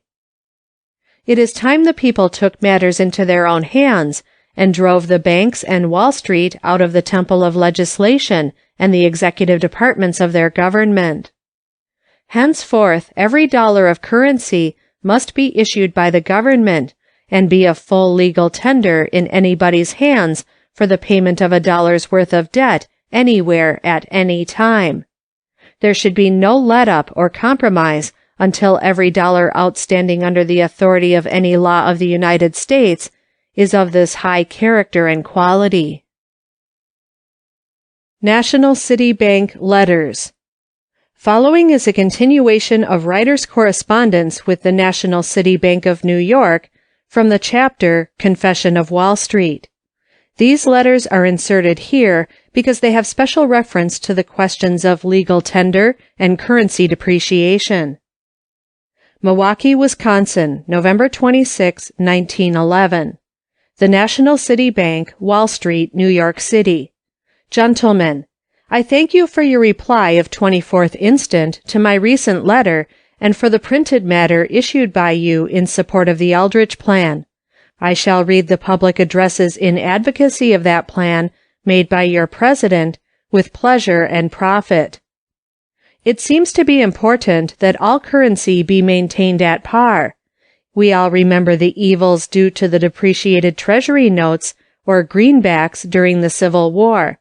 Were not they legal tender to an extent at least equal to the proposed currency to be issued by the National Reserve Association? They were issued by the government, and this currency, unless also backed by the credit of the government, will only be secured by this private association. Do you not think this may lead to a depreciated currency? The Aldrich Plan seems in all important essentials to be practically the same as the central bank plan originated some years ago, either by your bank or the New York Chamber of Commerce. Am I right in this comparison? Again thanking you, I am, very truly yours, signed Alfred O. Crozier. The National City Bank of New York, New York, November 29, 1911. Mr. Alfred O. Crozier, Plankinton House, Milwaukee, Wisconsin. Dear Sir, replying to your favor of November 26th, we beg to say that you are undoubtedly right in your theory that the greenbacks issued during the Civil War were legal tender to practically the same extent as the currency it is proposed to permit the National Reserve Association to issue. We would, however, call to your attention the fact that the credit of the government back of the greenbacks was not sufficient to guard against depreciation in their value. It is hardly to be supposed, therefore, that placing the credit of the government back of the notes to be issued by the Reserve Association would entirely guard against the difficulty you fear. The authorities fully recognized the danger of the greenbacks in our monetary system, and in the Act of March 14, 1900, a greatly increased gold reserve was provided, and there was also inserted in that act the provision that when the United States notes are presented at the Treasury Department for redemption, they must first be exchanged for gold before being reissued. Thus you will see that an attempt was made to place the gold stock in the reserve fund back of the greenbacks. If you will read paragraph 68 of the suggested plan for monetary legislation forwarded to you, you will see that it is therein provided that all note issues of the National Reserve Association must be covered to the extent of at least 1/3 by gold or other lawful money, and the remaining portion by bankable commercial paper, as herein defined, or obligations of the United States, but no notes shall be issued whenever the lawful money so held shall fall below 1/3 of the notes outstanding. You will thus see that your statement that such notes would be secured only by this private association is hardly correct. The notes will be secured by this reserve of lawful money to the extent of 1/3, and to the extent of the balance will be secured by commercial paper or government obligation. It would appear that the legal tender quality of the notes backed by these ample provisions for reserve security back of them would guard against any depreciation. We shall endeavor to procure and send to you a copy of the plan originated some years ago by the New York Chamber of Commerce. From this you will be able to make your own comparison with the plan now proposed by Senator Aldrich. There is undoubted similarity between the two plans, but we believe it is too much to say that they are practically the same, as Senator Aldrich has worked out, we believe, a much superior method of control of the proposed National Reserve Association than had been thought of at the time the New York Chamber of Commerce suggestion was made. We trust this satisfactorily answers your inquiry, and are, very truly yours, W. H. Tappan, Assistant Cashier. Milwaukee, Wisconsin, December 13, 1911. National City Bank, Wall Street, New York City. Gentlemen, returning hereafter in absence of some time, I find your valued favor of November 29, which I have read with interest and carefully considered. The integrity and soundness of all currency is so important to all of us, and the necessity of making no mistake in any system adopted so imperative, I am tempted to again trespass on your valuable time. You say that the Aldrich Plan currency will be legal tender to no greater extent than was the depreciated greenback of Civil War times, and that greenbacks depreciated in spite of the credit of the government being back of them. And you hold, if I understand correctly, that the proposed currency of a private corporation, secured only by a gold reserve of 1/3 and commercial paper of various private parties for 2/3 the par value of such currency, and without any obligation on the government to maintain such currency at par, will be safe and sound and likely always to be accepted by the people at par, as would a currency issued or backed by the federal government and secured by an adequate gold reserve. Is this your view? As I now recall, there was one issue of greenbacks amounting to $50 million put out during the Civil War that were by their terms and on their face a full legal tender for all purposes. Am I right in suggesting that these never depreciated like the other greenbacks that were only a limited legal tender, usable for all purposes except duties on imports and interest on the public debt? Were not those full legal tender greenbacks, with nothing behind them but the faith and credit of the government, the same as a government bond, always worth their face in gold coin, even when the limited legal tender greenbacks were worth about 35 cents on the dollar? If this is historically true, was it not the credit of the government that kept the full legal tenders at par, and the exception that caused the limited legal tenders to depreciate? And is there not danger of depreciation of limited legal tender currency issued by a private corporation without the faith and credit of the government being pledged to maintain it, even if secured by the relatively small gold reserve and commercial paper? Under the gold standard law you cite, 1900, was not the faith and credit of the government forever pledged to maintain at par with gold every dollar of the public currency? Will not the Aldrich Plan change that Gold Standard Act provision by authorizing an enormous paper currency, upwards of $1 billion of it, with no pledge or obligation by the government to maintain it at par with gold, or at any figure at all? Are we not taking a dangerous leap into monetary darkness by this plan?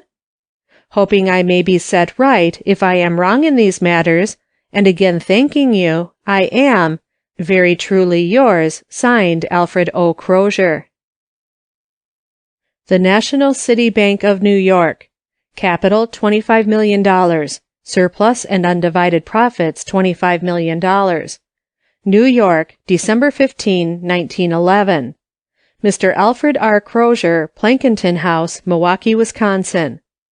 Dear Sir, acknowledging your favor of December 13th with reference to the Aldrich Plan, we note that you class the banknote and the greenback together. We believe that you will secure a broader view of the subject from an address recently delivered in Racine by Mr. Joseph T. Talbert. While this address does not cover all the questions raised with reference to the greenback, still it so clearly differentiates the position and function of the greenback and banknote that we believe it will be useful in clearing up doubts you seem to have with reference to this subject.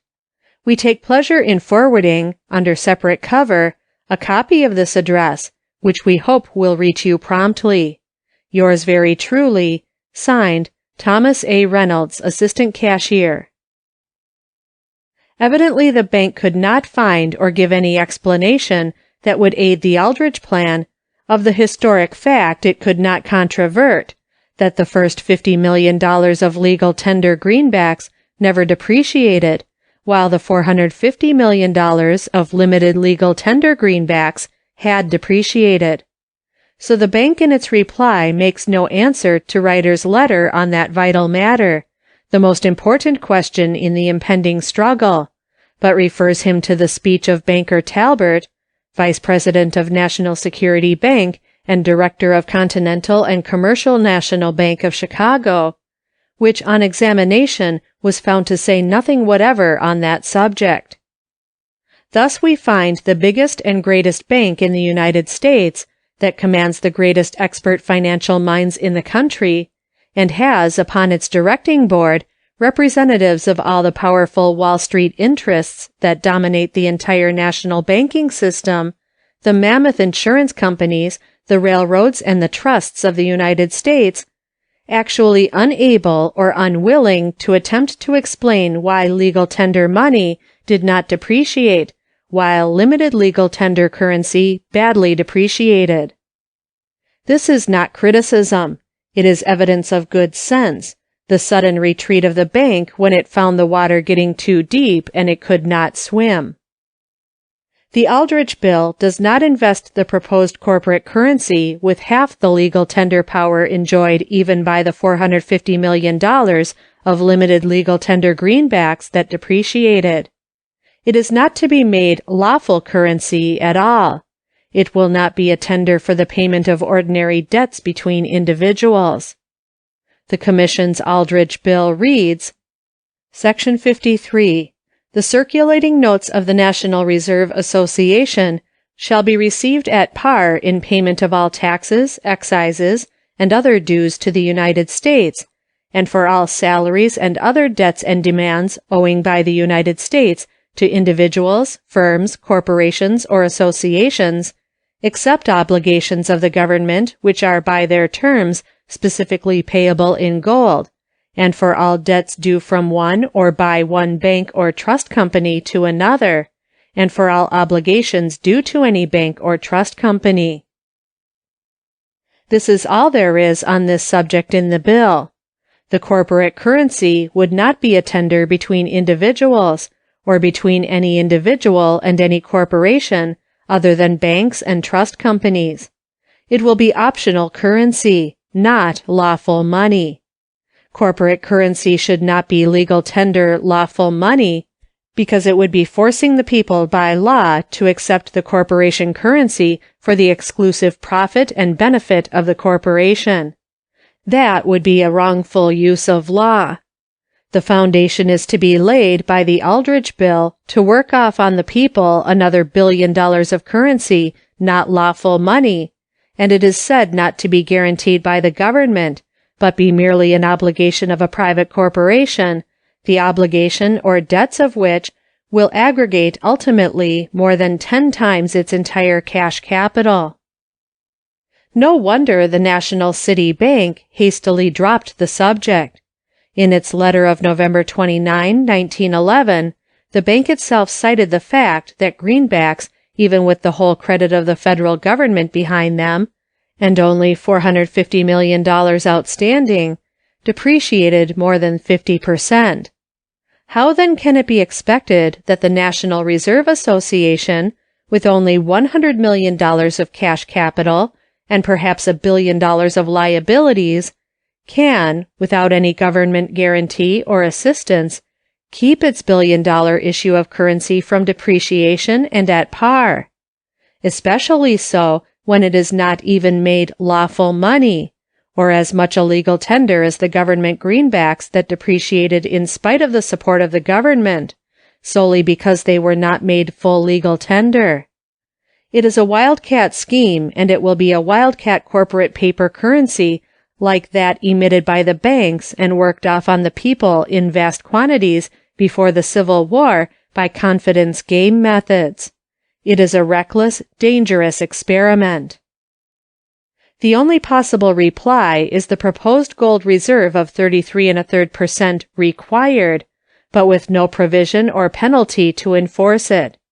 And if such a gold reserve will make safe and sound a vast issue of corporate paper currency that is not full legal tender and is only the obligation of a private corporation and not of the government, then why would not the same size gold reserve make safe and sound the same size issue of government currency that is a full legal tender for all debts public and private, and is backed by the entire faith, credit, taxing, and bonding power of the government of the greatest nation on earth? That's the conundrum. That is the one big question in all this controversy. The bank could feel it coming, so it flew the coop and escaped.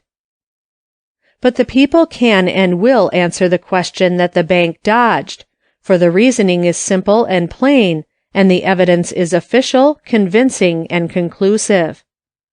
While they did not dare openly to propose it at first, either before the Aldrich Bill becomes law or by an amendment in after years, the government will be made liable for all currency issued by this corporation, will be made an accommodation endorser on the corporation's notes for $1 billion, even if it would not be obligated from the beginning under the statute heretofore cited.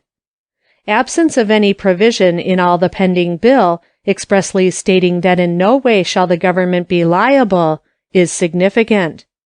And the remarkable and conflicting letters from various members of the Monetary Commission and the big banks printed in preceding chapters give the whole thing a sinister appearance. Reorganizing the money supply. New system, government money secured by gold instead of unlimited optional corporate currency. On June 30th, 1911, there was in circulation $930,367,929 of gold certificates and $698,532,060 of banknote currency. Total, $1,628,899,989. This is over half of the $3,214,002,595 that comprised the entire stock of all kinds of money of the United States on that date in circulation in the banks and in the Treasury. Yet not $1 of those vast issues of gold certificates and banknote currency is legal tender, lawful money. It is all mere optional currency that anybody can legally refuse when it is tendered in payment of an ordinary debt. There are cases where this has worked great wrong and hardship. One reported instance may be cited to illustrate. Some Western men had discovered and developed a valuable mine to a point where there was ore enough in sight to show to a certainty that the property was sound and of great value. They needed money to build a large plant and operate the property. They went to Wall Street. After careful investigation, the New York bankers agreed to furnish the money. Instead of joining in the deal, they put their money in as a loan, secured by mortgage on the mine. It was made a short-term mortgage. It came due before the plant could be finished and operated to make the mine yield enough to pay the debt. Payment was demanded, and the mortgage for about $150,000 foreclosed. The Western men finally raised the money elsewhere, and on the last day of redemption, tendered it to the sheriff in settlement. The Eastern lawyer representing the Wall Street people found that considerable of the $150,000 was gold certificates and some banknote currency. These not being lawful money, he refused the tender and demanded payment in lawful money. There was then no time to go from the distant country to a bank in a large city to get the necessary gold or greenbacks, the lawful money. The Western men thus were robbed of their property, and the rich Wall Street sharpers got it, as was their aim from the beginning, for a mere fraction of its value. The legal tender joker in the law enabled them to do it legally. Few people know that bank currency is not legal tender, and not 1 in 10,000 understand that gold certificates with 100% in gold deposited in the Treasury are mere warehouse receipts instead of lawful money, and are useless whenever the other party cares to refuse them. The bankers who got this joker grafted into the laws know, but the masses of the people are kept ignorant of these matters so vital to their interests and welfare. It is a shameless fraud upon the people to which the government has been made a guilty party. Very little gold or greenbacks are in the hands of the people. This lawful money is largely kept by the banks in their lawful money legal reserves. It has been estimated that of all the money in actual circulation among the people, only about 5% is lawful money, the other 95% being mere optional paper currency.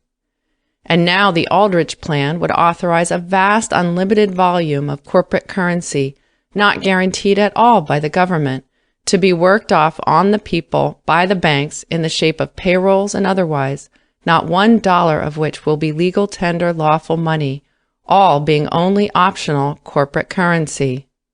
It is time for the people to call a halt on all this unfair and injurious juggling of their money supply and its debt-paying qualities, done by the banks for their profit and advantage, done to discredit and handicap government currency, the people's own money, in the interest of corporate bank currency. If present public officials are faithless and will not give relief and protection to the people against the soulless rapacity and greed of the special interests, the people should make it their first business to choose new and honest public servants. There is no matter more vital to the happiness and pocket of every man, whether he carries a dinner pail or rides in his automobile. Now that the banks have raised the question and forced the issue upon the country, the people should demand and see that it is settled right. Except the coined metaled money, every dollar of outstanding currency, government, and banknote should be gradually replaced with just one kind of government currency, issued in convenient denominations. Every dollar shall be lawful money, full legal tender for all debts, public and private, redeemable in gold, secured by an adequate reserve of gold, and guaranteed, the same as bonds, by the whole faith and credit of the government of the United States. This is the only practicable course if Congress, the government, is to be fair and honest with the people. The $1,163,901,183.56 of gold in possession of the Federal Treasury June 30th, 1911, is sufficient if this suggested monetary revision is adopted to constitute a 50% reserve of gold to secure an issue of $2,327,802,366 of legal tender government paper currency. This is more than enough to replace the $930,367,929 of gold certificates, $698,532,060 of banknote currency, and $346,681,016 of United States notes or greenbacks, which together amount only to $1,975,581,005. The promoters of the Aldrich Plan cannot question the adequacy of a 50% gold reserve or the soundness of such a government currency, for that is all they propose to secure, a vast paper currency to be emitted by a private corporation without any government guarantee. In fact, the data supplied by the Monetary Commission attempted to show that by the experience of Europe, a gold reserve of 33 1/3% is ample security for an issue of currency, and the bill of the Commission now pending in Congress permits the Reserve Association to run its gold reserve down to 33 1/3%. And this 33 1/3% reserve can be all greenbacks without $1 of actual gold. If that is safe for a corporation, surely it is for the government, with all its unlimited taxing power, splendid credit, vast resources, and power to issue bonds to buy gold without restriction or limit under the Gold Standard Act of March 14, 1900. So without buying another dollar of gold, using only what the government now possesses, $1,163,901,183, not in circulation but in the hands of the Treasury, a total legal tender government currency amounting to $3,491,703,529 would be possible without the gold reserve falling below 33 1/3%. This is more paper currency probably than the government will require during the next 40 years. And when it needs more, the government can get all the gold it wants, as the world's gold production goes on increasing each year, simply by issuing its redeemable, gold-secured, government-guaranteed, full legal tender, lawful money circulating notes, or currency, to pay for same. And each dollar of gold so bought safely can be made the basis for $2 or $3 of additional government currency. It is well always to keep in mind that one of the chief objects in forming this great bank trust, this vast money combine, is to corner and so regulate the supply of money and credit that incorporated wealth will get all and the people none of the benefit due to the providential increase in the world's gold production. If increase of gold increases the prices of property and labor, it will be offset by a general increase of interest rates when loanable funds are all under one central control with no serious competition for big loans. And if later a falling gold production decreases the prices of all property and labor, interest rates arbitrarily can be kept high and thus automatically increase the value of all bond wealth measured in property or labor. This splendid volume of $930,367,929 of gold certificate currency and the equal amount of gold in the Treasury securing the same all cost the government practically nothing, only the nominal cost of coinage. Miners and other owners of gold bullion for sale simply deposited their gold at the government's assay offices or the three mints, and the gold was paid for with U.S. gold certificates. This automatically increased the government's stock of gold, expanded the volume of the public currency, and put the gold currency into general circulation. A gold certificate is the government's promise to pay back, on demand, an equal amount of gold. But the miner does not want his gold back. He wanted to market his gold production, and he has more to sell each year. He never will ask for a return of the gold. All he wanted was his pay in something he could use as money at par for deposit in the bank, or to pay his workmen for mining more gold. He puts the gold certificates into circulation.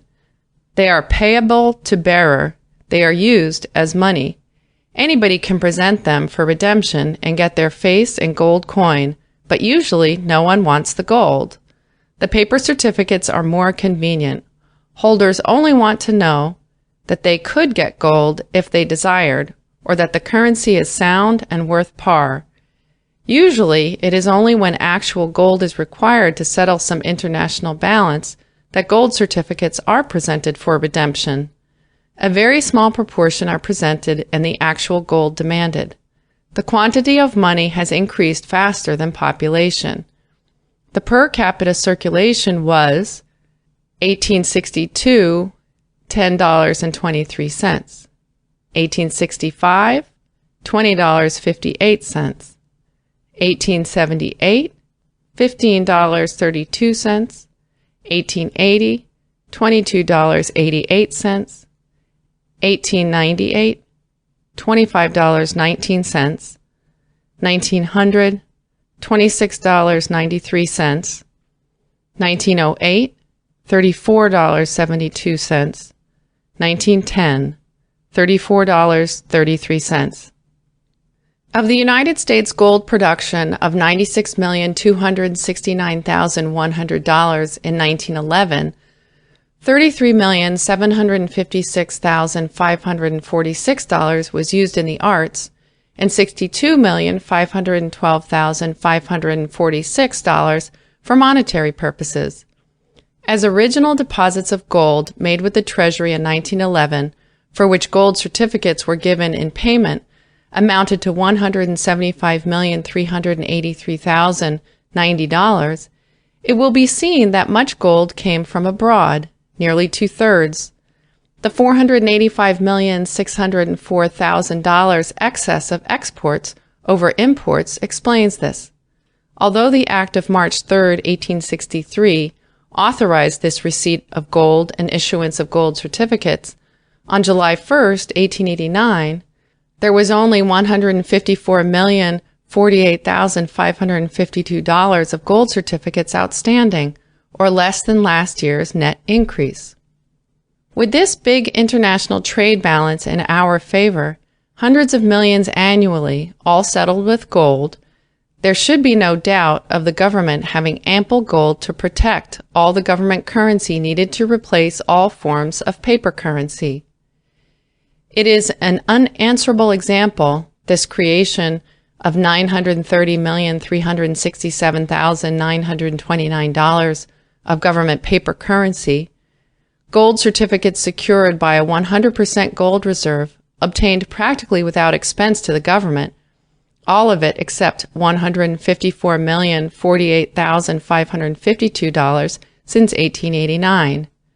If the gold reserve basis, instead of being 100%, had been 50%, the gold paper currency, instead of being $930,367,929, would be $1,860,735,858. If the gold reserve basis had been 33 1/3%, gold paper currency now would be $2,791,103,787. So there can be no question as to the soundness of the proposed gold secured government currency or the sufficiency of the supply of gold to protect the same. The only remaining question is the danger of overinflation. This would not affect the soundness of the currency because that is insured by the government guarantee and the gold reserve. The banks and the Monetary Commission concede this, but the banks are afraid that if the government controls the issuance and volume of money, the people sometime may induce it to issue so much that the people will do more business on a cash basis and less with credit bought from banks. And Wall Street and its foreign clients are afraid that increase of government currency will tend to decrease the demand for gold and the value of bonds payable in gold, or, in other words, increase the price of securities, except gold bonds, property and labor as measured in gold. So Wall Street, the Rothschilds, and the banks are unwilling to trust the people and government of the United States to run their own affairs in a sane and rational manner, and propose by the Aldrich Plan that the government abdicate and turn the whole thing over to the banks to be run for the benefit and profit of the banks, Wall Street, and the Rothschilds, instead of the people of the United States. They want their private corporation appointed receiver or guardian of the Republic. But the people know that there is far greater danger from excessive contraction of the currency if the banks control than there is from excessive expansion if the government of the Republic continues to exercise its constitutional functions in the manner. So the people must stay in the saddle and keep control through their government of the power to regulate the volume of the public currency, their money supply. It would be suicide to do otherwise. We should remember that inflation of bank credit has the same effect as inflation of the currency. It would be more sensible for the government to grant to a private corporation, for its profit, a monopoly of issuing and fixing the price and quantity of all postage stamps than to grant private control of the public currency. Wall Street and the banks carefully laid a trap for the people and now have walked into it themselves. To obtain a corporation currency under private control, they have openly committed themselves so that they cannot oppose a government currency of the kind herein proposed without making themselves ridiculous. This is what we have long waited for, and the people should not delay in pressing their advantage and opportunity to get an adequate and sound public currency under government control. It is only necessary to pass a simple act, making all gold certificates a full legal tender to make them as valuable to the people for paying debts as they were, by Special Act of 1907, made to the banks for legal reserve purposes. And as gold certificates come back to the government in payment of duties and taxes, they can be canceled and new national currency issued in their place on a 50% gold reserve basis. As this currency gradually expands, at the 2-for-1 ratio, banknote currency can be gradually called in and canceled, and the government bonds be paid off out of any available surplus. The transition will be easy and natural and do no harm or injury to the legitimate interests of the banks or anyone else. The law can fix the gold reserve basis as 50%, with an emergency provision by which the volume of currency can be suddenly expanded to a 33.33% gold reserve basis. This emergency issue to be loaned to the banks only at such rates as will ensure its prompt return to the government when the emergency is passed. This would keep an extra emergency currency always available and ready, amounting to more than $1 billion. The first $200 million, enough to move the annual crop, could be furnished during crop marketing at moderate rates, the balance at emergency rates. This plan would guard against the danger of panics far better than the Aldrich Plan. It would not be giving private interest power by excessive contraction to cause panics, and it would do much to prevent panics altogether by helping to remove the causes of panics. Providence truly has shaped events to make it possible for the people to now free themselves from the present expensive and dangerous bank and Wall Street domination of their money supply. Every condition is right, and the time is ripe. A definite plan is suggested in the next chapter. The change can be made by one simple act of Congress, and with practically no expense to the government. This is because the government right now has ample gold to make the change. It will make it possible for the government ultimately to save nearly $10 million now going as profits to the banks, and about $20 million interest on the public debt every year, and it will obtain from the banks a handsome annual revenue by charging the banks a fair and reasonable price for the use of government currency for their cash reserves and to put into circulation among the people. There can be no opposition to this alternative plan by any man who has faith in the soberness and soundness of the government of the Republic, unless that man is a banker or financier seeking unjustly and improperly to use the powers and laws of government for his private profit and special advantage. On the other hand, if the Aldrich Bill becomes law, the government will be firmly obligated to pay out $1,485,024,050 just for interest on the $963,349,390 of 2% government bonds which the measure refunds for 50 years at 3%. United States Monetary Council.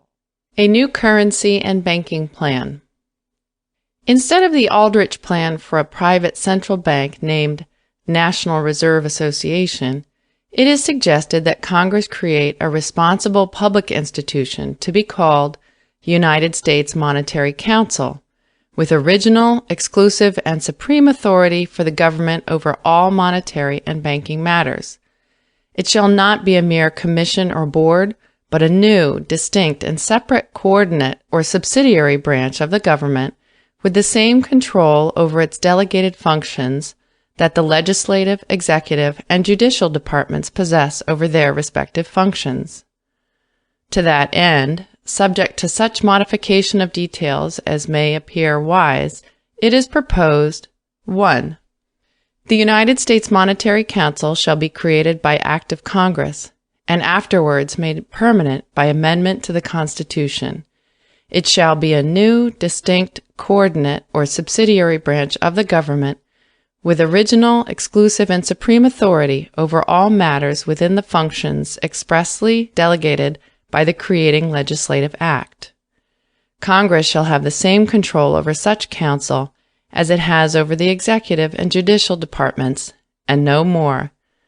The council shall have original, exclusive, and supreme control for the government of all monetary and banking matters, and such other things as at any time may be expressly delegated to it by act of Congress.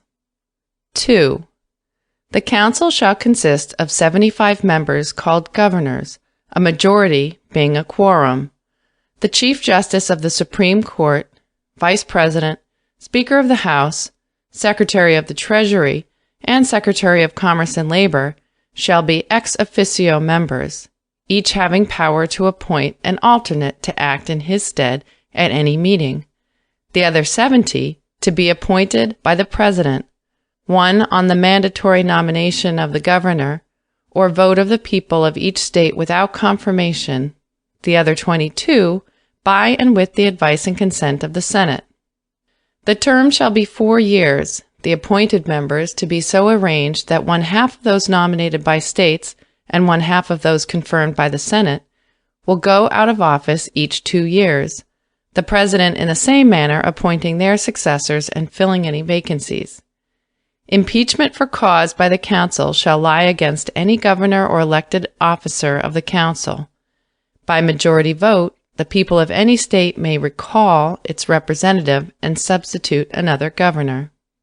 As the National City Bank has 24 directors, National Bank of Commerce 40, Continental and Commercial National 44, total 108, and the proposed National Reserve Association would have 46, it would appear that 75 is a reasonable membership for the United States Monetary Council, representing the whole country. This plan will ensure against any politics or partisanship in the operations of the Council, because both parties always will have influential members on the inside, ready instantly to block by publicity any attempt improperly to use the powers of the Council. It is a complete guard against Wall Street influences. This plan also ensures to every state representation and fair treatment, and will gain for the Council and its acts general public confidence, and thus establish a sound, stable, permanent, and elastic system of banking and currency adapted to the changing needs of the country. This deliberative and responsible public body will forever protect the country and its business against the panic-inciting and dangerous evils of excessive currency and credit inflation and contraction. It would make panics impossible. 3.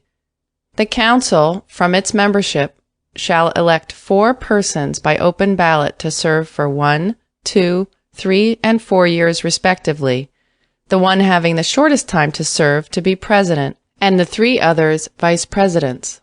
A new vice president to so serve 4 years shall be similarly elected each year. The Council shall appoint the comptroller of the currency, and such other officers, agents, and employees as it may deem best, and all standing and special committees, and shall have power to dismiss any appointee. It shall fix the salaries of all elected officers and appointees, same to be paid out of funds controlled by the Council. But the salaries or compensation of governors, shall be specified in the Act of Congress creating the Council and paid out of funds controlled by the Council. It is suggested that the position be largely honorary, without salary, each governor receiving, say, $25 per day, while necessarily absent from his home and his actual railroad fare. This would divorce the positions from the scramble for political spoils and command from each state a man of the highest character and standing who would serve as a patriotic duty and for the dignity and high honor conferred. 4. The Executive Committee shall consist of 15 members, the President and 3 Vice Presidents of the Council and the Comptroller of the Currency shall be ex officio members, the other 10 to be appointed by the Council from among its members or otherwise. These 10 should be trained and experienced financial experts of the highest standing and character, paid whatever their valuable services may be worth. The routine affairs of the Council and its branches all shall be under the management of the Executive Committee, subject to the supervision of the Council and its committees and under its rules, regulations, and bylaws, which Council is authorized to adopt, alter, or repeal, same to be not inconsistent with law or the act creating the Council. This guarantees careful, efficient, and intelligent business management of the highest order. 5. The regular annual session of the Council shall be in February at Washington, D.C., which shall be the headquarters of the Council. Other sessions can be held quarterly or only on call. Branches established in various parts of the country for business convenience shall be organized by the Executive Committee on plans approved by Council. 6. Every governor, officer, appointee, agent, or employee of the Council, or person acting under its authority, shall be selected because of special fitness, without regard to their political views, be deemed public officials, and shall take the usual oath of office required by law. And before the annual meeting each year, every such elected officer, appointee, agent, and employee shall file with the Council his written declaration under oath, stating that during his service he has not willfully or knowingly violated his oath of office, and to the best of his knowledge and belief always has in everything been faithful to his duties and public trust. Any false declaration shall be made perjury, punishable under the criminal statutes.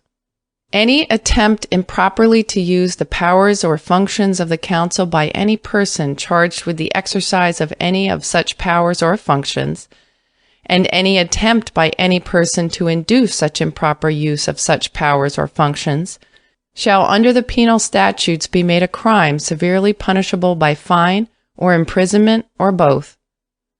7.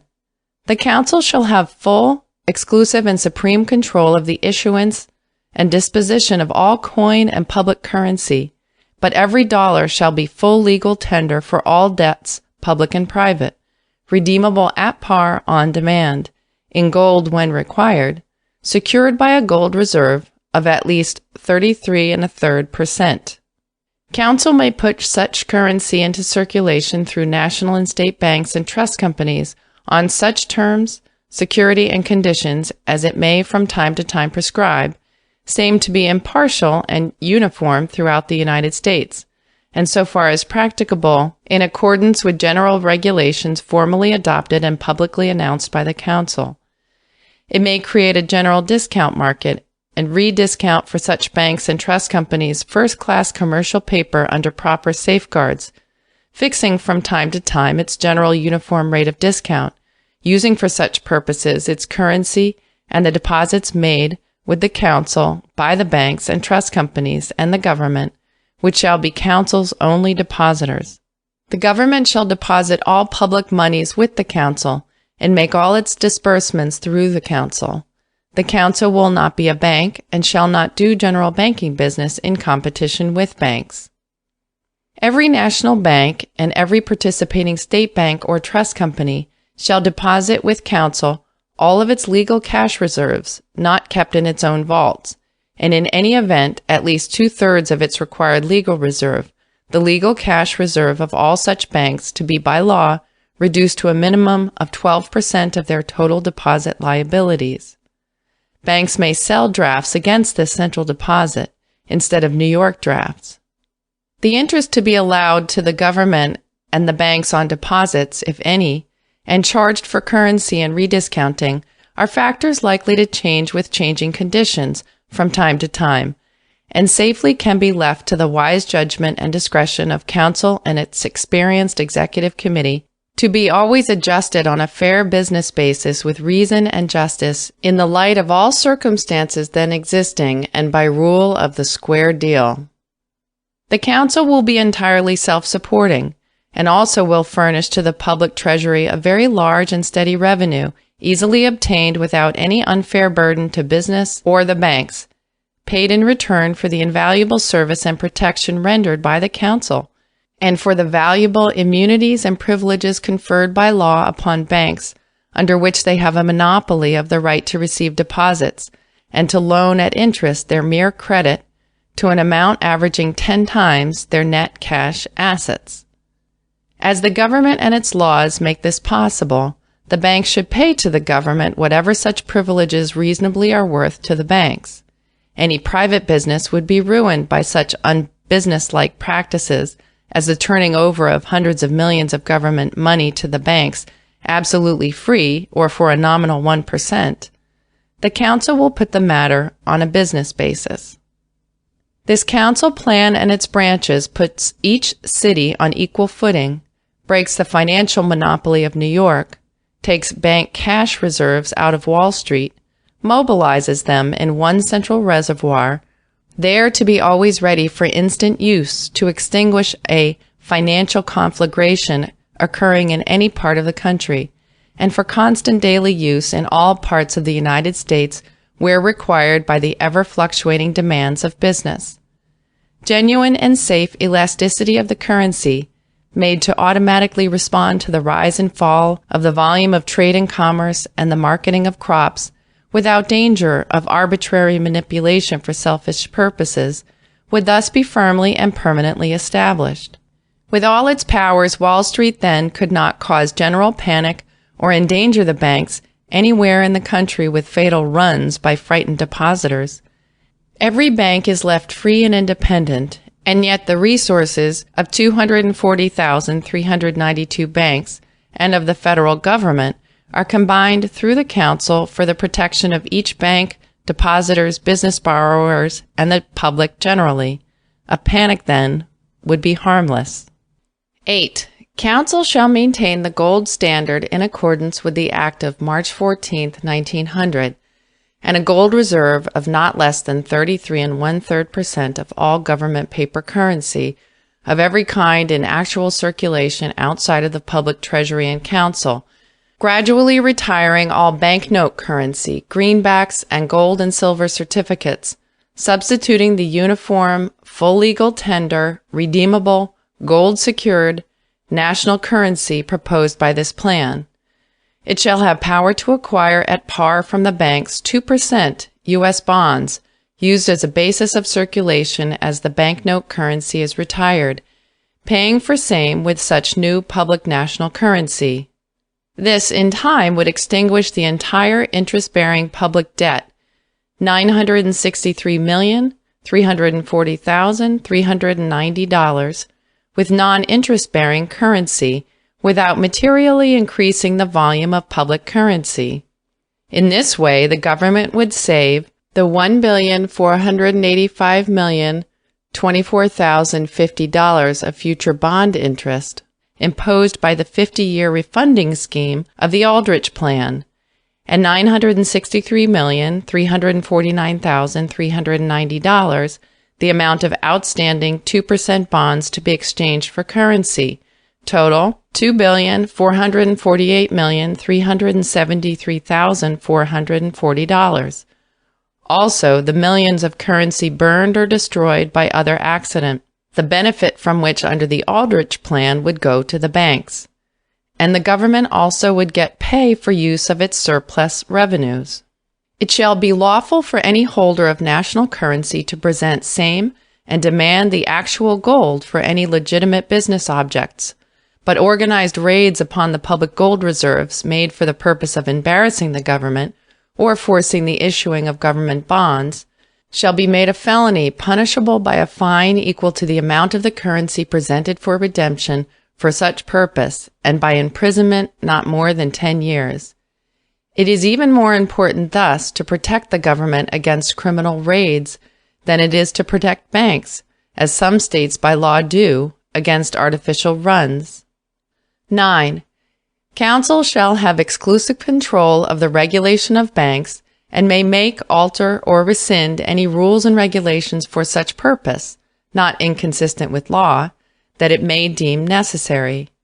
And to aid in making such regulation more effective in the interest of depositors and the public, Congress shall so amend the National Bank Act that suitable criminal penalties will be imposed upon bank officials and directors who knowingly violate the law, including punishment of any bank official for accepting or demanding any commission on loans made or securities bought by his bank, or practicing discrimination between customers in the matter of interest paid on deposits, or charged for loans or other service rendered by the bank, or for directly or indirectly charging a greater rate of interest than 6% per annum on any kind of loan or discount, or for making or calling any loan with the object of extortion, or forcing the sale of pledged securities or property, or the manipulation of the quotation prices of any security listed on any stock exchange.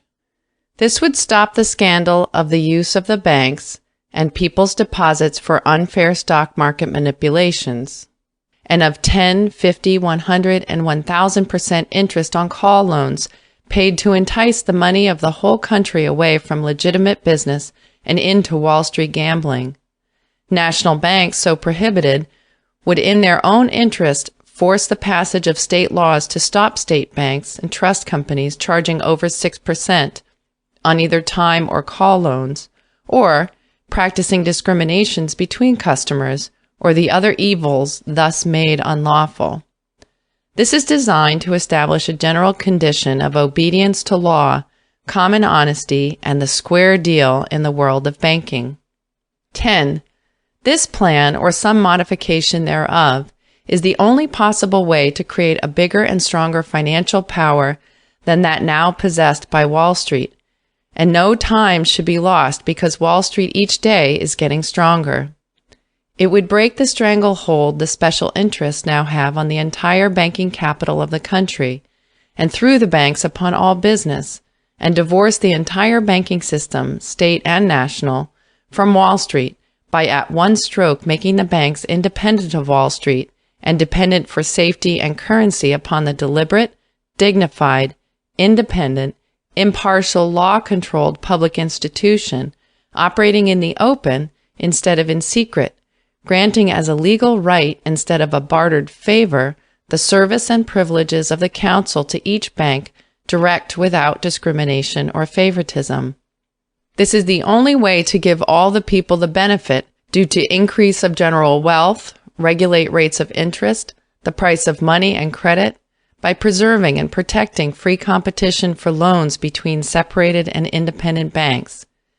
Instead of destroying competition and establishing complete bank and money monopoly by act of Congress, as proposed by the Aldrich Plan.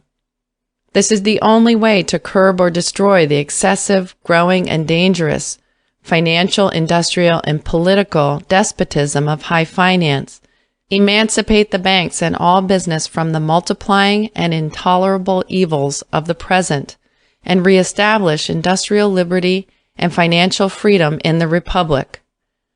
A banking and monetary reform consummated on these lines would be a great and lasting national blessing, second only to the Constitution of the United States. 11.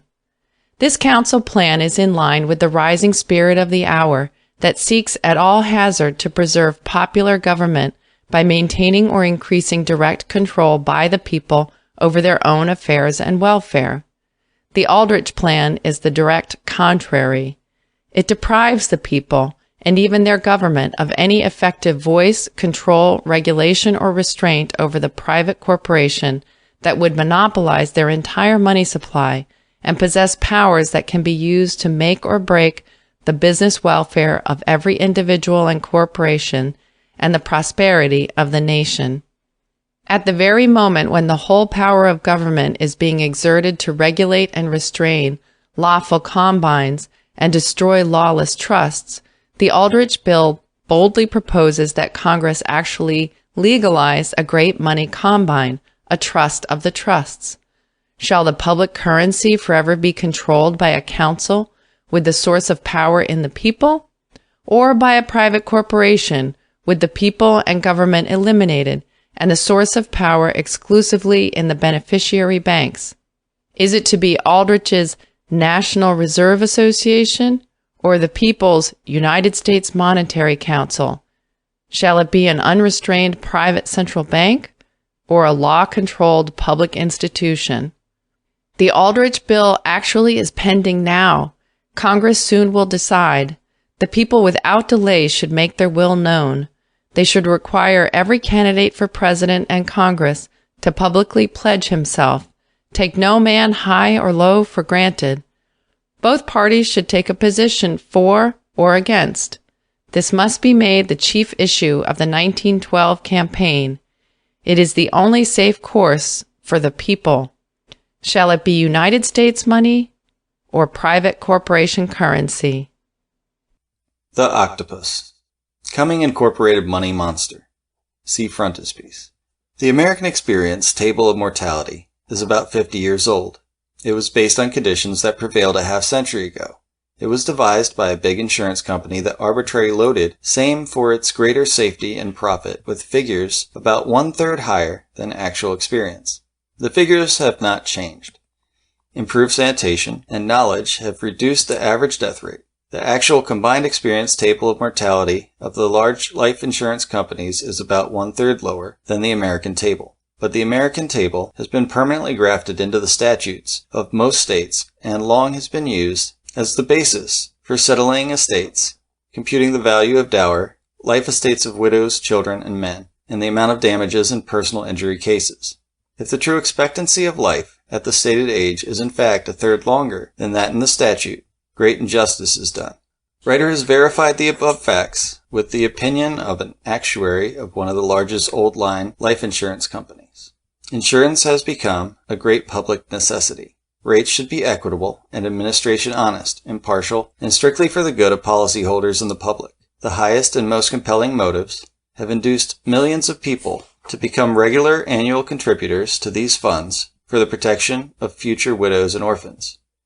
Once they start, they must go on steadily, or pay higher rates, and perhaps through ill health be unable to get new insurance at all. The old line companies now have over $16 billion of insurance in force. Their annual income is increased from $187,424,959 in 1890 to $392,358,741 in 1900 to $703,920,542 in 1910, a sum larger than the $701,372,374 that comprised the entire receipts of the federal government in 1911. The Equitable, Mutual Life, New York Life, Prudential, and Metropolitan, 5 big companies controlled by Wall Street, have $9 billion of insurance, 60% of the total. 6,220,036 policies in force. A combined yearly income of $329,176,873 and $2,236,632,312 of assets. The assets of these 5 companies exceed in value the aggregate capital stock of the 7,331 national banks and the entire national debt combined. Every dollar of this immense fund has been paid in as premiums by the people. The total disbursements for all purposes made in 1910 out of the $703,920,542 of income was only $488,781,352, leaving $215,139,190 or nearly 1/3 to compound and accumulate. And every year, this unused fund is getting larger. If it continues to increase at past ratio, it will take less than 10 years to draw into this idle insurance fund an amount equal to all money in circulation. Premiums are based on that spurious American table. This collection of a third more than currently needed tends to pile up in Wall Street a vast and increasing portion of the savings and wealth of the people, except that part used for losses and dividends. These dangerously swollen funds are largely under the control of the big interests that dominate the railroads, trusts, large banks, and trust companies, and with the aid of these deposit funds manipulate the stock market and its nearly 30 billions of invested securities for the private gain and great loss of the public that owns these vast insurance and bank deposits. The law now prohibits insurance companies investing these trust funds in stocks, but it is said that millions of dollars instead of being invested in proper bonds and real estate loans are merely deposited in favored banks, thus increasing the loaning power of such banks at least 400% more than the cash so deposited. These loans often being made to the trusts and big stock market operators at nominal interest rates and being used against the public in the frequent bull and bear campaigns. January 1, 1911, the above 5 companies had on deposit in banks and trust companies $35,243,070 in cash, which increased the loaning power of such banks more than $250 million. More than any other agency, life insurance and its excessive premiums, computed by a false table, have helped to make Wall Street the universal money mecca, toward which every one of the 3 billion nimble dollars in the United States seems possessed to make its annual pilgrimage of devotion and tribute. Fire insurance companies have over $500 million of accumulated assets and $295,644,715 annual income. Casualty and surety companies help swell the grand total of yearly insurance income to more than $1 billion. This exceeds the national debt. It is greater than the combined capital stock of the 7,331 national banks.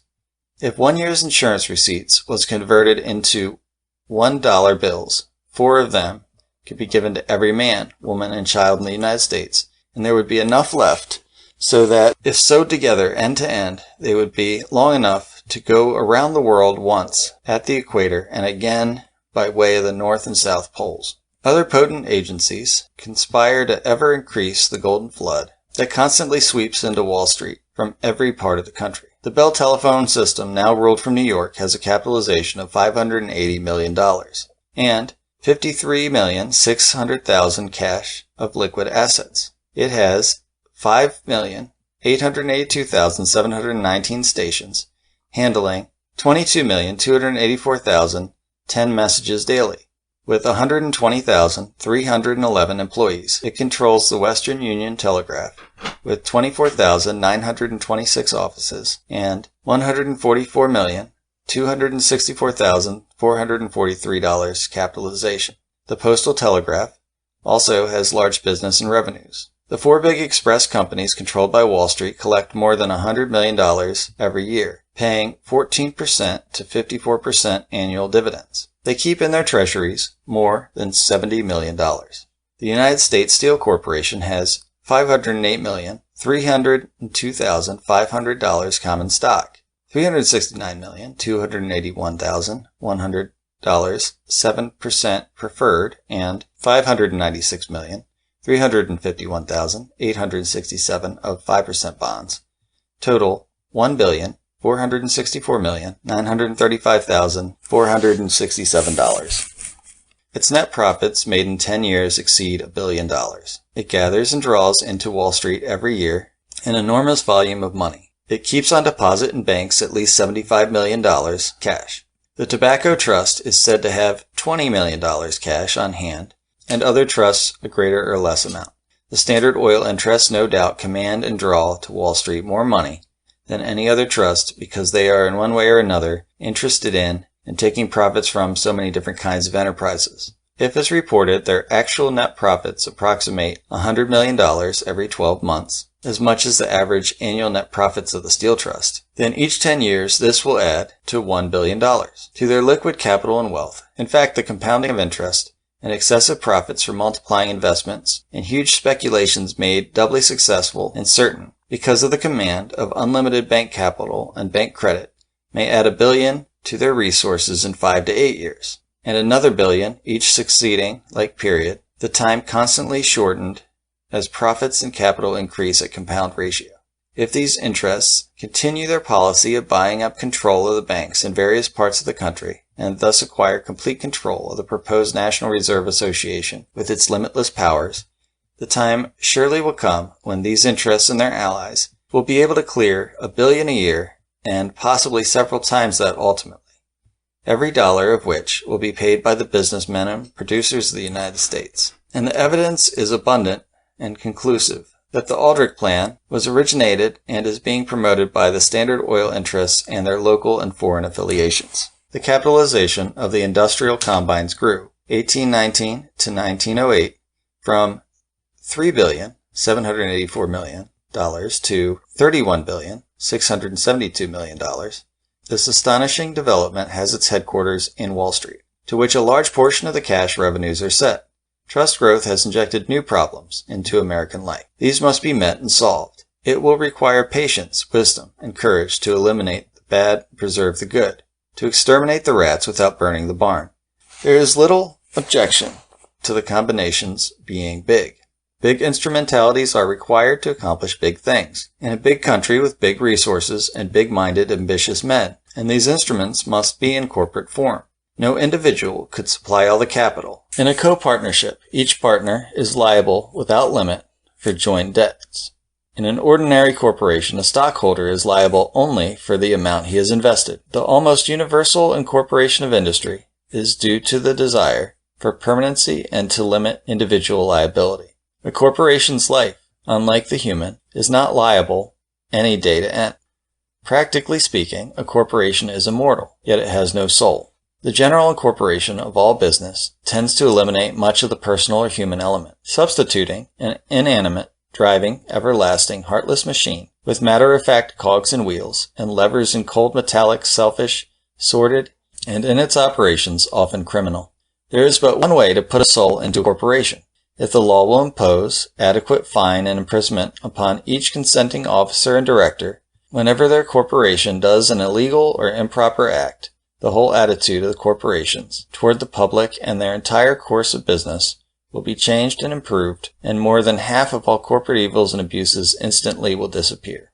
It is wholly impractical for government to fix the prices of numberless trust products. It would quickly lead to government regulation of wages, general government ownership, and Operation State Socialism. Nor can trusts be left free to extort excessive prices from people with the power of monopoly. There is a middle course, simple, easy, practicable, and just to both the corporations and public. Congress has power to regulate or suppress corporations engaging in interstate commerce that become or attempt to become monopolies, or even partial monopolies. It should, by law, take from such corporations every special advantage and profit obtained through the use of power of monopoly. All excessive profits due to monopoly should be confiscated by law and returned to the people through the public treasury. Trusts by law must be divorced from each other, from railroads, banks, Wall Street, and politics. If this is done thoroughly and honestly, trust can be made a blessing to the country. If this is not done, trust must be exterminated. But the biggest trust problem and the greatest trust evil is the growing and dangerous monopoly of all money and bank credit by a few Wall Street men, and the Aldrich Bill would increase this evil and danger 1,000-fold. Death always has been the chief means for redistributing wealth and preventing dangerous accumulations in the hands of individuals and families. The highest public policy demands the dissolution and scattering of excessive fortunes. The English plan of the oldest son inheriting all is made unlawful here. It was thus hoped to prevent swollen fortunes. But by will and trustee methods, this policy is being defeated.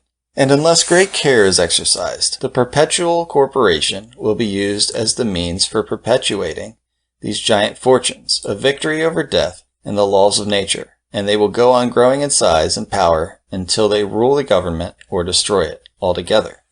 Incorporated wealth is the greatest danger of this age.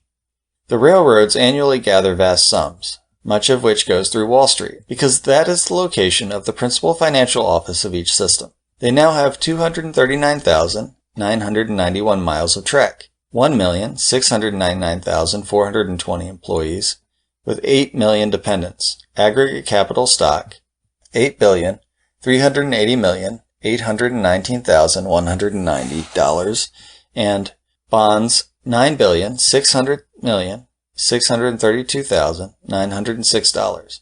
Total $17,981,454,096.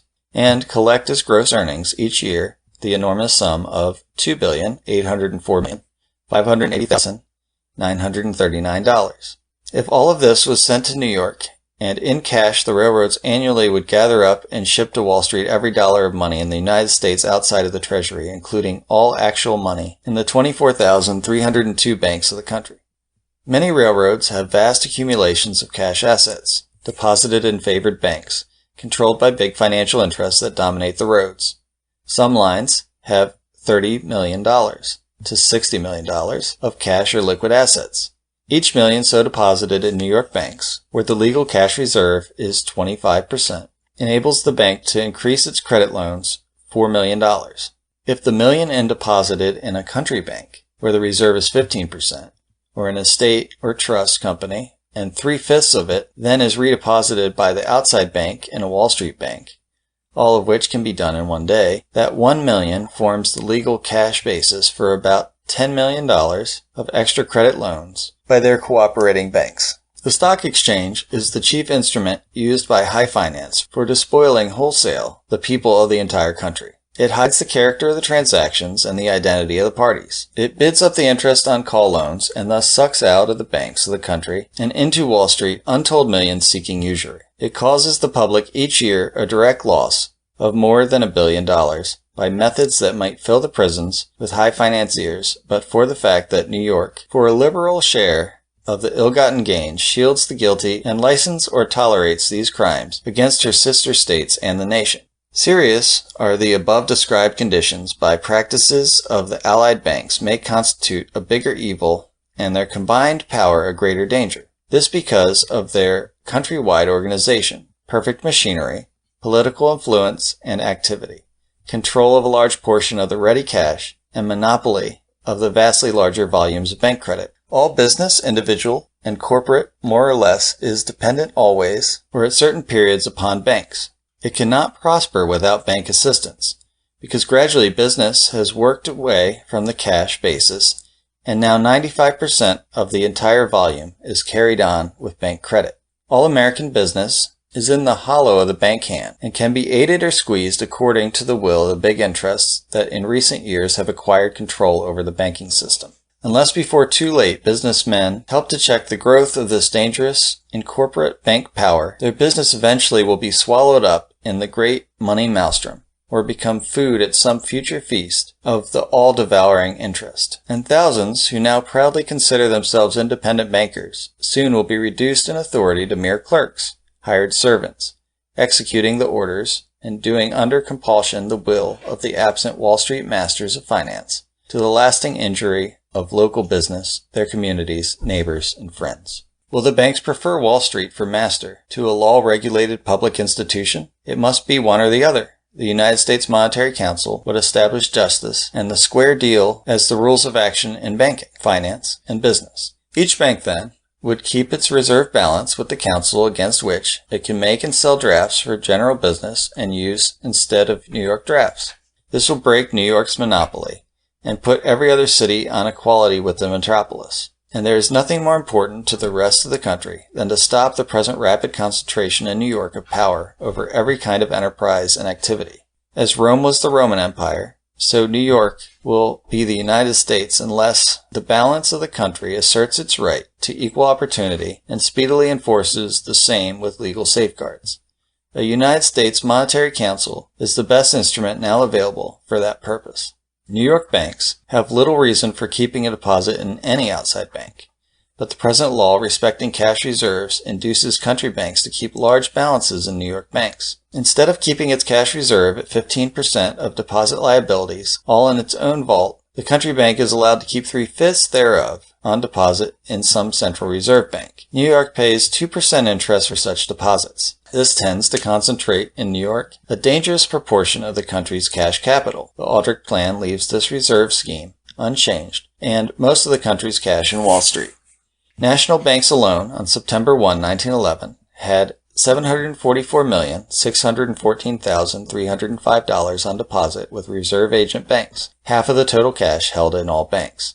$399,508,977 with national banks not reserve agents, and $162,271,793 with state banks and bankers, total $1,306,395,075. The actual cash in all the 7,331 national banks on that date was $941,362,369.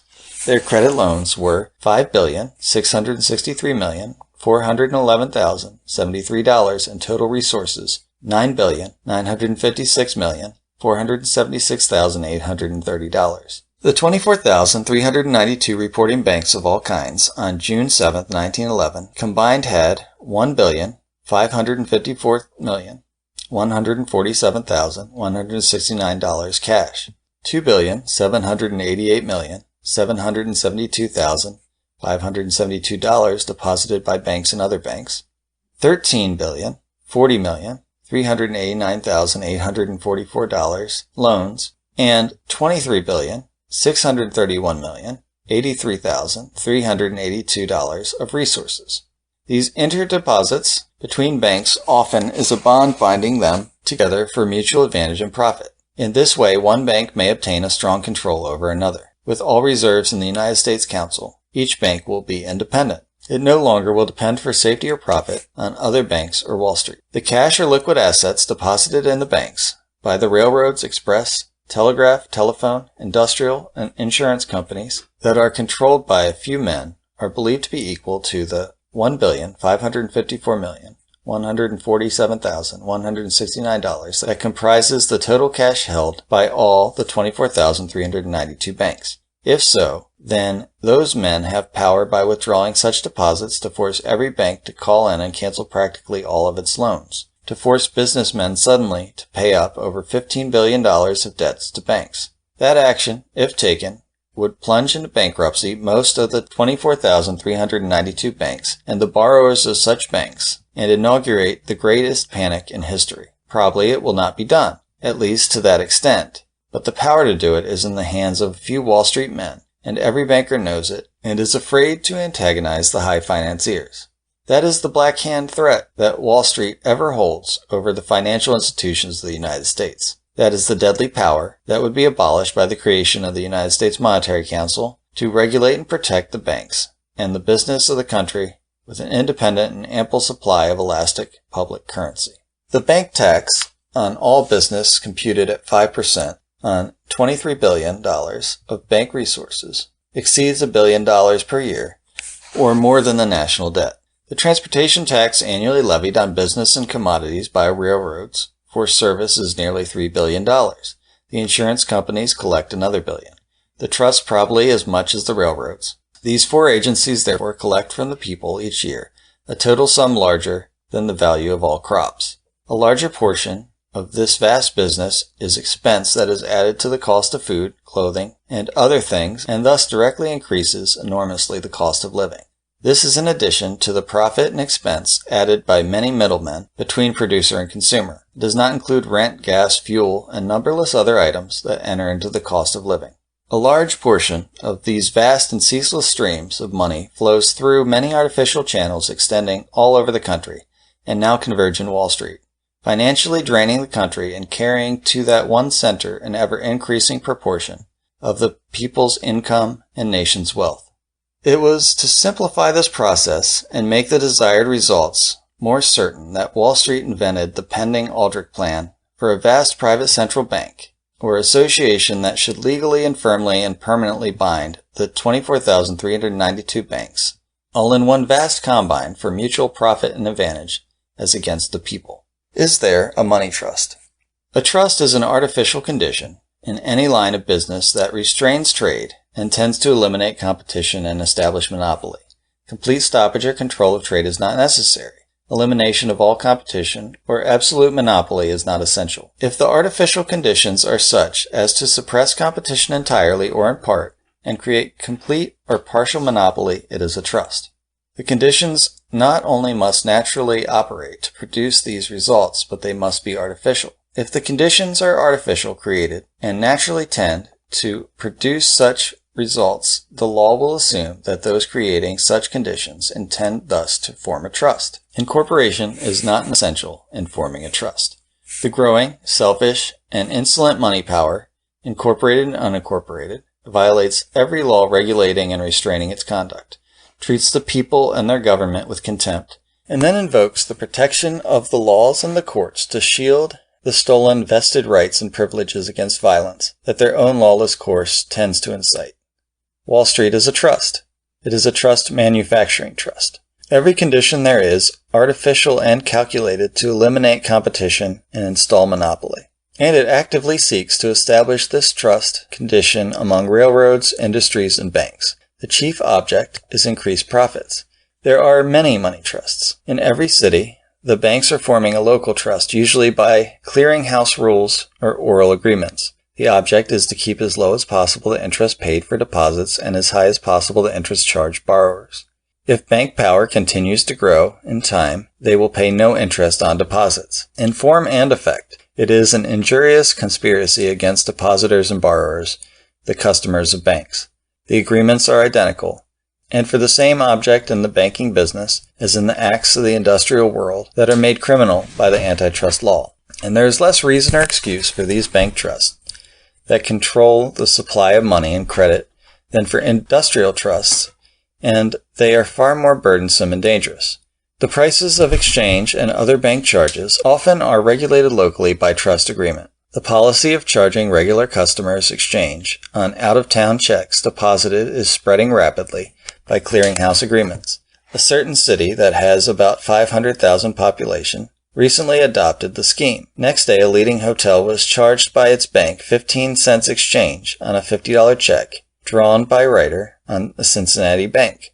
If the same rate was charged on a whole $160 billion of checks that yearly go through clearinghouses, the tax on business and extra net profits of the banks would be increased $480 million, or enough to pay an extra annual dividend of 24% on the entire capital stock of the 24,392 banks. Banks are now making excessive profits, but as their wealth and power increases, they will extort more and more from business, if business will permit it. All such trust agreements among banks either should be prohibited or made general and uniform by law with severe punishment for discriminations. There should either be real and unrestricted competition for loans and business among banks, or a uniform scale of charges should be fixed and enforced by law. There should be no money trust at all among banks or a trust strictly regulated by law.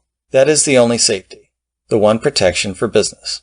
Were it not for these local money trusts, the general bank discount rate would be 4% or 5% instead of 6%, with a reasonable allowance as interest on deposit accounts. And ordinary depositors of cash would get 4% or 5% for the money that enables the bank to loan 4 to 10 times as much credit as 6%. And if bank favoritism and discrimination was stopped, and trusts and stock gamblers were not allowed to borrow at 2% while others must pay 6%, and all were treated impartially, the banks could establish a uniform 4% discount rate and make just as much profit. And a 4% rate, or even 5%, would wonderfully stimulate legitimate business and promote national prosperity, and greatly reduce the cost of necessities in living. Then there is a general money trust. It is not incorporated, not yet, but it is real. An artificial condition exists in the world of big finance that tends to eliminate genuine competition for loans, deposits, issues of bonds, and deals requiring financing. Insiders cooperate instead of compete, and they have more profits to divide, and outsiders pay more and get less because this money trust condition, through fear and favor, has merged control of money and bank credit largely in the hands of a few men.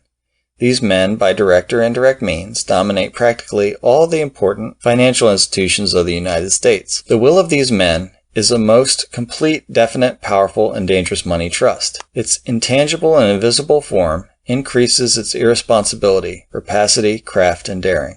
A hidden power is the most dangerous and most difficult to locate, regulate, or restrain. While a powerful and supreme money trust exists and dominates in the larger sense all American finance and business, and everybody knows of this fact, it will be difficult, if not impossible, to reach and properly control it by direct regulating statutes. But its power for evil can be greatly diminished by indirect agencies. Laws with suitable penalties stopping all bank discriminations, usurious interest rates, margin gambling, regulating the stock exchanges, divorcing the trusts, banks, railroads, and insurance companies from each other, and regulating the use of their cash funds, taking the bank reserves out of Wall Street, and mobilizing them in one central reservoir under government regulation, and creation of the United States Monetary Council as a greater financial power than Wall Street, made independent and impartial by law, able and ever ready to aid and protect the 24,392 banks of the country, and the business customers of such banks with an ample supply of sound elastic currency and credit, will stop most of the glaring evils and abuses and bring Wall Street and its lawless element ultimately under the effective control of the federal government. And there is no other way to get adequate relief from present intolerable conditions. The pending Aldrich Plan is a long step in the opposite direction. Instead of curtailing it, it would multiply the already overswollen power of those few Wall Street men. Their money trust then would be complete, incorporated, a legal body entitled to claim the protection of the laws and the courts. Acts now evil, if not criminal, would be made lawful, and the National Reserve Association as a vast private money trust would become the ruling power in finance and business. Shall the present outlaw money trust, that now must hide in the shadows and operate in the darkness, the bandit of the financial highway, be called and crowned by act of Congress as the supreme sovereign of finance and business, a lawful money trust, the incorporated master of 24,392 banks, and of all industries, commerce, and politics? The National Reserve Association will have power of life and death over the business of every man, the affairs of every corporation, the welfare of every community, and the prosperity of the nation. It will be judge, jury, and executioner. By inflating and contracting its corporate currency and raising and lowering its discount rate, it can raise and lower at will the prices of all securities, property, and human labor. By cooperating with the private central banks abroad, it will help establish a universal money trust that will eliminate all competition between banks and bankers for bonds and loans, and this worldwide money monopoly will double the mortgage on all mankind by increasing interest rates everywhere. To it, Congress is asked to hand over, as a free gift, $1 billion of public currency, money, the property and medium of exchange of 94 million people, to be forever retained and loaned out to the people for its profit. It may have power to run the nation into debt or liability for billions of dollars as guarantor of the emissions of its printing press, on corporate currency issued without limit or effective restraint. By act of Congress, the public revenues of the Republic for a half-century are to be mortgaged to this money trust. 40 billions collected by taxation to be turned over for deposit and used by this private corporation without 1 cent of compensation. By resolution adopted by vote of the 5 men who compose the majority of its executive committee, it can, in secret and without notice, contract and cancel 1 million, 100 million, or 500 million of its corporate currency, and at one breath thus annihilate billions of bank credit built as a tenfold inverted pyramid on such currency, forcing every bank to call in its loans, and every business borrower to pay its bank obligations at whatever sacrifice. It will have power to abolish prosperity and inflict panic, plunging the entire nation into the horrors of a financial catastrophe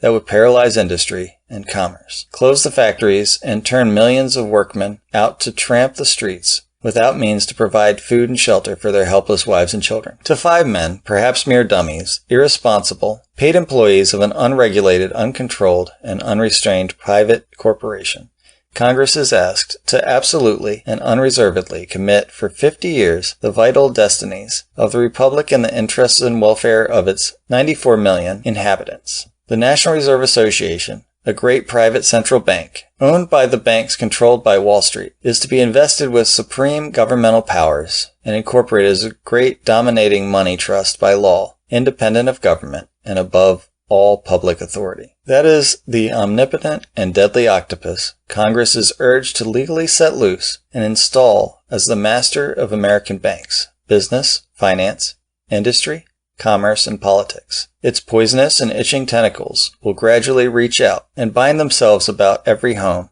farm, industry, bank, the public treasury, courts, Congress, and the White House, gathering to itself supreme political power, sucking the wealth and substance of the people into Wall Street, and dumping it into the stock exchange, or the eager lapse of the handful of men who will seek by moral, if not by legal treason, to rob the people of their God-given liberty, destroy the republic as a living reality, and in its place erect an empire, disguised as a democracy, with incorporated wealth crowned as the ruling sovereign and all the people its subjects. This is the coming incorporated money monster. Appendix: A central bank trust.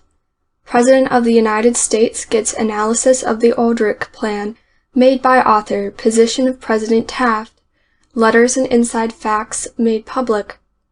On November 16, 1911, the author of this volume met President William H. Taft in the White House at Washington to discuss certain proposed changes in the monetary and banking laws, and particularly the so-called Aldrich Plan for a private central bank urged by the National Monetary Commission. A written statement or analysis of that plan then was given to the President, its receipt being formally acknowledged by his secretary in the following letter. The White House, Washington, November 17, 1911. My dear Sir, I have brought to the President's attention your letter of the 10th instant, which you left with me yesterday. Sincerely yours, Secretary to the President. Mr. Alfred O. Crozier, Grand Rapids, Michigan. In the interest of a more general understanding among the people of the important questions involved in the suggested revolutionary changes in our currency and banking systems, and in view of recent events, it seems advisable and proper here to make such statement public. It is as follows. Grand Rapids, Michigan, November 10, 1911. Honorable William H. Taft, President of the United States, Washington, D.C. Dear Sir, your secretary, Mr. Hiles, at Milwaukee, suggested that I see you in Washington to personally discuss with you the proposed changes in the monetary and banking systems, and that I write out and send to you my views on the subject. Therefore, without assuming any want of knowledge about these matters on your part, as a citizen and Republican, I respectfully venture these few observations. You, of course, know that the gold standard is firmly and permanently established and is not an issue in the present monetary campaign. This simplifies the situation. Shall control of the public currency be public or private? That is the real question, and about the only one in serious dispute. On this vital issue in the immediate future, the greatest monetary struggle in the nation's history is likely to take place. It may largely overshadow all other political problems, and the successful party of the future, I believe, will be the one that takes the people's side in this contest. Former correspondence. You may recall my letter of August 20th, 1909, to you at Beverly just before former Senator Aldrich called upon you there. I then told you that I had information that the National Monetary Commission would report in favor of a central bank to issue, inflate, and contract the public currency, the institution to be a private corporation owned by the banks, which meant ultimate control by Wall Street. About 10 days later, in a public address at Boston, a few days after your conference with President Aldrich of the Commission, you said that the trend of the minds of a majority of the Monetary Commission was in favor of a central bank of issue, but that if such institution is created, it must not be controlled by Wall Street or by politics. This public warning was timely, to the point, and named the greatest dangers to be avoided.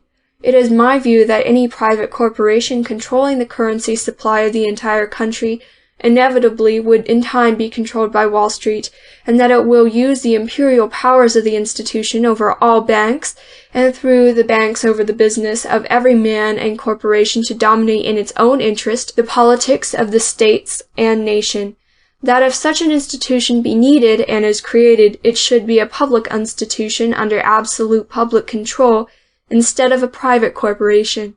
I am opposed to Congress taking from the government $1 billion of public currency used by the people as their chief money supply and handing it over as a free gift into an irresponsible private syndicate to be forever retained and loaned out for the exclusive profit of such syndicate. The Aldrich Plan.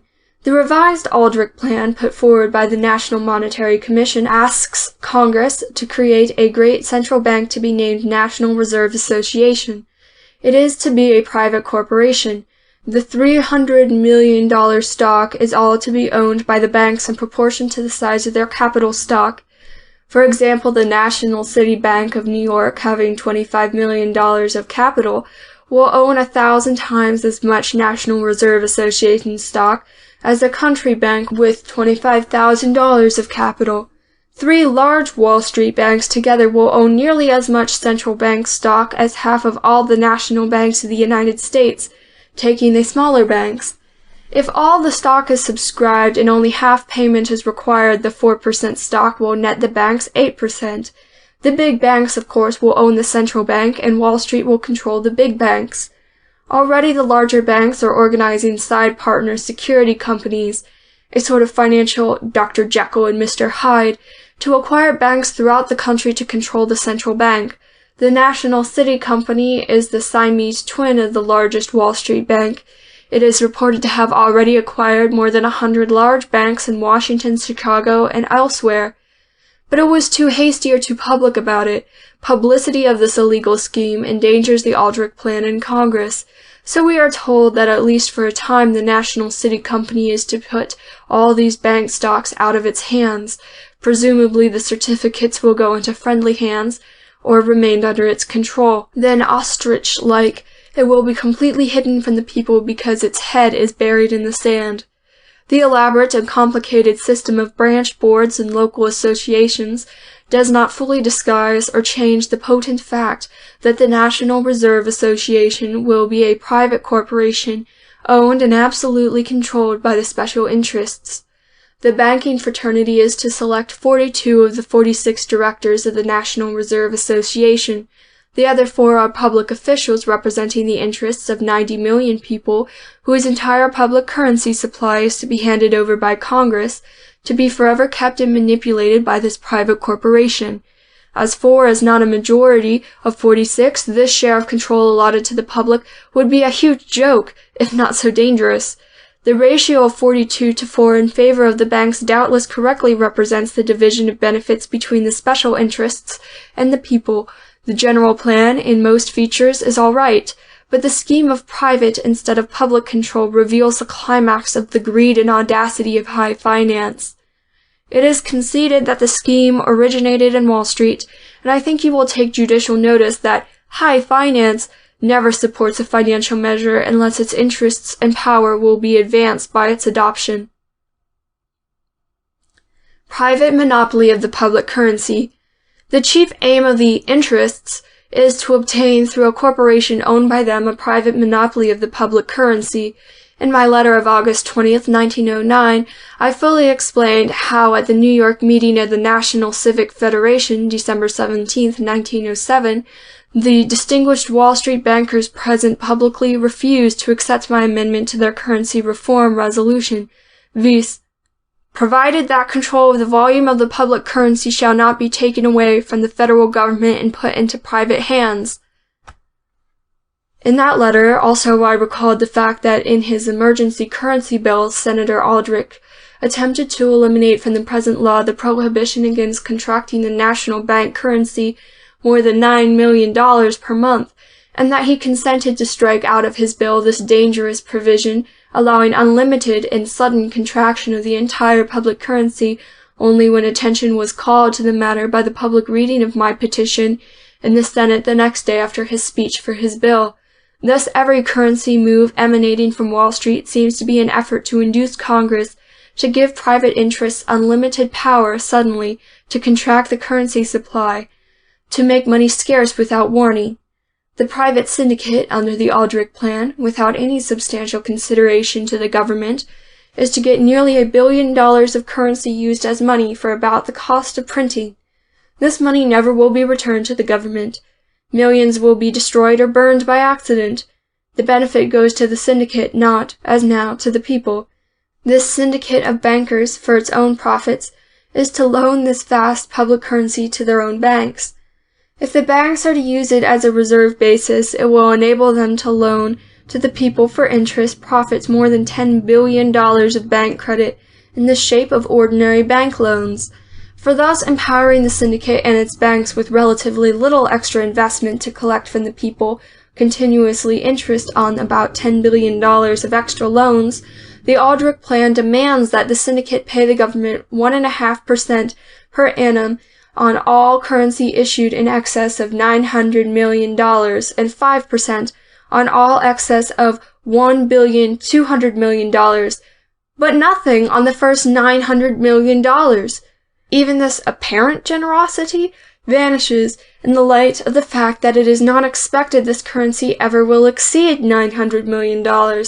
Many believe that this currency will not pass at par unless backed by the faith and credit of the government, and that this should be pledged. If the government is to be responsible for the currency and a private syndicate is to issue and own it and get the profits from its use, would not the government in effect be in a position similar to a man loaning his promissory note for $1 billion to another party who gets the note cashed and forever keeps and uses the entire proceeds? Dangerous currency contraction. Banks, as you know, loan credit, not money. This is the right to draw checks to the total of the note discounted. Borrower gets a bank book showing his credit. This makes him a depositor, although he has put in no actual money. By thus increasing its loans of credit, a bank correspondingly can increase its deposits without getting an extra dollar, almost indefinitely. About the only legal limitation is that it must have in cash in its vault an amount equal to a certain percent of its deposit liabilities, varying from 25% down to 7.5%, according to the location of the bank. The official reports show that the banks as a whole loan 8 to 12 times as much credit as they have in cash. I have not at hand more recent reports, but the report of the U.S. Comptroller of the Currency for 1907 shows that the collective individual deposits, not including deposits by banks, of all the 19,746 reporting national and state banks and trust companies amounted to $13,099,600,000, while their aggregate cash reserves amounted to $1,113,742,316, or 8.5% of their aggregate deposit liabilities due to individuals. When the banks are fully loaned up, if by withdrawals or otherwise their cash reserves are decreased half, under the law they must decrease their total loans 1/2. They must force their customers suddenly to pay up loans aggregating 8 to 12 times the shrinkage of cash reserves.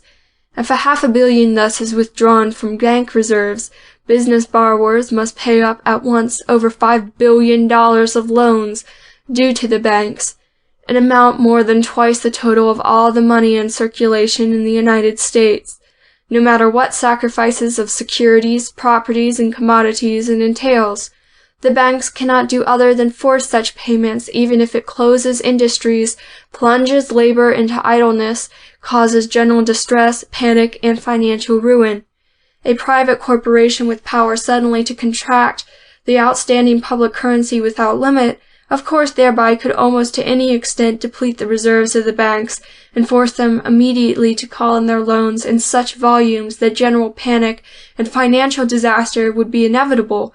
Likewise, by inflating the currency, it could increase bank reserves and enormously and even dangerously expand the loaning power and profits of the banks. In order that this vital and all-controlling power over the banks and all business, the power to inflate and contract the public currency, might not be feared by the people as formidable, not to say dangerous, it has been given an enticing name, elasticity. No doubt elasticity of the currency and of the loaning power of the banks is desirable, but it may make a great difference to the people and their interests who does the stretching, and for what purpose it is done. Is it wise or patriotic for Congress unnecessarily to grant an obviously dangerous power to uncontrolled, powerful private interests, leaving the people for protection only the mere hope that such interests will not use the power against the general welfare and for their own private profit? Artificial panics. It is the belief of many that some panics or quasi-panics have been more or less deliberately caused for improper purposes, and that most panics are due chiefly to artificial and removable causes. Every panic in history seems to have started in Wall Street.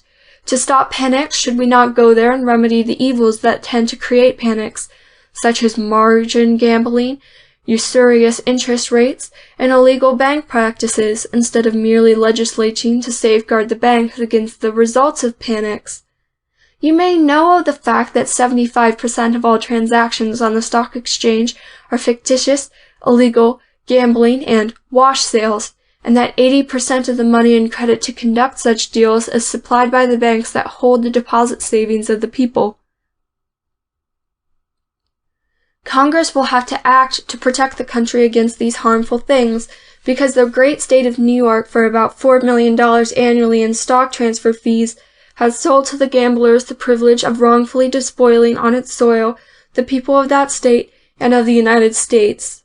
Long before the Panic of 1907, in writing and orally, I expressed the belief that a panic might be caused to pinch the country into crying for monetary reform and to accelerate in Congress the prearranged program of Wall Street. The panic in the object lesson came just before the Congress convened, in which was first introduced the legislative measures prepared and publicly advocated by Wall Street bankers and the New York Chamber of Commerce months before the panic, including in substance the identical privately owned central bank scheme now known as the revised Aldrich Plan, the National Reserve Association. At said National Civic Federation meeting in December 1907, when a majority present were Wall Street businessmen or their friends, I publicly expressed my belief that the Panic of 1907 was artificial. No one present disputed the charge. The facts about serious Wall Street moves seldom become public, but it was reported that at the recent congressional investigation of the Steel Trust, one of the most prominent financial men of Wall Street, Oakley Thorne, president of the Trust Company of America, on oath astonished the country by declaring in substance or effect that the Panic of 1907 was artificial, was deliberately caused, and named the Wall Street interests he is said to have sworn started the run on the banks that precipitated the financial crisis. And now the government in its suit against the Steel Trust gravely charges some of the same people with illegal acts or criminal conspiracy and with using the financial institutions and capital of the country for unlawful purposes. And these are the same interests that largely will control the National Reserve Association and its autocratic and dangerous powers, thereby creating a financial monopoly, a trust of the trusts, under express authority of the Congress, at the very time when the government and the courts are trying to destroy monopoly by breaking up the trusts. A monopoly of banking and currency will give them ultimately a complete monopoly over about everything worth controlling in the United States, including government itself. At a recent meeting of the New York Bankers Association, in a public address, one of the most prominent Wall Street bankers virtually threatened the country with another panic unless Congress yielded to the demand of Wall Street and adopted the Aldrich Central Bank Scheme. After the Aldrich-Vreeland Emergency Currency Bill had passed the Senate in 1908, I was present at a public hearing before the House Banking and Currency Committee. More than a dozen bankers, members of the Currency Commission of the National Bankers Association, were present and spoke against the measure, as did many representatives of the larger commercial organizations of the country. Replying to direct questions by members of the committee, every banker solemnly declared that if the bill passed it would cause another panic, and several said the panic would arrive in less than 3 months. The bill passed, but no panic has occurred, and more than 3 years has elapsed. Either those distinguished bankers were poor prophets, or the change made in the bill striking out the Senate amendments that prohibited persons being both directors of a bank and of a corporation borrowing from that bank and lowering the government tax on the emergency currency so as to make it profitable for the banks to handle it, warded off the predicted panic and save the country. To cause a panic or even to threaten the country with one to frighten or force the people in Congress into passing laws that otherwise would be defeated is a species of duress utterly indefensible and dangerous. It is worse than the rule of the mob, for the public prediction of panic tends to cause panic, and the financial and fatal consequences of panic often are pathetic. It is not my desire to stir up class feeling or arraign bankers as a whole. Most bankers are honest, patriotic, and useful citizens. But the above incident was a public proceeding, and the printed records show the facts as stated. This would seem to be a good time and opportunity to resist the unjust and selfish legislative demands of the interests, and thus for all time settle the question as to which is supreme and the most powerful, Wall Street or the government and the people of the United States. Control currency to manipulate prices. The Aldrich Plan grants to such private corporation direct control over interest rates by the unregulated, unrestricted, and unlimited power to increase and decrease the discount rate. If it should increase the discount rate to the banks, of course the banks would do the same or more to their customers.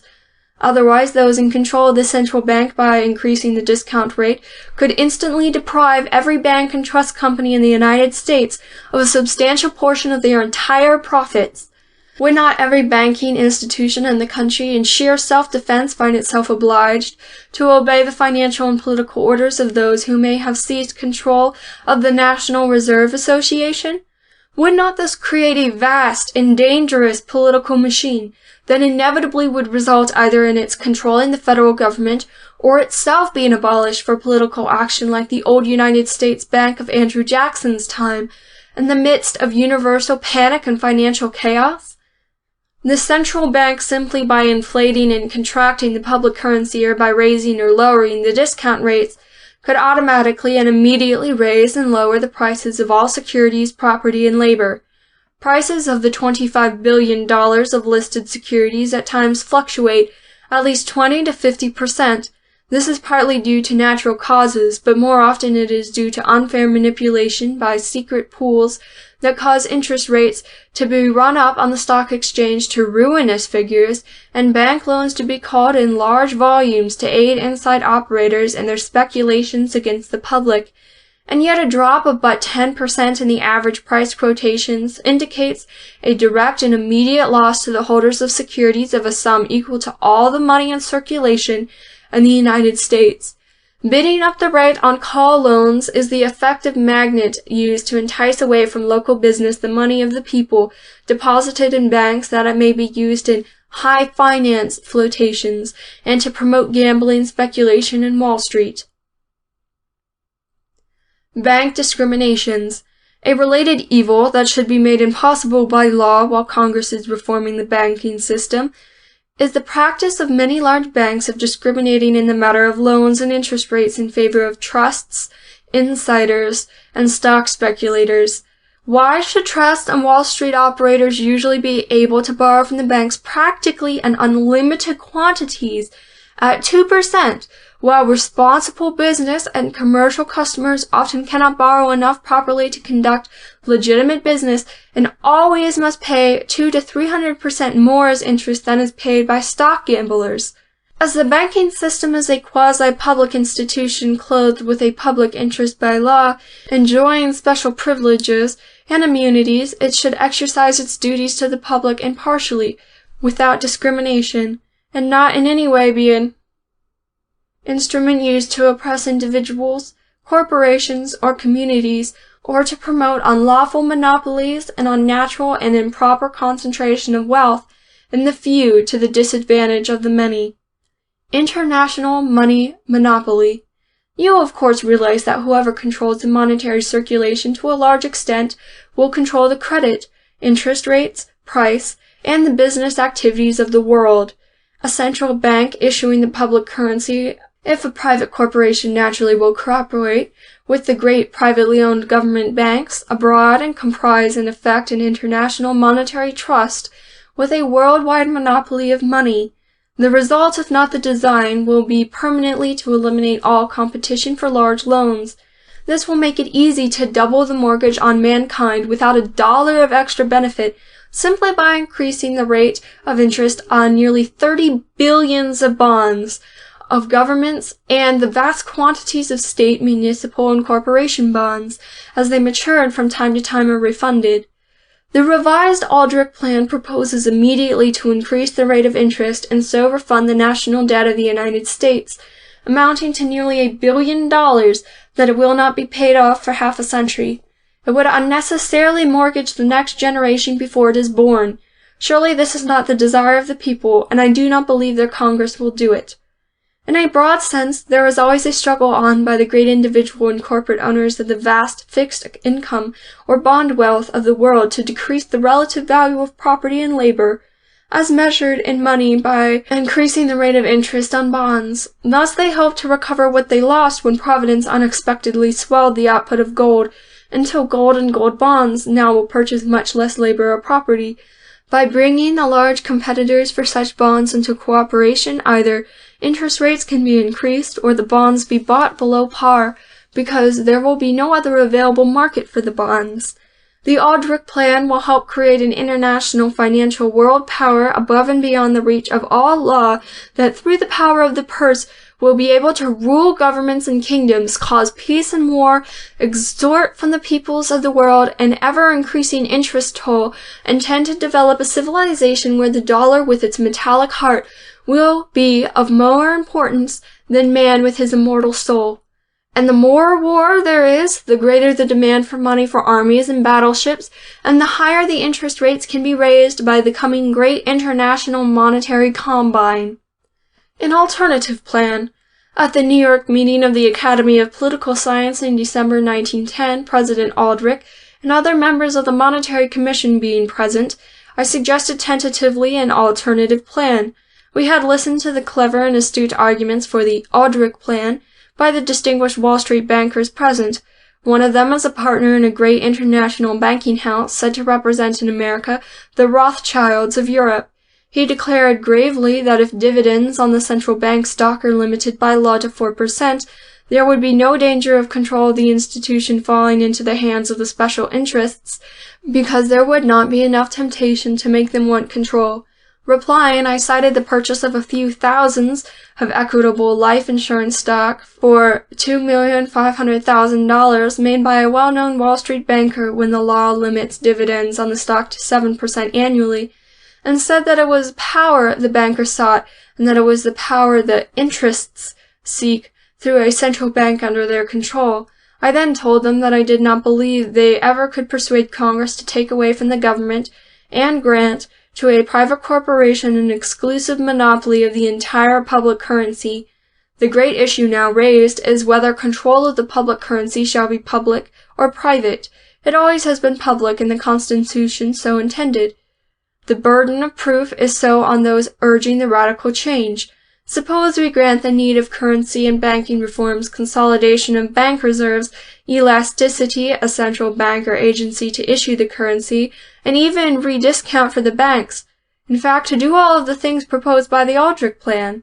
And as recent concentration of banking capital and power in the hands of the same few who dominate the trusts, railroads, and other large activities, seem to have made it now impossible to finance or conduct any important undertaking without their consent, perhaps it is necessary to create a central institution with financial power greater than Wall Street to emancipate the banks and the business of the country from this tightening and dangerous grip.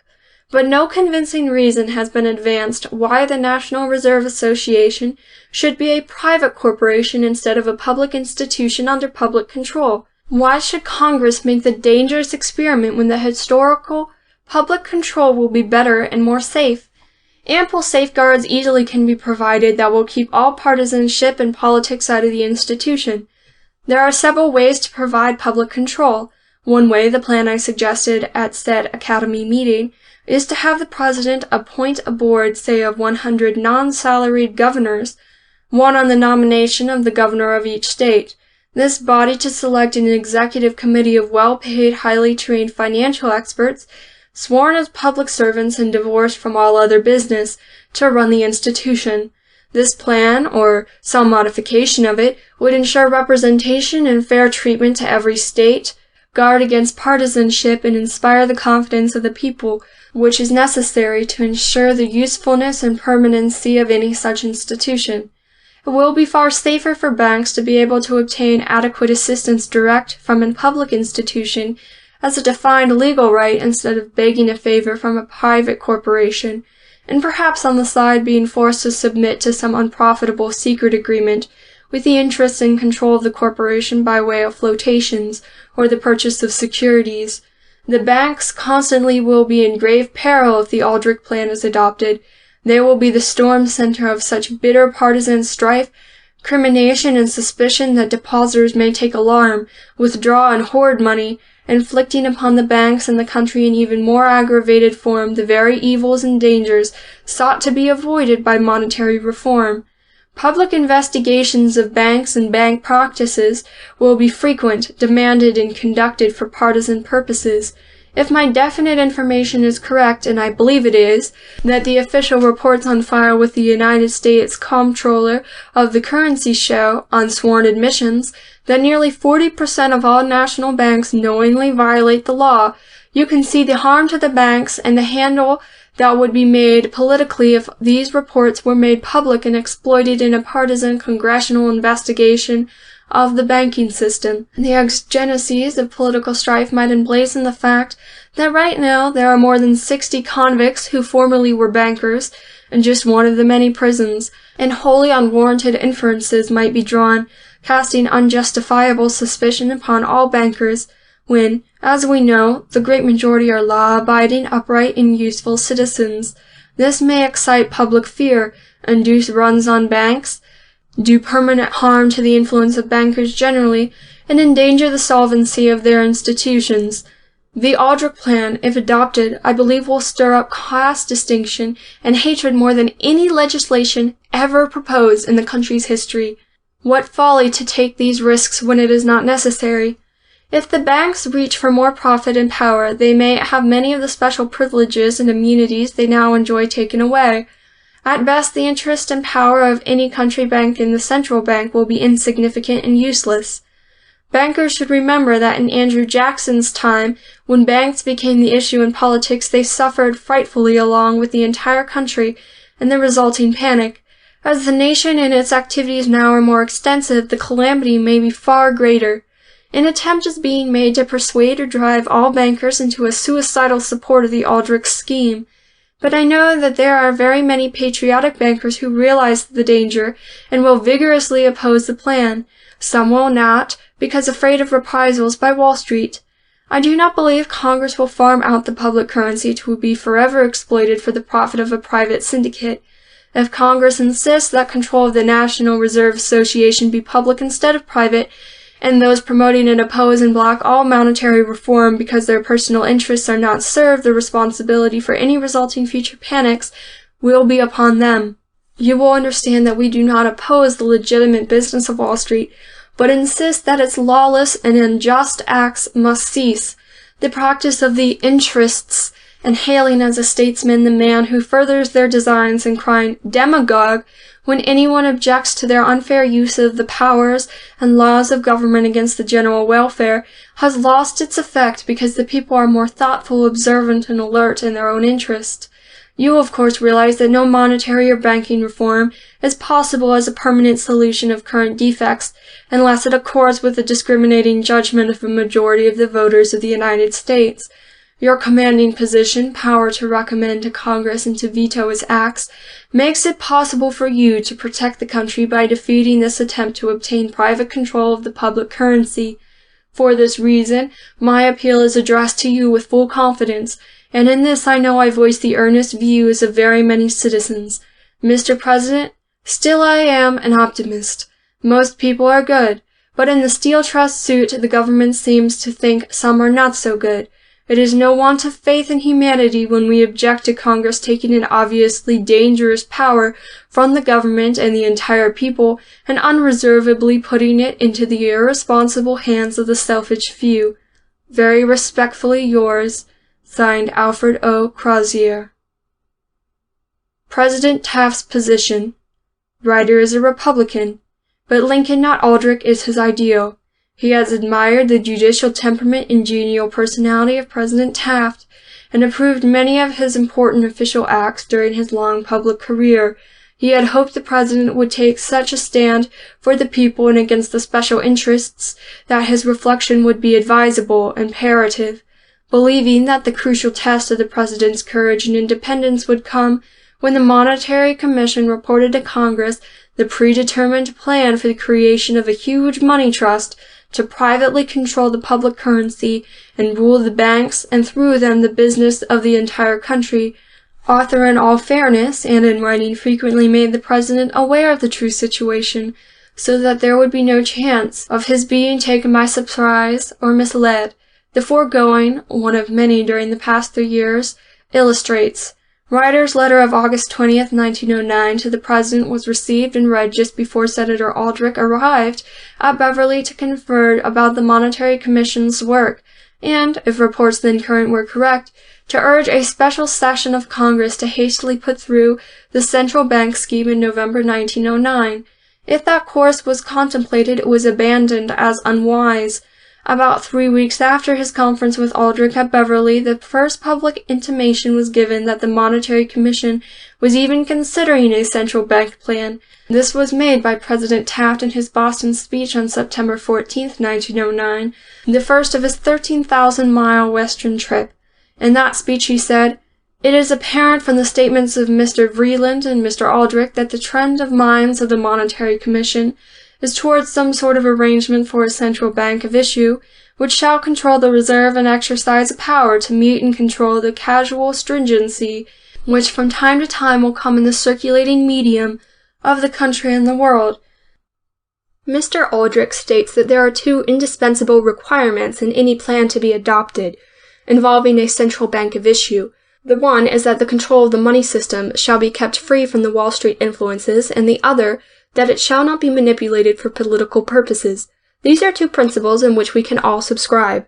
This public declaration was what Ryder hoped to call out from Mr. Aldrich or the President by the letter of August 20th, 1909, so the country might know what was coming. Nearly a year earlier, Ryder had caused one of the leading press correspondents of New York to personally interview Frank A. Vanderlip, then Vice President and now President of that great Standard Oil institution, the National City Bank. Mr. Vanderlip then was reported as saying, in 1908, that the Monetary Commission would report in favor of a central bank to issue and control the currency. Because that bank had led in the fight for a central bank, and to create the Monetary Commission, and on account of Senator Aldrich being the father-in-law of John D. Rockefeller, Jr., this early information was considered reliable, as now it proves to have been. That letter was as follows. The White House, Washington, Beverly, Massachusetts, August 23, 1909. My dear sir, your letter of August 20th in regard to financial legislation has been received and will be brought to the attention of the President. Very truly yours, Secretary of the President. Mr. Alfred O. Crozier, Wilmington, Delaware. Wilmington, Delaware, August 20th, 1909. Honorable William H. Taft, Beverly, Massachusetts. Dear Sir, I most earnestly hope that no special session of Congress will be called prior to December to attempt currency legislation. There would not be sufficient time for the people and press to study and discuss so important and difficult a subject. There may be those who urge a special session as a means of passing measures that could not be put through if the country was given time to learn the true character and effect of such a law, but I am sure you would not knowingly countenance such a course. You have in a short time won the confidence of the masses, and they trust your judgment and vigilance to guard their welfare and prevent hasty and ill-considered laws. It would seem that your responsibility in this regard is particularly heavy because the average man does not realize how his business and general welfare may be jeopardized by unwise banking and currency laws. I had hoped it might be convenient to discuss this subject with you personally before it came to an issue, but the published report of the talk of an extra session impels me to write you. Now, Mr. President, I think there is ample evidence to establish beyond reasonable doubt that there is on foot a determined movement, well concealed from the people, to take from the people's government and to put into private hands all control over the volume of the public currency. This, of course, would mean direct or indirect control by Wall Street of the people's entire money supply, those exercising this power to inflate and contract at will the volume of the circulating medium could thereby easily and to a large extent increase and decrease the prices of securities, property, and labor. Are we ready to take a step so full of possible peril to the public welfare? Should it even be considered at a special session that it can at most last only a few weeks? The power to contract suddenly and arbitrarily the volume of currency available for business necessarily carries with it power to increase interest rates, to wreck credit, derange business, endanger the solvency of banks and the security of depositors, and even to cause panics. It is not sufficient to believe that such a power would not be used to that extent by human beings. Is it wise or patriotic to put such enormous power into private hands when it is not necessary? If it is attempted, I believe it will be the beginning of one of the greatest financial struggles in recent history, one vastly more intense and important than the silver controversy, one that will engender class hatred as never before, and I do not want to see the Republican Party committed to the wrong side. It seems to me it is relatively less important what our money is made of, so long it is redeemable in gold and backed by the credit of the federal government, than it is to have its volume free from private control and manipulation and ever responsive to the varying demands of business. To get currency elasticity, it should not be necessary to give individuals the power to contract when it should expand. Better, no elasticity unless we can have one that will operate automatically in response to the rise and fall of natural demand. I firmly believe if a fight for private control over the public currency is started, it will lead to an irresistible demand for a government issue of national currency exclusively, all redeemable in gold, the volume to be regulated from day to day by the federal government.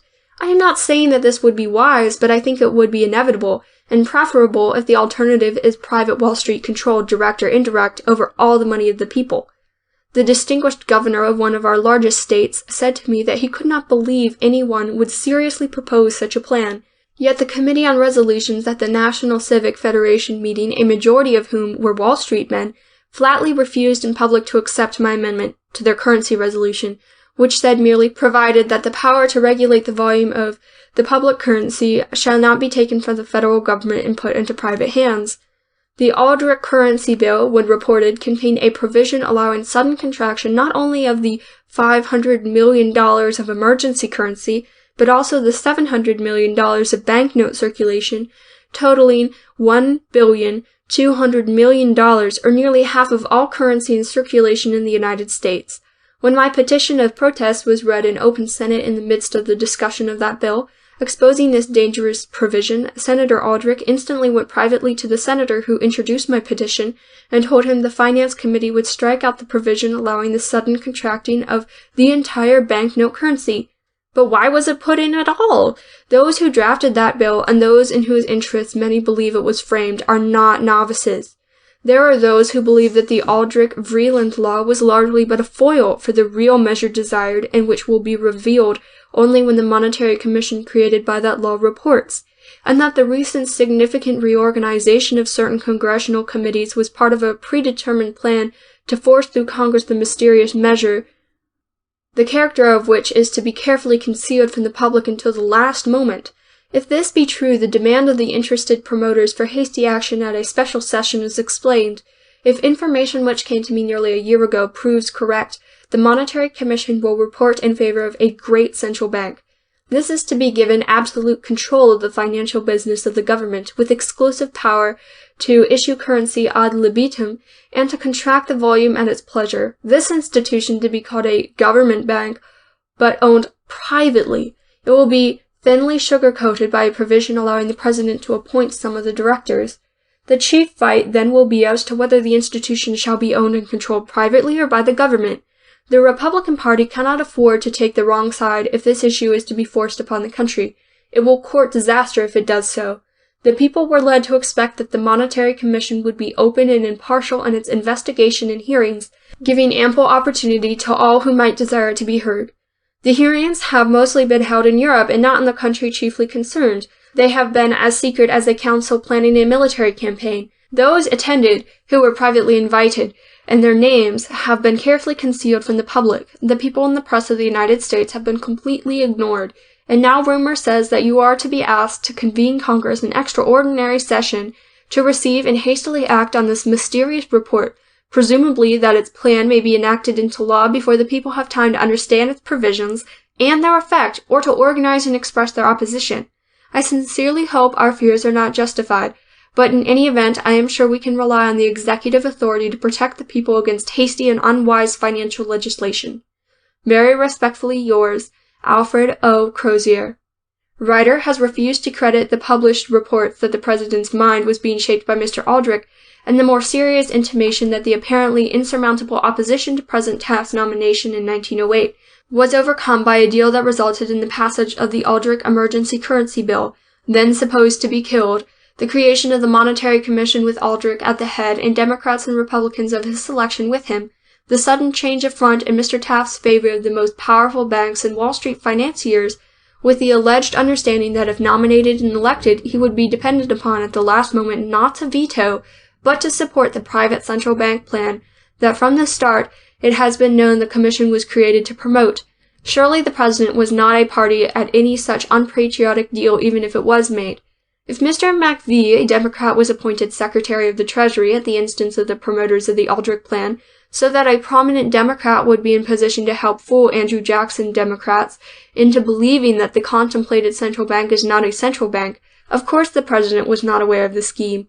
Knowledge that the special interests never support anyone whom they even doubt, generally know what they are doing, take nothing for granted, exact in advance a most definite and binding arrangement.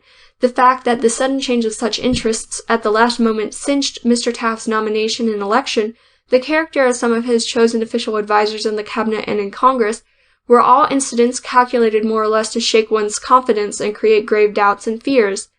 Hoping against hope, giving the benefit of the doubt, we could only await the raising of the curtain on the final act in the great drama representing the struggle of the people against the interests, to discover whether the President, the sworn defender of the Republic, the chief actor, would cast his great influence and official power on the side of the people or their enemies. The complete confidence of Wall Street during the whole of the time since June 1908 that its half-century-long dream of a great central money trust under its control soon would be realized, the formation of side-partner security companies by the big Wall Street banks to buy up control of enough other banks throughout the country to control the proposed National Reserve Association, and many other acts in preparation for the feast of profits and power the monopoly of money and control of all credits would confer, increased the feeling of uncertainty as to the real position of the chief executive of the nation. President Taft at last has officially announced his position in his message to Congress on December 21, 1911, as follows: Monetary reform. A matter of first importance that will come before Congress for action at this session is monetary reform. The Congress has itself arranged an early introduction of this great question through the report of its Monetary Commission. This commission was appointed to recommend a solution of the banking and currency problems so long confronting the nation, and furnish the facts and data necessary to enable the Congress to take action. The commission was appointed when an impressive and urgent popular demand for legislative relief suddenly arose out of the distressing situation of the people caused by the deplorable panic of 1907. The Congress decided that while it could not give immediately the relief required, it would provide a commission to furnish the means for prompt action at a later date. In order to do its work with thoroughness and precision, the commission has taken some time to make its report. The country is undoubtedly hoping for a prompt action on the report as the convenience of the Congress can permit. The recognition of the gross imperfections and marked inadequacy of our banking and currency system, even in our most quiet financial periods, is of long standing, and later there has matured a recognition of the fact that our system is responsible for the extraordinary devastation, waste, and business paralysis of our recurring periods of panic.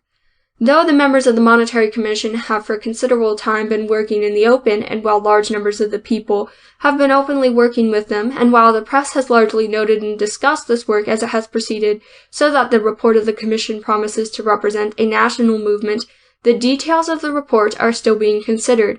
I cannot therefore do much more at this time than commend the immense importance of monetary reform, urge prompt consideration and action when the Commission's report is received, and express my satisfaction that the plan to be proposed promises to embrace main features that, having met the approval of a great preponderance of the practical and professional opinion of the country, are likely to meet equal approval in Congress.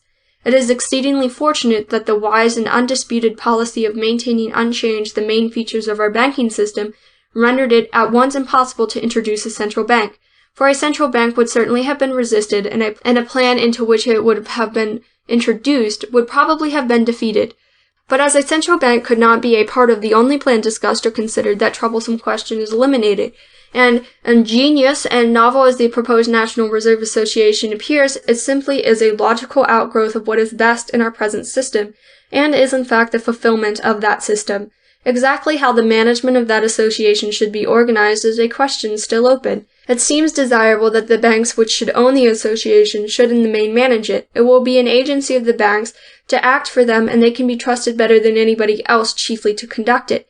It is mainly bankers' work, but there must be some form of government supervision and ultimate control, and I favor a reasonable representation of the government in the management. I entertain no fear of the introduction of politics or of any undesirable influences from the properly measured government representation.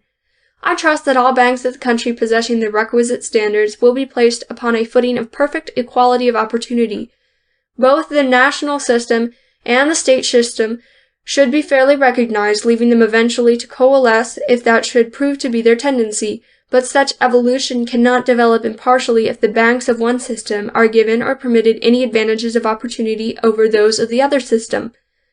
And I trust also that the new legislation will carefully and completely protect and assure the individuality and the independence of each bank, to the end that any tendency there may ever be toward a consolidation of the money or banking power of the nation shall be defeated.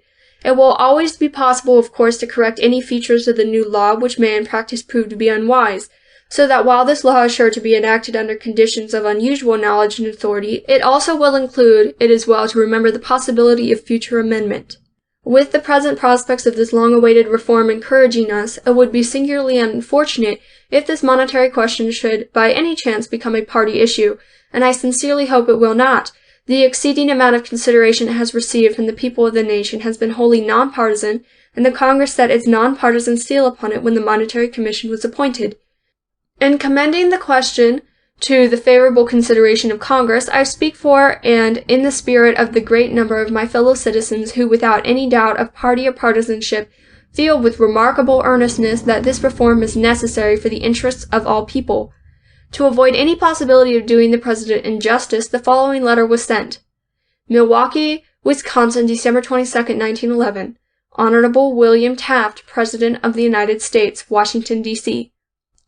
Dear Sir, referring to your financial message to Congress of yesterday, kindly advise whether it was your intention thereby to approve specifically or in a general way the Aldrich Plan for a National Reserve Association owned by the banks. Please also advise as to whether you will insist on a clear majority of the directors of such an institution being appointed by the federal government so that the government will have supreme and absolute control of this private corporation. My permanent post office address is care of the Romaine, Middleton Avenue, Clifton, Cincinnati, Ohio. Thanking you, I remain, very respectfully yours, Alfred O. Crozier. The reply to the above cannot be published because it was marked personal. The language of the President's message, however, leaves no hope that he will oppose the Aldrich Plan or insist on government ownership or any public control that will be effective. The following quotations from letters published elsewhere in this volume in full are more than significant. They are eloquent. A letter dated December 27, 1911 from the American Bankers Association says, referring to your inquiry about President Taft's attitude, we have no further advices than extracts from the President's message to Congress in which it appears he endorses the Aldrich Plan. The National Bank of Commerce in New York writes on January 3, 1912, the writer has not before him the annual message of President Taft, but his recollection is that the Aldrich Bill was favorably mentioned therein. December 26, 1911. Mr. Alfred O. Crozier, Plankinton House, Milwaukee, Wisconsin. Dear Sir, answering yours of the 22nd, I beg to state that in a recent address, I believe President Taft substantially approved of the Aldrich Plan. I do not know that his approval went to every detail, but I believe it covered the general progress of a Central Reserve Association. I believe it is clear that public opinion is advancing along those lines very rapidly. Very truly yours. The above is conclusive proof that Wall Street and the banks believe the President is definitely with them in the coming contest. They generally know, they do not guess, on matters so vital to their business interests. The recently published statement by Senator Burton said to be a close advisor of the president, his signature to be the Monetary Commission's report, and the warm advocacy of the Aldrich Plan in his annual report of December 4th, 1911, by the Secretary of the Treasury McVie, all indicate that the present administration is committed to the plan of taking away from the government and granting to a private corporation owned by the banks all control of the public currency of the United States. The president argues against consolidation of the money or banking power of the nation, and then favors the Aldrich Plan that would bind all banks into one great money trust by act of Congress. The pending bill permits the Reserve Association to adopt regulations and binds each bank specifically to obey such regulations, present and future. This gives the central bank as much power over all banks as it would have if it owned the entire capital stock of every bank. One has to twice read the president's statement that the National Reserve Association is in no sense a central bank to be certain that it was not intended as one of those famous presidential jokes. Anyway, Wall Street and the banks all had a good laugh over that statement, joke or no joke. The bill reported by the commission, printed herein in full, shows that although for prudential reasons, to fool Andrew Jackson Democrats, Aldrich named it Reserve Association instead of Central Bank, the corporation is to have all of the ordinary functions, powers, and privileges of European central banks and of the central bank abolished by President Jackson. President Taft, quoting Aldrich and Vreeland in his Boston speech, called it a central bank of issue. There has been no change in the functions of the institution since the New York Chamber of Commerce originated the plan in 1906, elsewhere herein fully described. The only real change was in the form of management. In 1906 it was to be a government central bank with the federal government in supreme control. Now it is a private central bank with the banks in supreme control. Aldrich, to obscure this, has devised a complicated system of branch boards and for electing directors. He calls it a Republican or Democratic form of government, but the people have no hand in it. The banks are the source of all power. If all public officials were elected by vote of the corporations instead of the people, it would be the kind of democracy Aldrich devised, and the president praises for the National Reserve Association. The government of 94 million people chooses 4, and the bank fraternity 42 of the 46 directors of the central bank. The benefits are divided in about the same proportion. It is to be a private corporation with shares of stock, receive deposits, issue notes, have a reserve, loan its credit, discount paper, buy and sell bills of exchange, charge interest, accumulate a surplus, pay dividends. The president surely must have taken Mr. Aldrich's word, for the statement that the National Reserve Association would not be a central bank is untrue and ridiculous. If all banks join it, we'll have over 24,000 depositors. This central bank will do for such customers, the banks, all the things an ordinary bank does for its customers. It is a central instead of an ordinary bank because the banks and the government are to be its only customers. The president seemed to realize that there would be a big fight over the question as to whether control of the institution shall be public or private. The people are certain to resist giving control of their entire money supply into private hands. But President Taft says, it seems to be desirable that the banks which would own the association should in the main manage it. It will be an agency of the banks to act for them, and they can be trusted better than anybody else chiefly to conduct it. On page 11 of the published address made by President Aldrich before the Economic Club of New York issued by the Monetary Commission, he said, "The management of the Bank of England is in the hands of 24 directors selected largely from merchants. No bankers, in their sense of the word, being eligible for the position, and these include the governor and deputy governor elected by the directors from their own number, have control of the business of the bank. Here is the greatest central bank in the world, the policy of which largely influences the interest rate, supply of credit, and business conditions not only in the British Empire, but throughout the world, and yet not one banker ever is allowed on its board of directors, or to occupy any position except as a mere hired employee. There is a reason, a fundamental one, that Congress should heed, for that English policy is the result of a century of careful experience. The truth is, the bankers always are on one side, and businessmen on the opposite in the game of finance. The bankers loan, businessmen borrow. Bankers charge interest, businessmen pay it. The banker naturally seeks to increase his profit by increasing interest and other charges, and this increases the burden on business. But the people consumers pay it all, for interest and bank charges are expense included in the cost and increase by at least that much the prices of commodities. Big bankers in a sense are parasites on business. They make all their money that way. Many are good men, honest, fair, and reasonable. Elsewhere herein, it is shown that very many are unfair, sordid, dishonest. As a class during all history, their avarice and rapacity has increased with their riches and power. They often take advantage and abuse popular confidence and increase their profits and the public burden when trusted with power and opportunity. This is history. It is the reason banks are barred out of the management of the Bank of England. It is why the good Lord scourged and drove them from the temple. It is why 600 years B.C. Muhammad rebuked and broke with his uncles, the bankers of Mecca, for charging 100% interest, taking the side of the poor, and founding a religion that has now 176 million followers. It is the reason why bankers should not be given by Congress monopolistic control of the public currency with exclusive power to fix the rate of discount, interest, without restraint, that all the people of the country must pay, the power to eliminate all competition for loans. A money trust. The policy of the Bank of England means that over there, businessmen and merchants have more influence than bankers in matters of government and legislation, and therefore they have put a bridle on banks and bankers to make them serve instead of dictate to all business. Because the Bank of England issues the currency and regulates the money supply and interest rates, it is managed exclusively by patriotic businessmen for the common good. They know that if the bankers were in control, money might artificially be made scarce for the very purpose of increasing interest rates, that more profits might be extorted from businessmen by the bankers. To put bankers, or the dummies of bankers, in control of the National Reserve Association is to make it certain that year by year the supply of money and credit will be so manipulated that it will impose upon legitimate business all over the country an ever-increasing interest burden and expense for bank accommodations. It is all right to hire the best of expert bankers to do the technical work, but they should be, as in England, mere employees under the absolute control of a board composed of broad-minded and patriotic businessmen, Republicans and Democrats, from all parts of the country, sworn as public servants.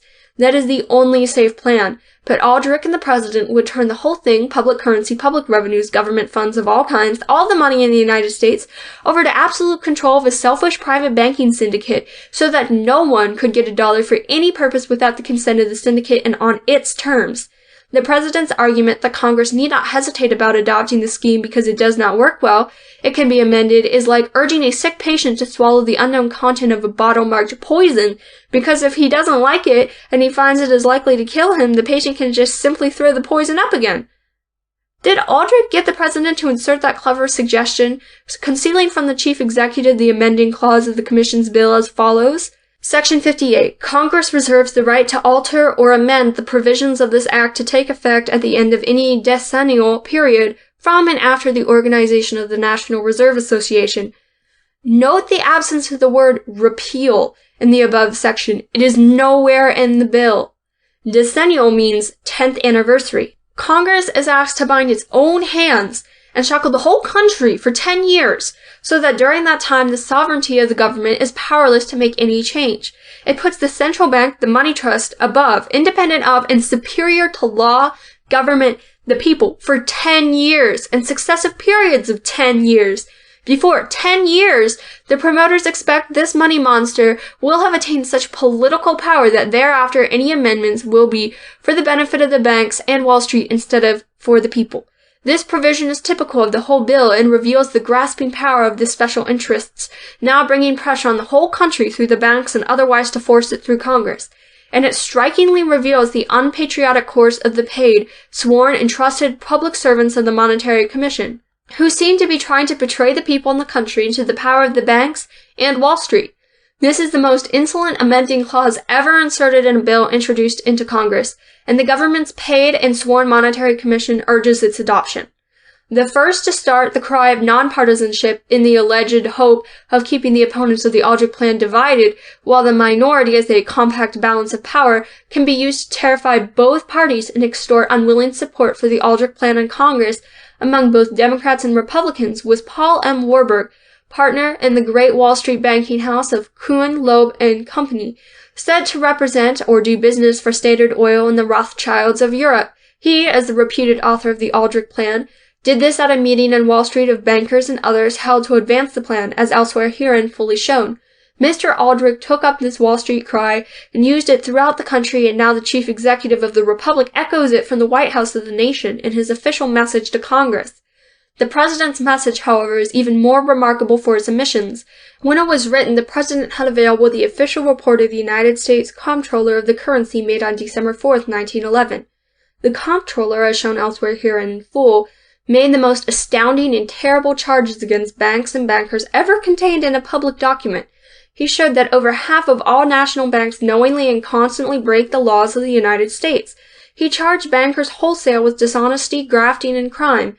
He made his showing from the sworn admissions of the banks themselves on file in his office. He urged Congress to amend the laws, increase the criminal penalties, that he might be better able to enforce the law against the banks for the protection of depositors, borrowers, and the public. Did the president support this request of the comptroller? Did he instruct his attorney general to proceed to enforce the law against bankers officially shown to be law violators? No. But he did, in that message, criticize federal judges for shielding a few grafting clerks of federal courts and urged Congress to enact a law giving power of removal to the president as well as to the judges. Instead of instructing the Department of Justice to prosecute the thousands of rich and powerful criminal bankers, he puts the entire machinery of government to work to discover and punish a mere handful of misguided working men, and then urges Congress to turn over to these very lawless bankers for their personal profit the supreme government function of issuing all public currency and the other imperial powers included in the Aldrich Plan. Working men who break law should be punished, but lawless bankers and millionaires should be treated the same way because they have violated the same identical criminal statute, the law of the United States. It is difficult to reconcile the former assertions of the president in his message and public speeches that he proposed to enforce the law, every law against all violators, rich or poor, individual or corporation, labor union or trust, without discrimination, fear, or favor, with his apparent indifference to the constant violation of several different provisions of the federal law by thousands of bankers officially accused by the Comptroller of the United States. Nor is it due to any oversight or lack of information on the part of the president. Ryder personally put into the president's own hands at the White House on November 16, 1911, 2 weeks before the comptroller's report was made public on December 4, 1911, the written statement herein before, printed in full, which contained the charge, based on evidence privately obtained by Ryder, that the records in the comptroller's office showed that at least 40% of all national banks were constant and intentional lawbreakers. We earnestly wish there was some possible way to explain or excuse this strange course of the president. Whether so intended or not, the conduct of the present administration of government and the law tends to constitute and classify the prosperous and powerful bankers and the Wall Street financiers as a favored class, exempt and above the law, daily treating the laws and authority of government with utter contempt, ignoring their sworn obligations to their depositors, stockholders, and the public, breaking criminal statutes with impunity, and because of the indifference of the Department of Justice or the policy of the executive, enjoying full immunity from penalties or forfeiture, fines, and imprisonment. He has often and well said that in a republic it is dangerous to execute the laws in any but a just, equal, and impartial manner. It cannot be that questions of mere political expediency would induce the learned jurist, the distinguished public servant, the sworn and trusted president to compound with or grant active or passive immunity to lawless bankers as a class, because they are bankers, rich and politically influential, and even to urge Congress now to vastly increase their profits and power by law. As shown in another chapter, there are 40,000 national bank officers and directors this very moment who are guilty under the laws of the United States of the crime of conspiracy, each being liable to a fine not exceeding $10,000 or imprisonment not more than 2 years, or both, and there is ample evidence in the comptroller's office and elsewhere to prove the charge in each case. Yet the Attorney General does not act. The President is silent. Why? Politically speaking, events soon will show that if the President took his stand knowingly, it was suicide. If he was deceived, it was assassination. So long as the special interests get away with the plunder, they waste no tears over the coffin containing the blasted political hopes of careless or faithless public servants whom they have induced to betray the public welfare into their itching hands. Governor Harmon. William J. Bryan says that Judson Harmon, governor of Ohio, is one of the candidates for the Democratic nomination for the presidency, being secretly supported by Wall Street. This may explain why Governor Harmon ignored or did not answer a recent courteous letter by author asking him whether he was in favor of the Aldrich Private Central Bank bill now pending in Congress. Following is the letter. Milwaukee, Wisconsin, December 18, 1911. Governor Judson Harmon, Columbus, Ohio. Dear Sir, the need of wise and practical banking and currency reform now is so important. Kindly advise as to whether you favor the suggested National Reserve Association plan advocated by the National Monetary Commission. Thanking you, I am, very respectfully yours, Alfred Owen Crozier. Press notices of The Magnet. Wall Street, Alfred Owen Crozier's great financial novel, The Magnet, is warmly resented by Wall Street.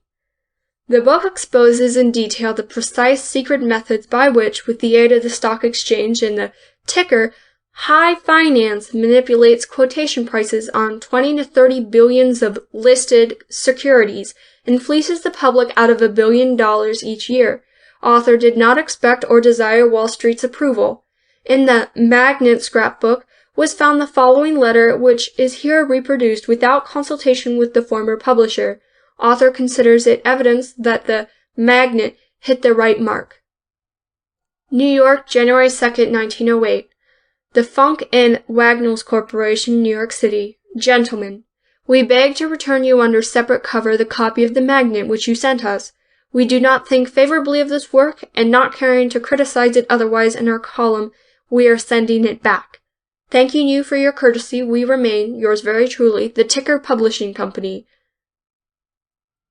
The Magnet. Alfred Owen Crozier's financial novel, The Magnet, has been read by Roosevelt, Taft, La Follette, Bryan, Hughes, and by many congressmen, governors, supreme judges, businessmen, and labor leaders. It was extensively and favorably reviewed by the daily press and magazines. See press notices on the following page. La Follette spent an hour reading extracts from The Magnet to the United States Senate as part of his famous 18-hour speech in 1908. That book was author's first gun in his campaign for honest finance and a progressive and patriotic money policy. It was preliminary in his new volume, U.S. Money versus Corporation Currency. Book of the Hour. The Magnet is full of fun, thrilling situations, adventures, and tender romance. The women particularly enjoy it. The characters are pat, entertaining, and almost recognizable. Every patriotic man should read it because of the startling and true revelations and exposure in detail of the precise methods being used by Wall Street high finance and its rapid and dangerous conquest of the American Republic. The Magnet was first issued as a high-class $1.50 novel by Funk and Wagnalls Company. The manuscript, written in 1906, was delivered to publisher months before the October 1907 panic, and yet the book contains a full description in detail of that panic and the way it was caused. Its chapter, The Artificial Panic, was surprisingly prophetic. The Magnet Company is publisher of Mr. Crozier's new work, U.S. Money versus Corporation Currency. To enable readers of the new book to also obtain the Magnet at a very low cost, the Magnet Company is publisher of Mr. Crozier's new work, U.S. Money versus Corporation Currency. To enable readers of the new book to also obtain the Magnet at a very low cost, the Magnet Company has acquired the plates and all rights in The Magnet. These two books, no doubt, will be the Uncle Tom's Cabin of the present progressive crusade for the preservation of popular government and liberation of American business, politics, and banks from the present intolerable bondage to the panic-scourging mastery of Wall Street high finance. U.S. Money versus Corporation Currency is a powerful book of merciless facts from the official records. The Magnet is a fascinating romance woven about the private central bank scheme that since actually has materialized and now is before Congress. It is flesh and blood in action. It sets forth with startling and convincing realism the alliance between crooked big business and crooked boss politics, and lays bare the shady methods employed. These books were prepared at great cost by authors to post the public and help prepare the people so they could successfully fight to preserve their rights and liberties. Patriotic readers are earnestly asked to help extend their circulation and usefulness. Form clubs of 3, so as to get the books at the relatively nominal price, as per special offer to readers set forth on the inside of front cover of this volume. The campaign of 1912 is now on, so kindly act promptly. Help start the endless chain. Your own interests are deeply involved in a wise solution of this, the greatest issue since the Civil War. Send orders by mail with P.O. money order to the Magnet Company, Provident Bank Building, Cincinnati, Ohio. Prices, single copy, postpaid. The Magnet, 500 pages, 7 beautiful illustrations, cloth, $1, paper 50 cents. U.S. money versus corporation currency, 400 pages, 34 striking and timely illustrations, and 30 original letters from big banks and financiers, etc. Cloth, 60 cents, paper 30 cents. See special cut price and side front cover, where 3 copies at one time are ordered accompanied by remittance. Baltimore American, an up-to-the-minute novel teeming with the electric thrill of the last sensation in high finance and corporation boodling, The Magnet will justify its title in holding the attention of the reader from start to finish. It is argument in flesh and blood. It is logic in action. It is conviction upon the anvil. Philadelphia North American, one of the most powerful romances which has appeared lately, and which goes to the very root of many of the current national problems. Philadelphia Record, The Magnet is a powerful story. Mr. Crozier writes with humor, originality, and directness, as well with force and lucidity. Boston Globe, rills of humor as sparkling as real rills under the kiss of summer sunshine trickle through and make fascinating the pages of The Magnet. Detroit Free Press, the financial side of this story is treated with an abandon that makes Mr. Lawson's frenzied finance seem mild as milk. Wilmington, Delaware Journal, The Magnet is more than a fascinating romance. It may make its author, Alfred Owen Crozier, of this city a national character. Cleveland Press, Alfred Owen Crozier is the author of The Magnet, a novel in which J. Pierpont Morgan and other familiar figures of Wall Street figure in thin disguise. Cincinnati Post. In obtaining material for his book, Mr. Crozier spent months studying the hidden currents and sunken wreaths of Wall Street. Wilmington, Delaware Star. Mr. Crozier thoroughly understands the subject of high finances, which is the underlying subject of The Magnet. Our sympathies are with him in his war with the vampires of the nation, as they were with Lawson, and as they were with Roosevelt, all 3 of whom, by varying methods, some wise and some doubtless unwise, have been valiantly fighting the battle of personal and corporate honesty and of financial, industrial, and commercial cleanliness. Chicago Examiner. Mr. Crozier's new book, The Magnet, though written in story form, bristles with philosophical discussions. Fortunately, Mr. Crozier is not without the saving grace of humor, and some of his severest criticisms are modified by this human touch. Chicago Post. A grave novel of public affairs, this book is beautifully illustrated by Wallace Morgan, the originator of the celebrated Fluffy Ruffles pictures. Washington Times. For 20 years, Mr. Crozier has been a prominent lawyer. He is also a manufacturer with wide business experience and a student of financial and political affairs. For 5 years, he was treasurer of the National Conference of Charities and Corrections of the United States. He started the modern movement for a Delaware ship canal and the Atlantic Coast Inland Waterway from Cape Cod to Carolina. He was an influential delegate at the recent National Rivers and Harbors Congress at Washington and at the Waterways Convention, Philadelphia. Detroit News. The Magnet was written by a former resident of Grand Rapids, Michigan. The story centers in Wall Street, and some of the characters are almost recognizable by their names. Minneapolis Journal. Alfred Owen Crozier, lawyer, manufacturer, and man of wide experience, has given another evidence of his versatility by writing a novel. It is called The Magnet and gives voice to views which caused something of a sensation at a recent meeting of the National Civic Federation. Detroit Times.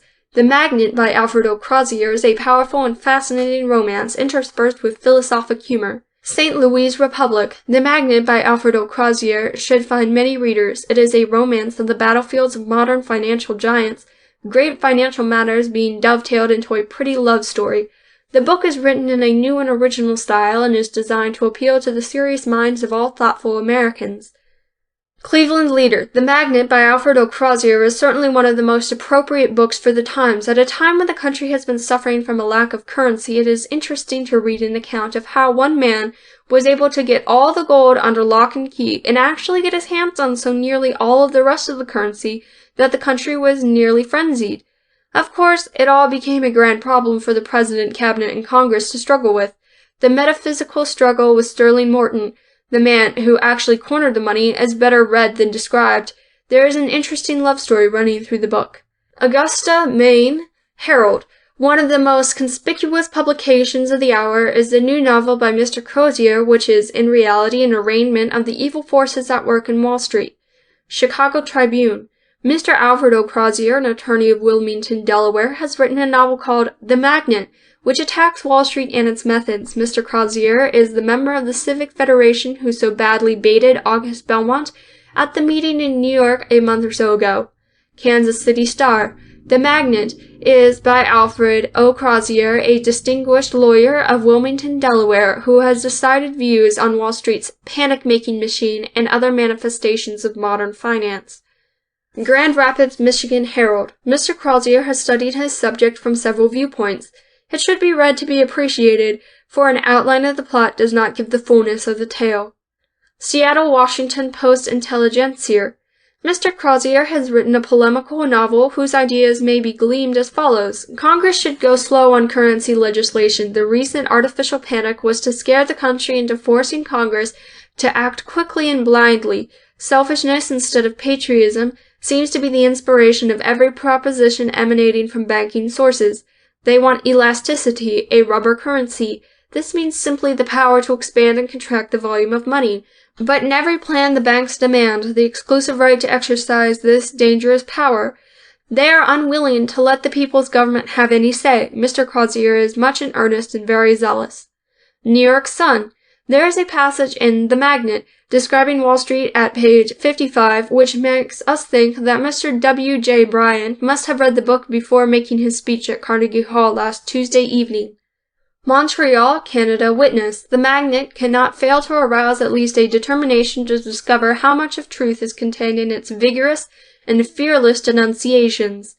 St. Louis Christian Advocate. The Magnet is a book of 497 pages, and in matters a strongly written romance, really thrilling in many of its scenes and incidents. It is intended to expose the crooked ways that mark the methods of Wall Street and corporations generally, and in a powerful climax, shows what may come to pass under existing conditions. We recommend the book as worthy. Brooklyn Eagle. Mr. Crozier is a lawyer of Wilmington, Delaware, and a student of finance. He certainly knows Wall Street in all its ramifications, and is not afraid to speak out against it, as he proved about a month ago, when he attacked high rates of interest and margin gambling at a meeting of the National Civic Federation. Dallas, Texas News. The serious-minded will feel repaid to plod through The Magnet for the unquestionable value of its revelations. It strips naked that hideous panic-making agency, the destroyer of confidence and credit, the wrecker of fortunes and happiness, the enemy of society, humanity, and the Republic, Wall Street. Cleveland Town Topics. No other work of fiction will be published within the 12 months which will prove so absorbing, so powerful, so revealing, which will touch so boldly upon so vital a subject as The Magnet. It is a book which deals with financial problems, and with no weak or uncertain touch. There has been no hesitancy in the mind of the man who wrote it, no hedging of facts, no cringing to the powers that be. Those who enjoy fiction of the highest class and of the most absorbing interest should read this book. Having once opened it, they will become bound by its spell. New York World. Our novelist, Mr. Crozier, sets out to popularize the arguments against the Wall Street gamble, and he does this with eloquence and force. Louisville, Kentucky Western Record. The Magnet was an agreeable surprise. The story is one of great interest. One's attention is closely held, yet the indictment against many of the methods of modern finances is strong and clearly put, so that the average man who knows little of these things can understand. How Mr. Crozier managed to make such an absorbing story out of his dry and unpleasant facts remains a mystery.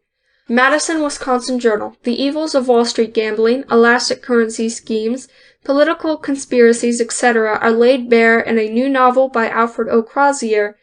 Many of the reforms urged by President Roosevelt in his last message to Congress were previously incorporated in this book. Charleston, South Carolina News and Courier.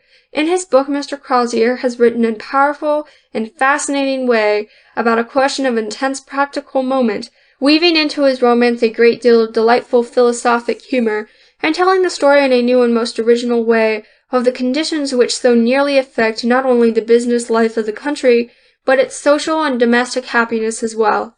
Omaha World Herald. The author of The Magnet states that he has written the book with the hope that it may induce public thought and discussion, and thus do some good by helping to defeat the designs of lawless and incorporated wealth. Portland Oregonian. The Magnet is a cleverly constructed, audacious novel. Albany, New York, Argus. Mr. Crozier has been creating sensations in financial circles and columns of interests and the newspapers with his radical views on Wall Street and the worship of the gold in California. The Banker, Chicago, the recent Boston address before the City Club on banking topics by Alfred Owen Crozier has attracted attention anew to his powerful novel The Magnet. Crozier is a born enemy of the trusts, and his fighting blood was up, a la Sterling, when he wrote this wonderful story of Sterling the promoter, Helen Morton, and John Hayes.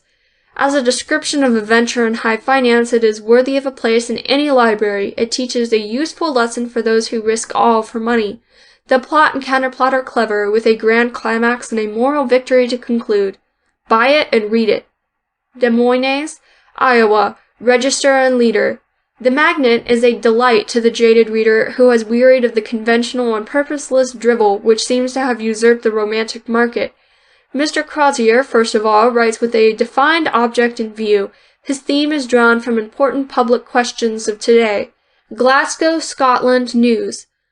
Read in the light of the recent money crisis in the United States, The Magnet is well calculated to cause grave searchings of heart among those who realize how much of the world's future is bound up with the developments, political and financial, of that country. It is decidedly dry reading, but it is deeply instructive. Indianapolis News. The author of The Magnet possesses a great mass of useful and timely information. Milwaukee Sentinel. The Magnet by Alfred Owen Crozier is a powerful novel dealing with current affairs, containing a fascinating romance, and illustrated by Wallace Morgan. Dayton, Ohio Watchword. Whether the resignation of General DuPont as head of the Speaker's Bureau of the Republican National Committee was voluntary or was forced by President Roosevelt will probably remain a secret. In this connection, however, it is significant that a few days previous to the general's resignation, President Roosevelt received a communication from Alfred Owen Crozier, the Wilmington lawyer whose book The Magnet has caused such a sensation in political and financial circles. He called attention to the serious handicap that General DuPont's presence upon the executive committee was likely to exert upon Mr. Taft's election. Detroit Advocate. The author has original views on various subjects. It will set one thinking to read Mr. Crozier's book. New York Christian Herald. The Magnet is a timely romance of the battles of modern business giants and the fatuity of living merely to accumulate material riches. London, England Globe. The Magnet by A. O. Crozier comes from America and proves to be yet another novel lustily lashing the transatlantic overweening craze for making money by any means, honest or dishonest, and showing how it demoralizes the national character. American financiers and other worshippers of the almighty dollar have no lack of mirrors in which to see their unlovely selves. The story ends with a novel act of restitution. Detroit Times. The Magnet is certain to attract attention and make its impress on the coming national campaign. Colorado Springs Gazette. Unlike Lawson, Crozier is not a speculator, and his insight into Wall Street affairs has not been gained in a rough-and-tumble mix-up in the battles of the street. He has rather been the attitude of the student and the investigator. For years he has studied the game as it is played, until the study has become his hobby, his passion. He fairly oozes statistics. To illustrate the accuracy of his knowledge of the trend of banking and currency affairs, one of the chapters in his novel The Magnet, although written more than a year ago, describes with remarkable fidelity the recent money panic, giving in detail, months in advance of their actual occurrence, many of the facts which are now a part of current financial history. Portland Bulletin. The characters in the story are splendidly portrayed and reveal some excellent word drawings on the part of the author. The private schemes in Congress regarding elastic currency are laid bare. The methods and powers of Wall Street are exposed. The author of The Magnet tells how panics are created and their effect. He also tells of methods regarding the regulation of railroads and trusts and other kindred subjects. This book is well worth perusal, not merely for its romance, but for its timeliness insofar as present political and industrial conditions are concerned. Syracuse Herald. Mr. Crozier has written a novel of modern business in which men talk in billions, and the merger has been carried to the ultimate. The author says the book is not a reservoir of pansies, but he hopes it may induce public thought. San Francisco Newsletter. At close range, Mr. Lawson may present a prettier picture to the eye.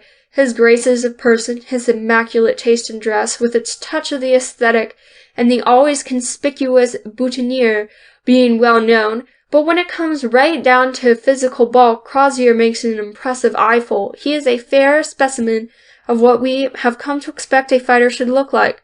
When standing on the ground, he stretches in straight, solid fashion, nearly standing 6 feet into the air.